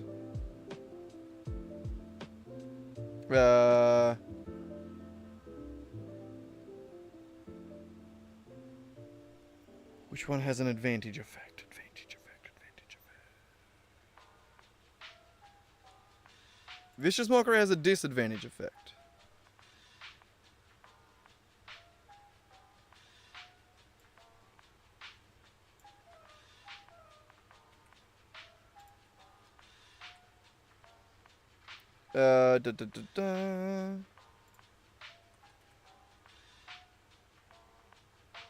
The effect goes to the user.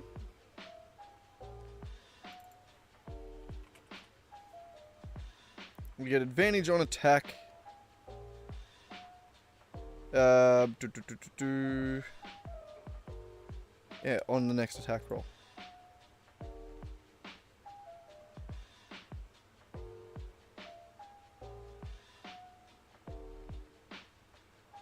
Before the end of your next turn. Alright, so it also...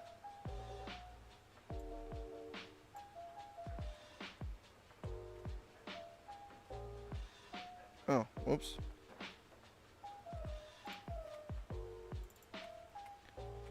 End of next turn.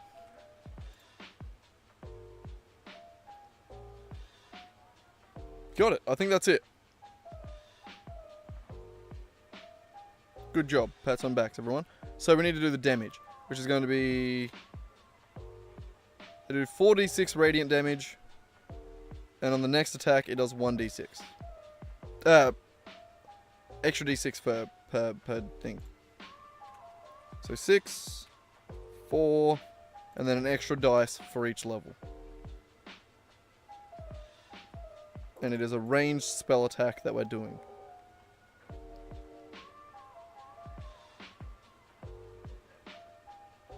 Yep. Beautiful. Guiding bolt done.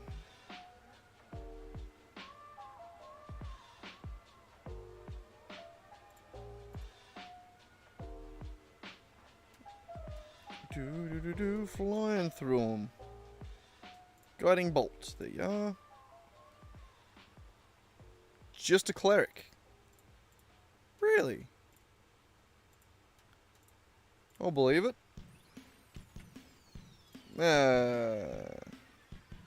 Say 5. Can do a fair bit of damage. Upcasting a first level spell that far. I keep covering my mouth instead of muting the microphone. Guiding bolts. Done. I think that was done.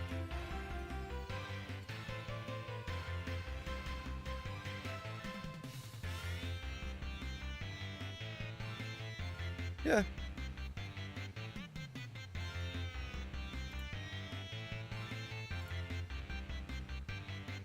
Alright, Hail of Thorns. The next time you hit a creature... Oh, God.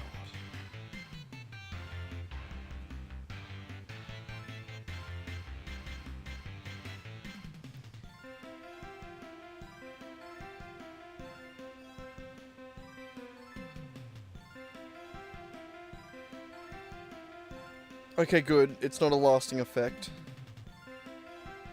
Okay. Okay, it's not as hard as the last one that we did, the other one. Which one am I thinking about? Ensnaring Strike. It's not that bad. It's not that bad. It is shit though. What is it again? Hail of Thorns. Hail of Thorns. Remember that? Remember that back in the day? Hail. It was Sail, but still. Still. The joke still stands. My hair feels very nice. I washed it last night. Okay, I am gonna steal Ensnaring Strike though. And then we just don't have to use 90% of it. God, look at it so much, isn't it? Why would you make that spell? Who would make that? Who would make that? Okay, so we won't need this. Break effects. Alright. Hail of Thorns.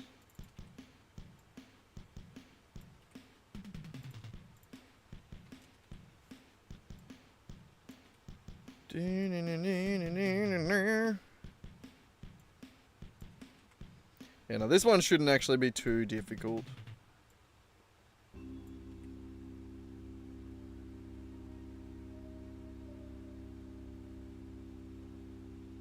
I mean, this actually has a cap at 7th level.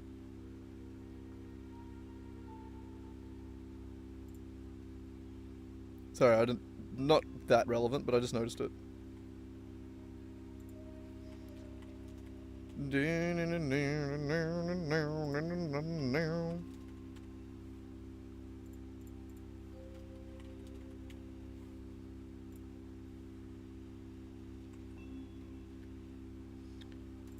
You know what's crazy? Some part of my brain literally just went, why is there so many errors right now? There is still one down here. Ah.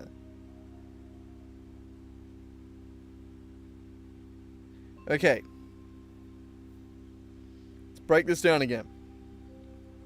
So we have an early action, which is this. It's a Hail of Thorns, which is going to add a new action.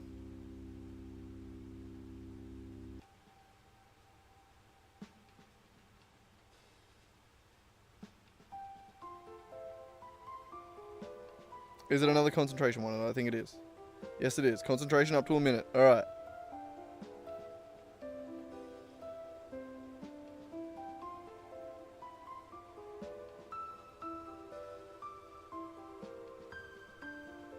The next time you hit a creature with a ranged weapon.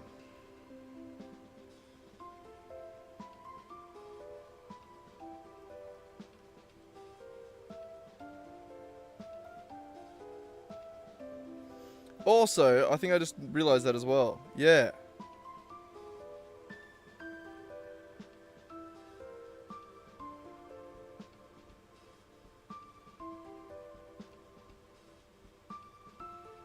We also need to remove this.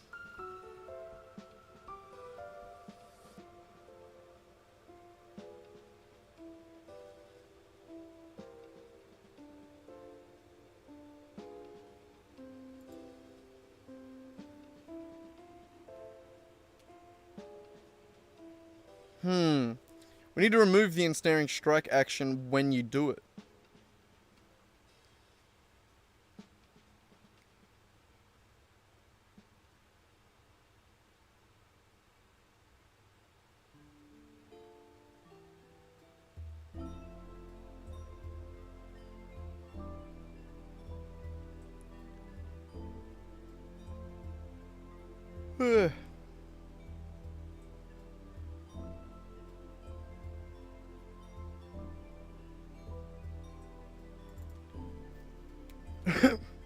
I did it again. There we go.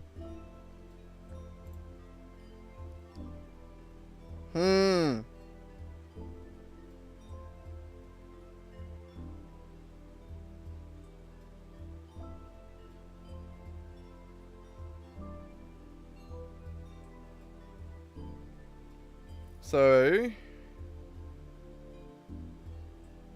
think we're just gonna go like this. We just say that the name equals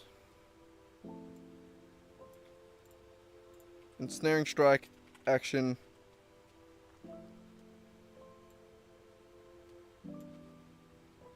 and then when we do the added action,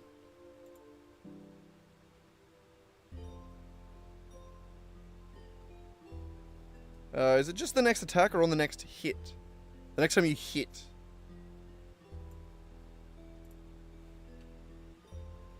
Not on the break, on the hit. Then we want to say user dot remove effect.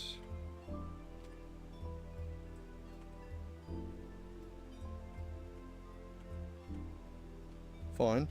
If user dot try get effect. Jesus Christ.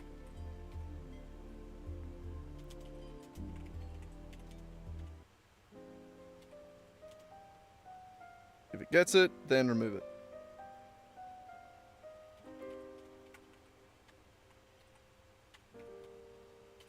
Like that.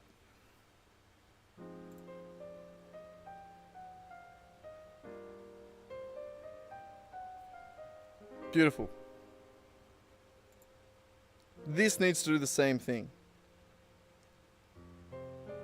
So it's going to create an action that it adds, which is going to be called the Hail of Thorns action.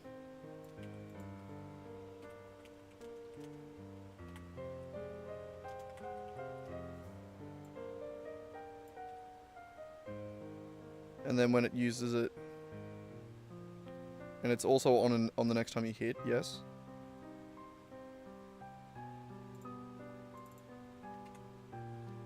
I'm just going to straight up copy that.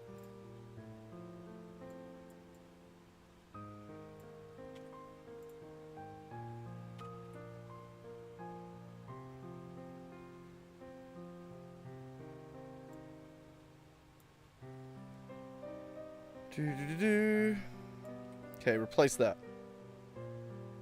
Right, so that should work.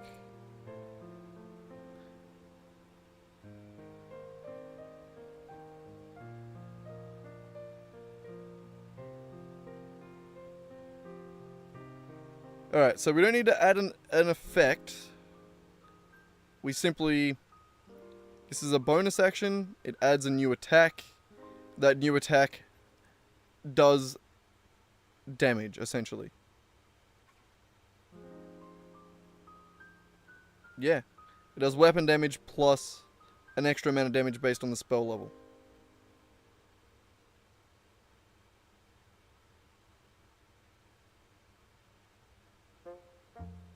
Yeah.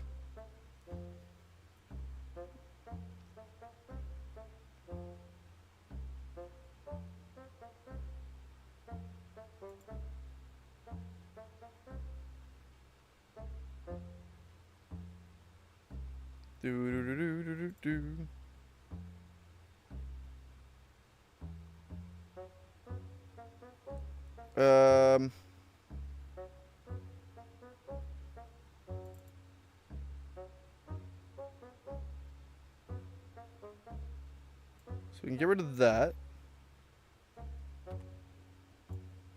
And that. It's damage all in one go, so...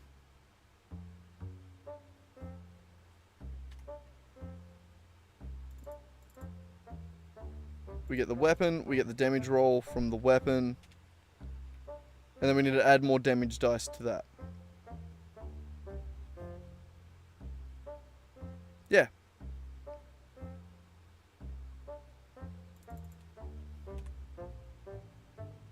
And it's going to be just called roll damage again now. Alright, so that's what we need to do. We need to figure out the actual amount of damage that these dice are going to cause.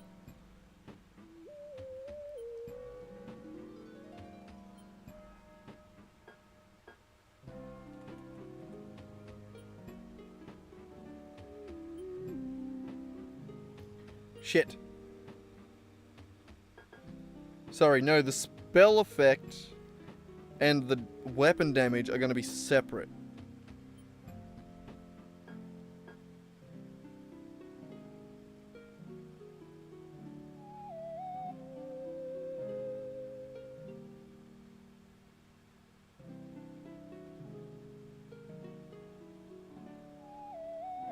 Okay, so no, I think in here, so normally what we do when it makes a save, this specific one, I think we're going to have to control that in here. We normally control it just when it does damage. We just pass through the, whether or not it takes half damage on a save. This one, I think we're going to have to do it here, because it specifically takes all of the weapon damage when it hits, and then can also save on additional spell damage, which is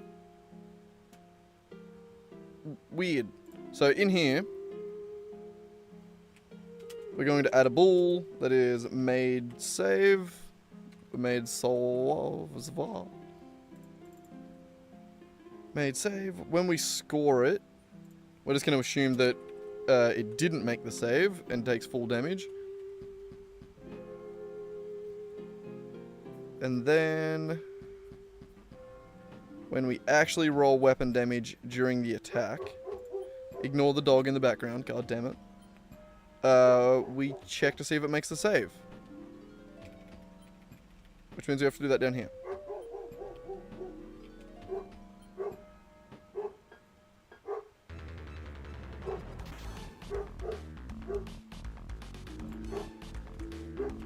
Bool. Made save equals false. Someone just rocked up, so the dog's barking her ass off at whoever it is.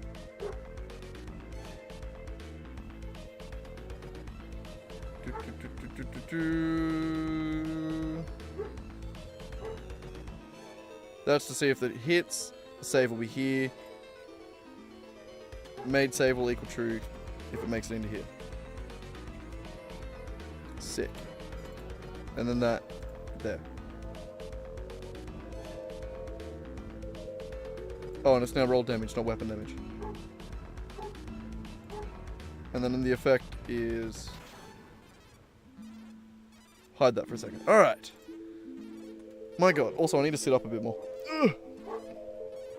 God, that dog is so annoying.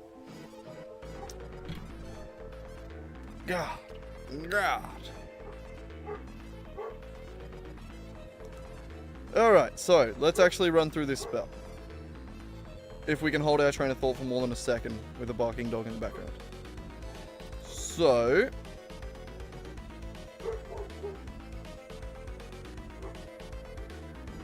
the early act is a bonus action, and that bonus action just gives it a new weapon attack that it can do. Yep, the new Hail of Thorns action that it can do. That is this action here. So this will be what it can do on the main action, which will be make a weapon attack. This attack range also just is weirdly dumb because it can just be the weapon range. It has a range attached to it. Why didn't I do that on the other thing? I'm going to do that on the other thing real quick.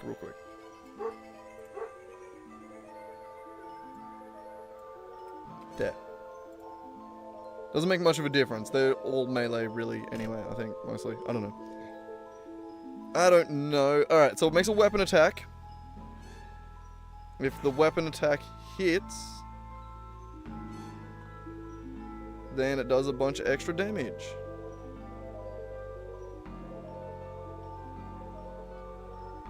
Yes.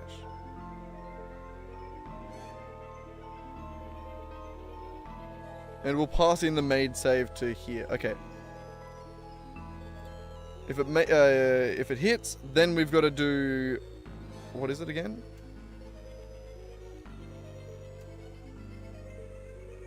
The next time you hit a creature with a ranged weapon attack... Oh, what the fuck? That I didn't enforce. Shit.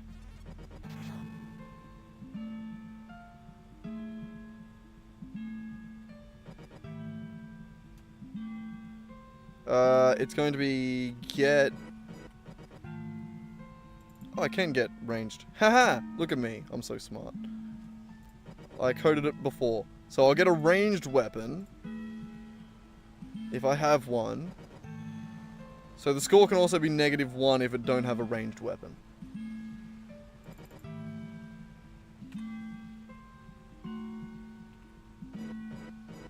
But for now, that'll work. Alright. So it's going to make a what kind of save?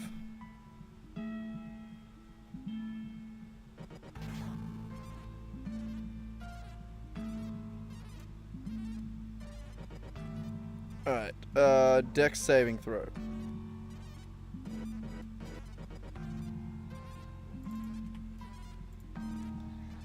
Dexterity saving throw, if it makes it, then it takes half damage.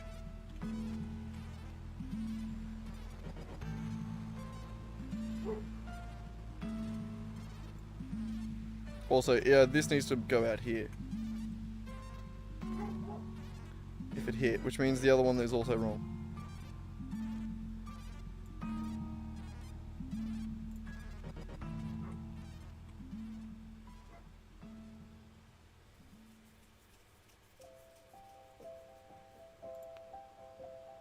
God, they're all just so confusing, aren't they?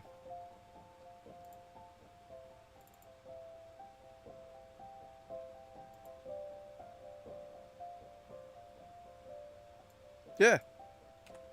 And then the save, yeah, the save only cares...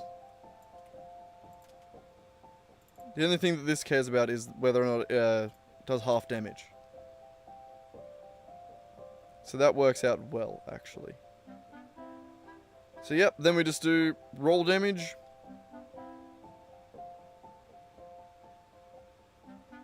Yeah, we gotta just fix the roll damage function, is what I was trying to say there, but I'm an idiot.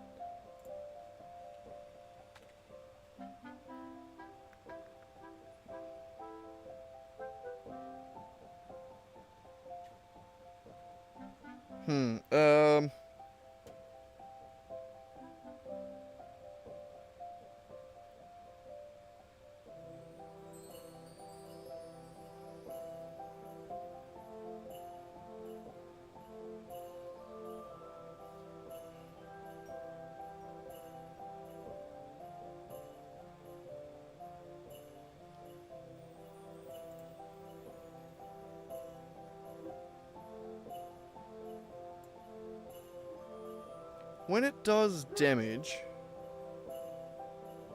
we ask to see if it made the save here. 0 means we have no input. -1 means it didn't. +1 means it did.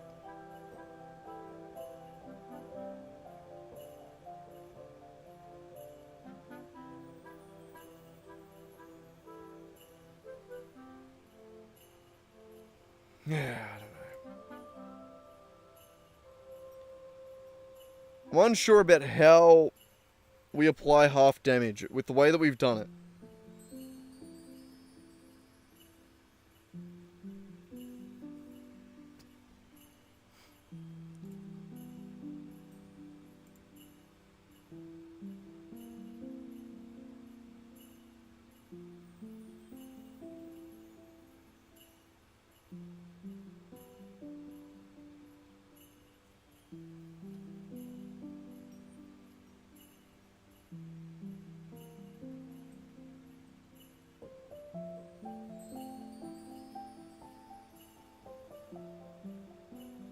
So we could just say bool half damage.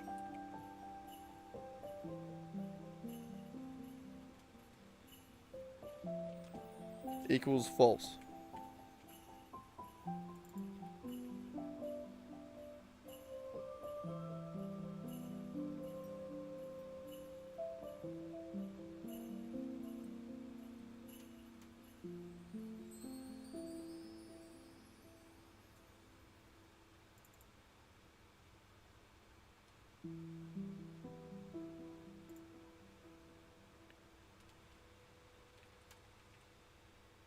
And then that would have to be math dot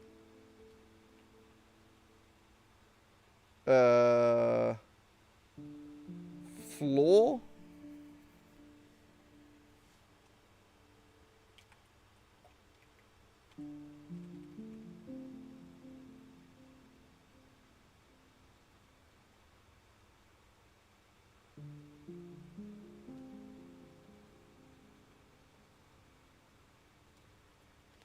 Hang on, yeah, no, hang on, hang on, no.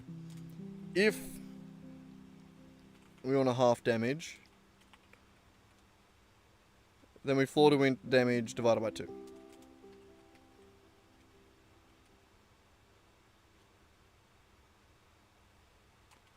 Else, it's just damage. There we go. So I can say in a damage roll that we halved it.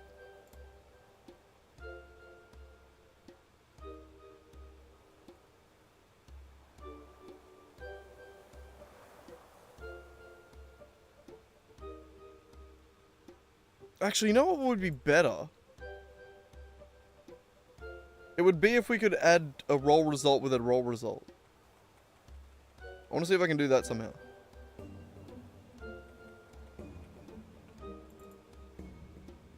If roll result plus roll result...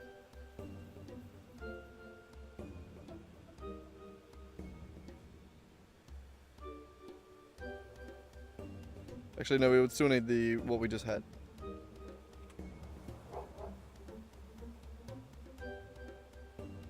So I wonder, how do you do that?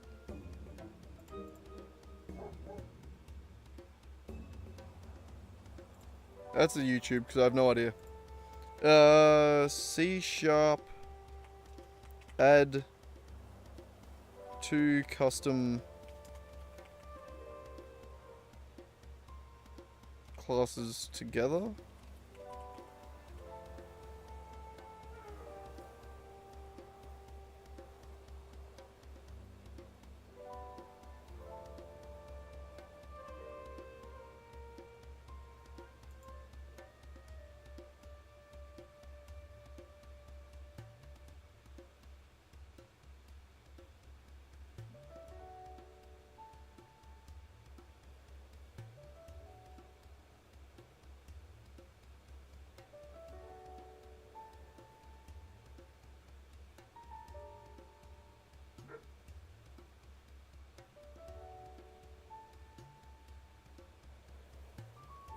Ah, I can do that.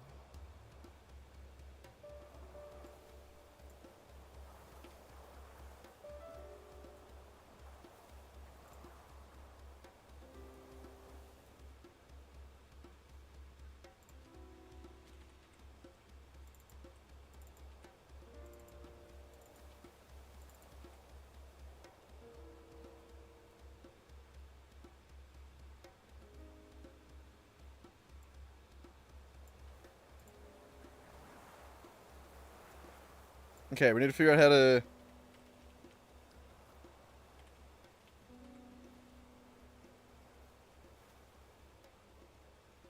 add 2 of these together.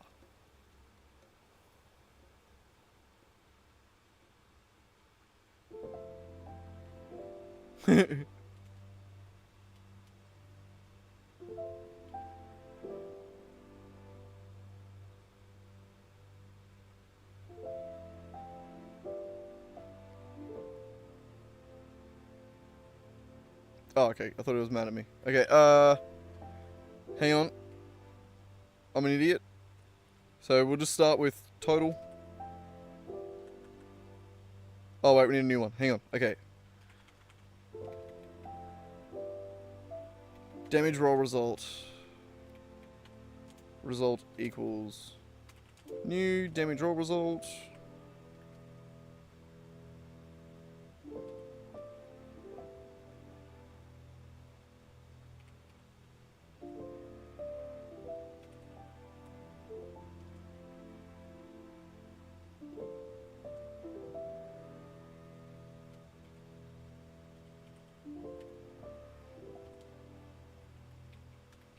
I need to do that a different way. I hate that.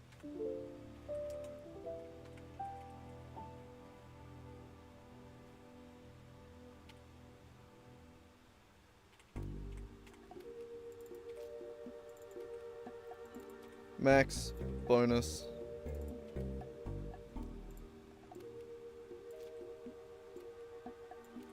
Damage types. Rolls. Those are what I need to figure out.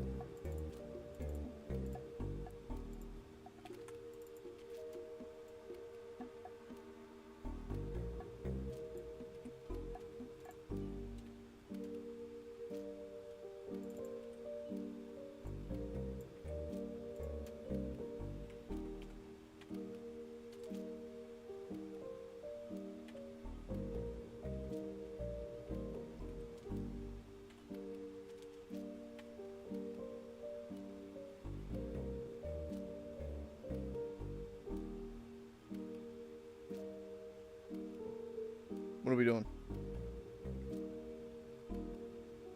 Oh, use of unassigned. I was wondering what it was mad at me about. Alright. So the total is going to be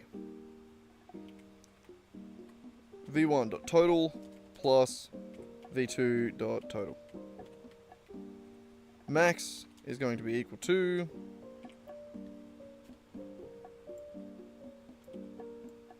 v1.max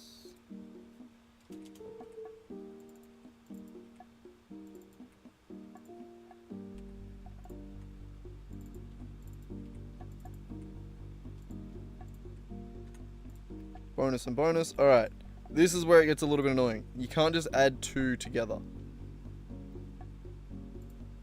So could we say equals new list of damage types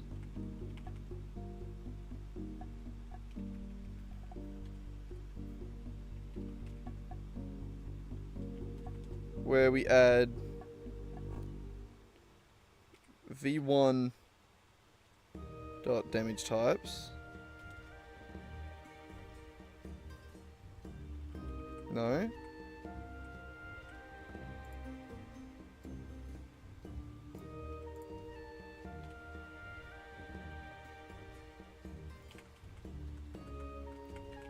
Hang on, we're gonna get this.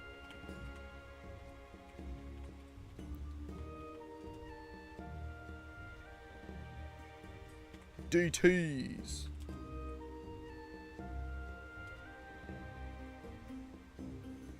And it's going to take in v1 dot damage types.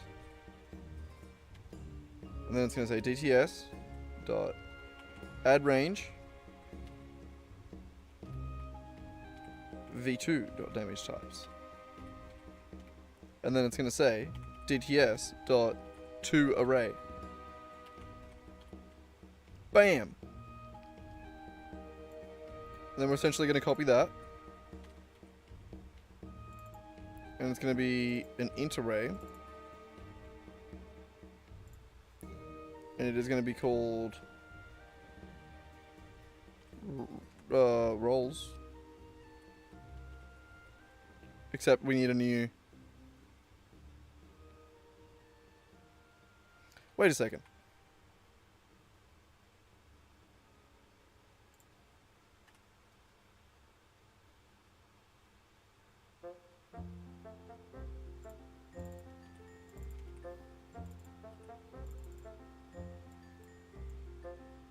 Just do that. We can get rid of that line. Then we can say underscore roles equals new list, roles add range, get rid of that, and then roles dot to array.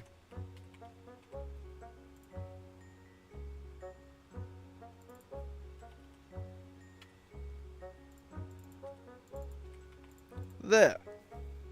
So the only thing that's sort of sketchy about that is that you probably shouldn't be really adding arrays together like that, but that works.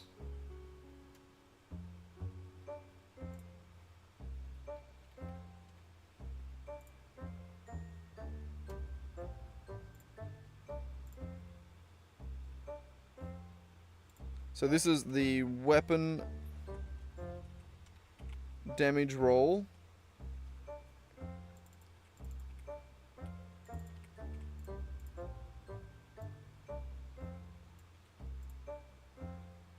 and it's actually a ranged weapon attack.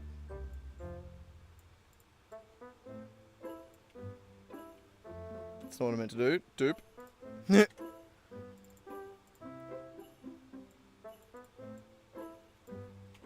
And then it's going to do spell damage.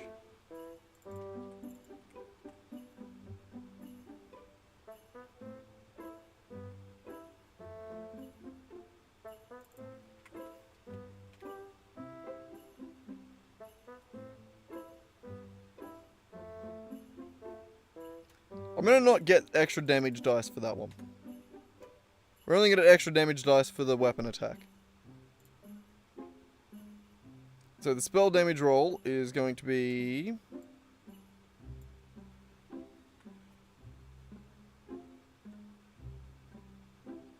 Well, that's when we need new damage dice. Damage dice equals new damage dice.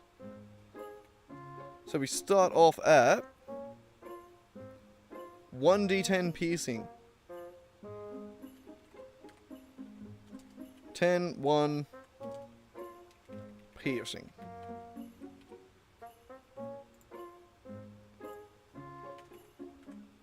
And then we have a spell level.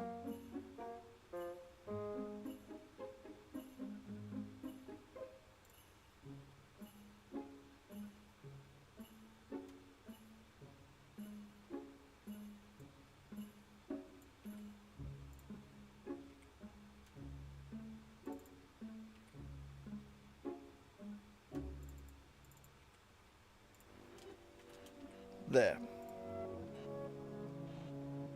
For a maximum of 6, so we can only cast it at 7th level. Oh wait, no, 6th.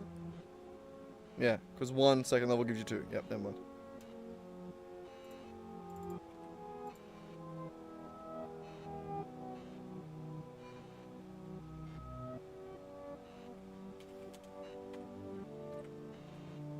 So no extra on that one, and then these damage dice.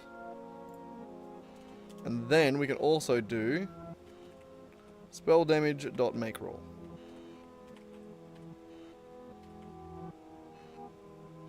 And then whether or not it made it safe. Woo! Wonderful! God damn!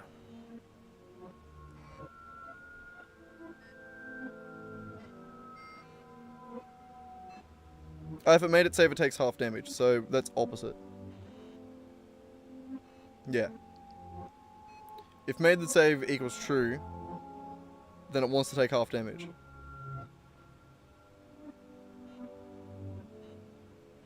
Oh no, if made save equals true, then half damage equals true. Never mind, I'm an idiot. Overthinking it. But alright, I think that's it.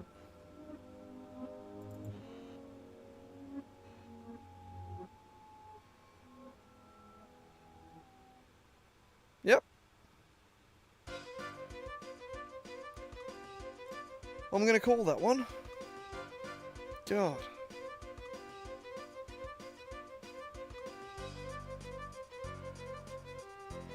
Hail of Thorns. It was a bit of a tricky one.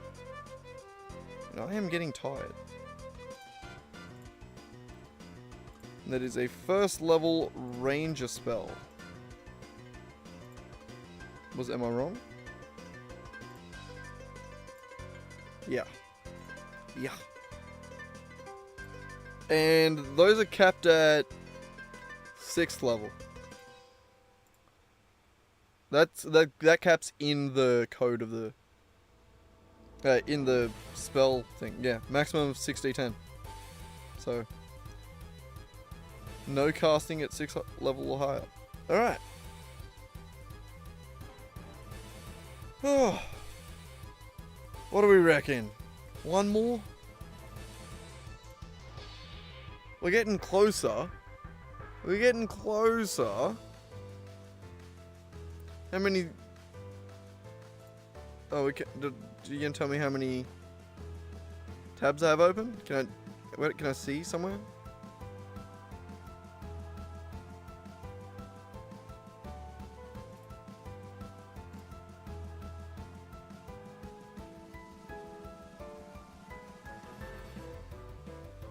No, apparently not. Alright, well, I'm not counting it, so. That's weird. Why does it not just say it somewhere? Healing Word, bonus action.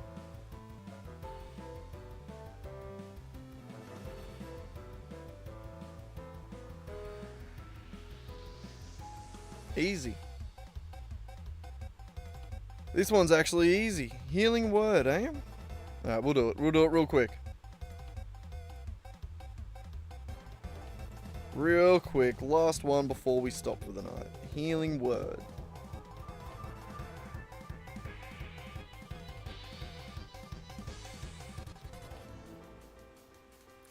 Need something to munch on. What do we got to eat?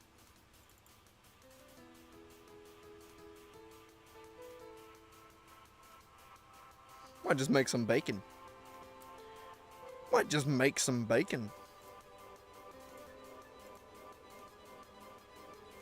Alright, either way, Healing Word, most like Cure Wounds. The only real difference is one's a bonus action.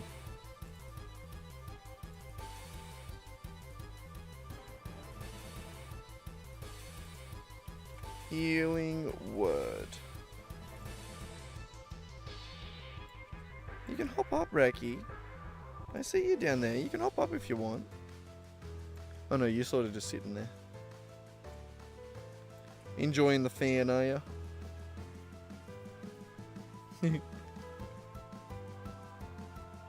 Alright, quick description. Getting tired.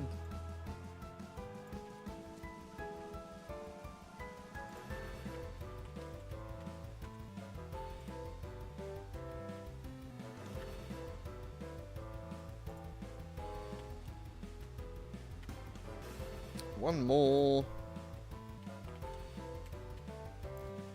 Beautiful. Alright.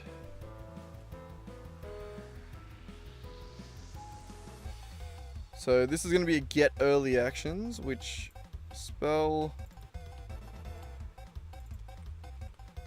this. Healing Word. And it's just going to heal up a certain amount of damage. Alright. The amount of damage it's going to heal is...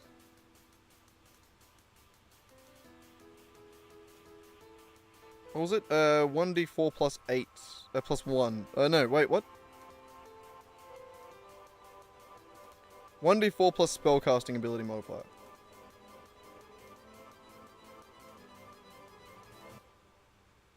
Okay, and then plus 1d4. Okay, so 1d4, spellcasting modifier, plus extra dice. Perfect. Perfect. Healing Word. Done.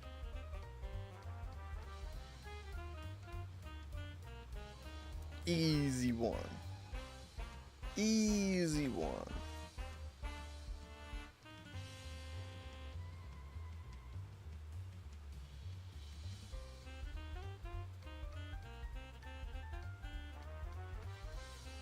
Oh, we're one off having the same amount of cantrips.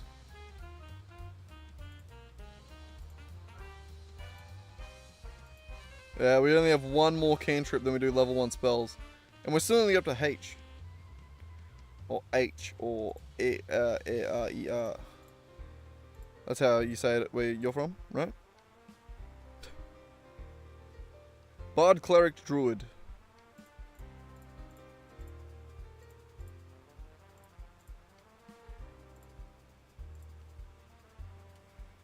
Like a 3rd level, maybe? 3rd level Healing Word. Yeah. Well, righto then. I think that's where I'm going to call it for the night. I'm going to find myself something to eat. Cook myself some midnight bacon, I think. Because I couldn't be fucked doing much else.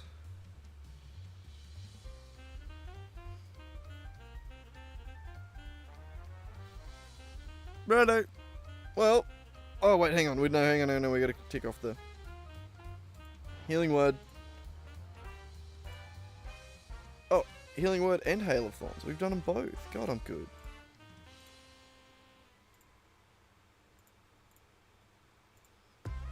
God damn, how far did we get?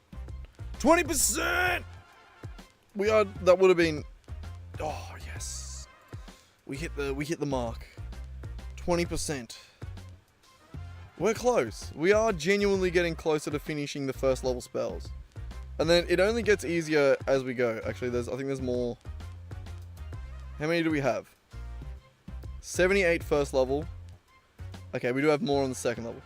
87. And then 74 again. And then 53. 62 fifth levels. 48 6th. Only 28 7th level. 24 8th level. And 22 9th level. And then the cantrips that we've already done. But we're getting there. We're getting there. This is essentially all just to get this first level spell casting feature. If you look at it in game, or in the code,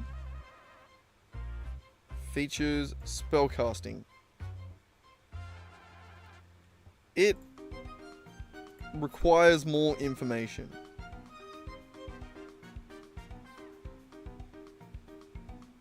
And I want to be able to give it to it. Which is scary, but...